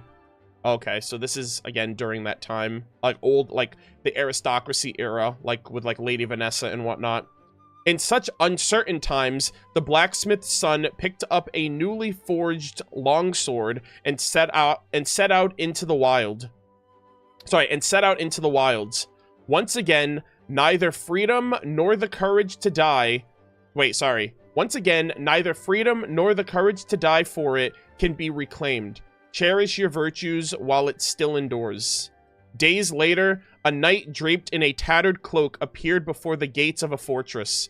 Wielding his heavy, fearsome sword, he danced with his foes as if guided by the hand of a god. The old man recognized his technique as those once used by the knights who called himself Andreas. It's Andreas! Andreas has returned. Amidst the crowd's roaring cheers, Ravenwood opened his eyes. Charge for freedom and chivalry indomitable. Oh wow. That same chant was in Varca's quest, was in Varca's lore. Nice. That is so cool. Yeah, so this is like a glimpse of Ravenwood during his youth, of how he became inspired to follow in the footsteps of the Knight of Boreas, which is super, super cool.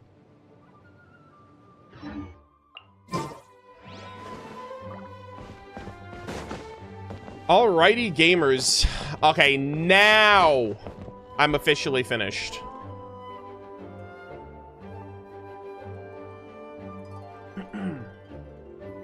Yeah, now I'm officially done.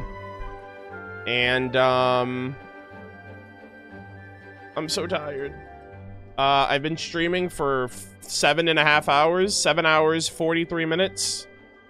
So, I appreciate all of you guys that have somehow stick around and have been here for the entire time, or showed up within the last 7 hours, the last 7-8 hours. I really appreciate it. I do apologize that the stream is so lengthy and also so late at night or so late into the time zones. I've had a bad sleep schedule, so I've been up around this time, and so I just decided, you know what? Might as well make the most of my time because I can't stream again this week, and I wanted to get out these streams before too long. But yeah, if you guys joined late, the VOD will be archived after it's processed, and it'll be up on Twitch and YouTube, so you guys can check that out whenever. I'm gonna try to get out a video tomorrow. I'm not gonna tell you guys what it is. I still have to put it together, but there should be a video uploaded tomorrow. My reaction to the live stream special program is also up on YouTube if you haven't checked that out. For the algorithm, that would help. And I also uploaded a nearly 1 hour analysis video that was both what I streamed during the live stream and also some extra stuff that I recorded off stream for it. So that video's doing really well. I'm glad a lot of people watched and enjoyed it. So I hope you guys will check that out as well. But other than that, I'm basically done with streaming for the rest of the week. So I hope you guys enjoy your weekend. I will be back either Thursday or Friday. I'm not going to be back on Monday, Tuesday, Wednesday, and or Sunday, Monday, Tuesday, and Wednesday I have to do my taxes, so I'm not going to be home at all. Weapons need regular so I won't be back maintenance. home until I won't be back into settling into streaming until until Thursday or Friday, and we're probably going to come back and make progress on Honkai Star Rail before the next Genshin patch comes out. So I'll probably be focusing on HSR over the weekend. Just because I don't have really anything else to do in Genshin until then. But, yeah, thank you guys all so much for tuning in. I'm not going to raid anybody. I don't even know if anyone's on at this hour. But, I really appreciate all of you guys tuning in, hanging out. I hope you guys had fun. But that's gonna do it. Yeah, I know the HSR stream is shortened, which is why I'm gonna prioritize HSR as soon as I can. But yeah, that's gonna do it for me. I'm gonna eat. I'm gonna upload my video, and then I'm probably gonna try to go back to bed. But thank you guys so much for watching. Enjoy the VOD if you can, and I will see you guys in the next stream. Bye-bye. Take care. Thank you for joining.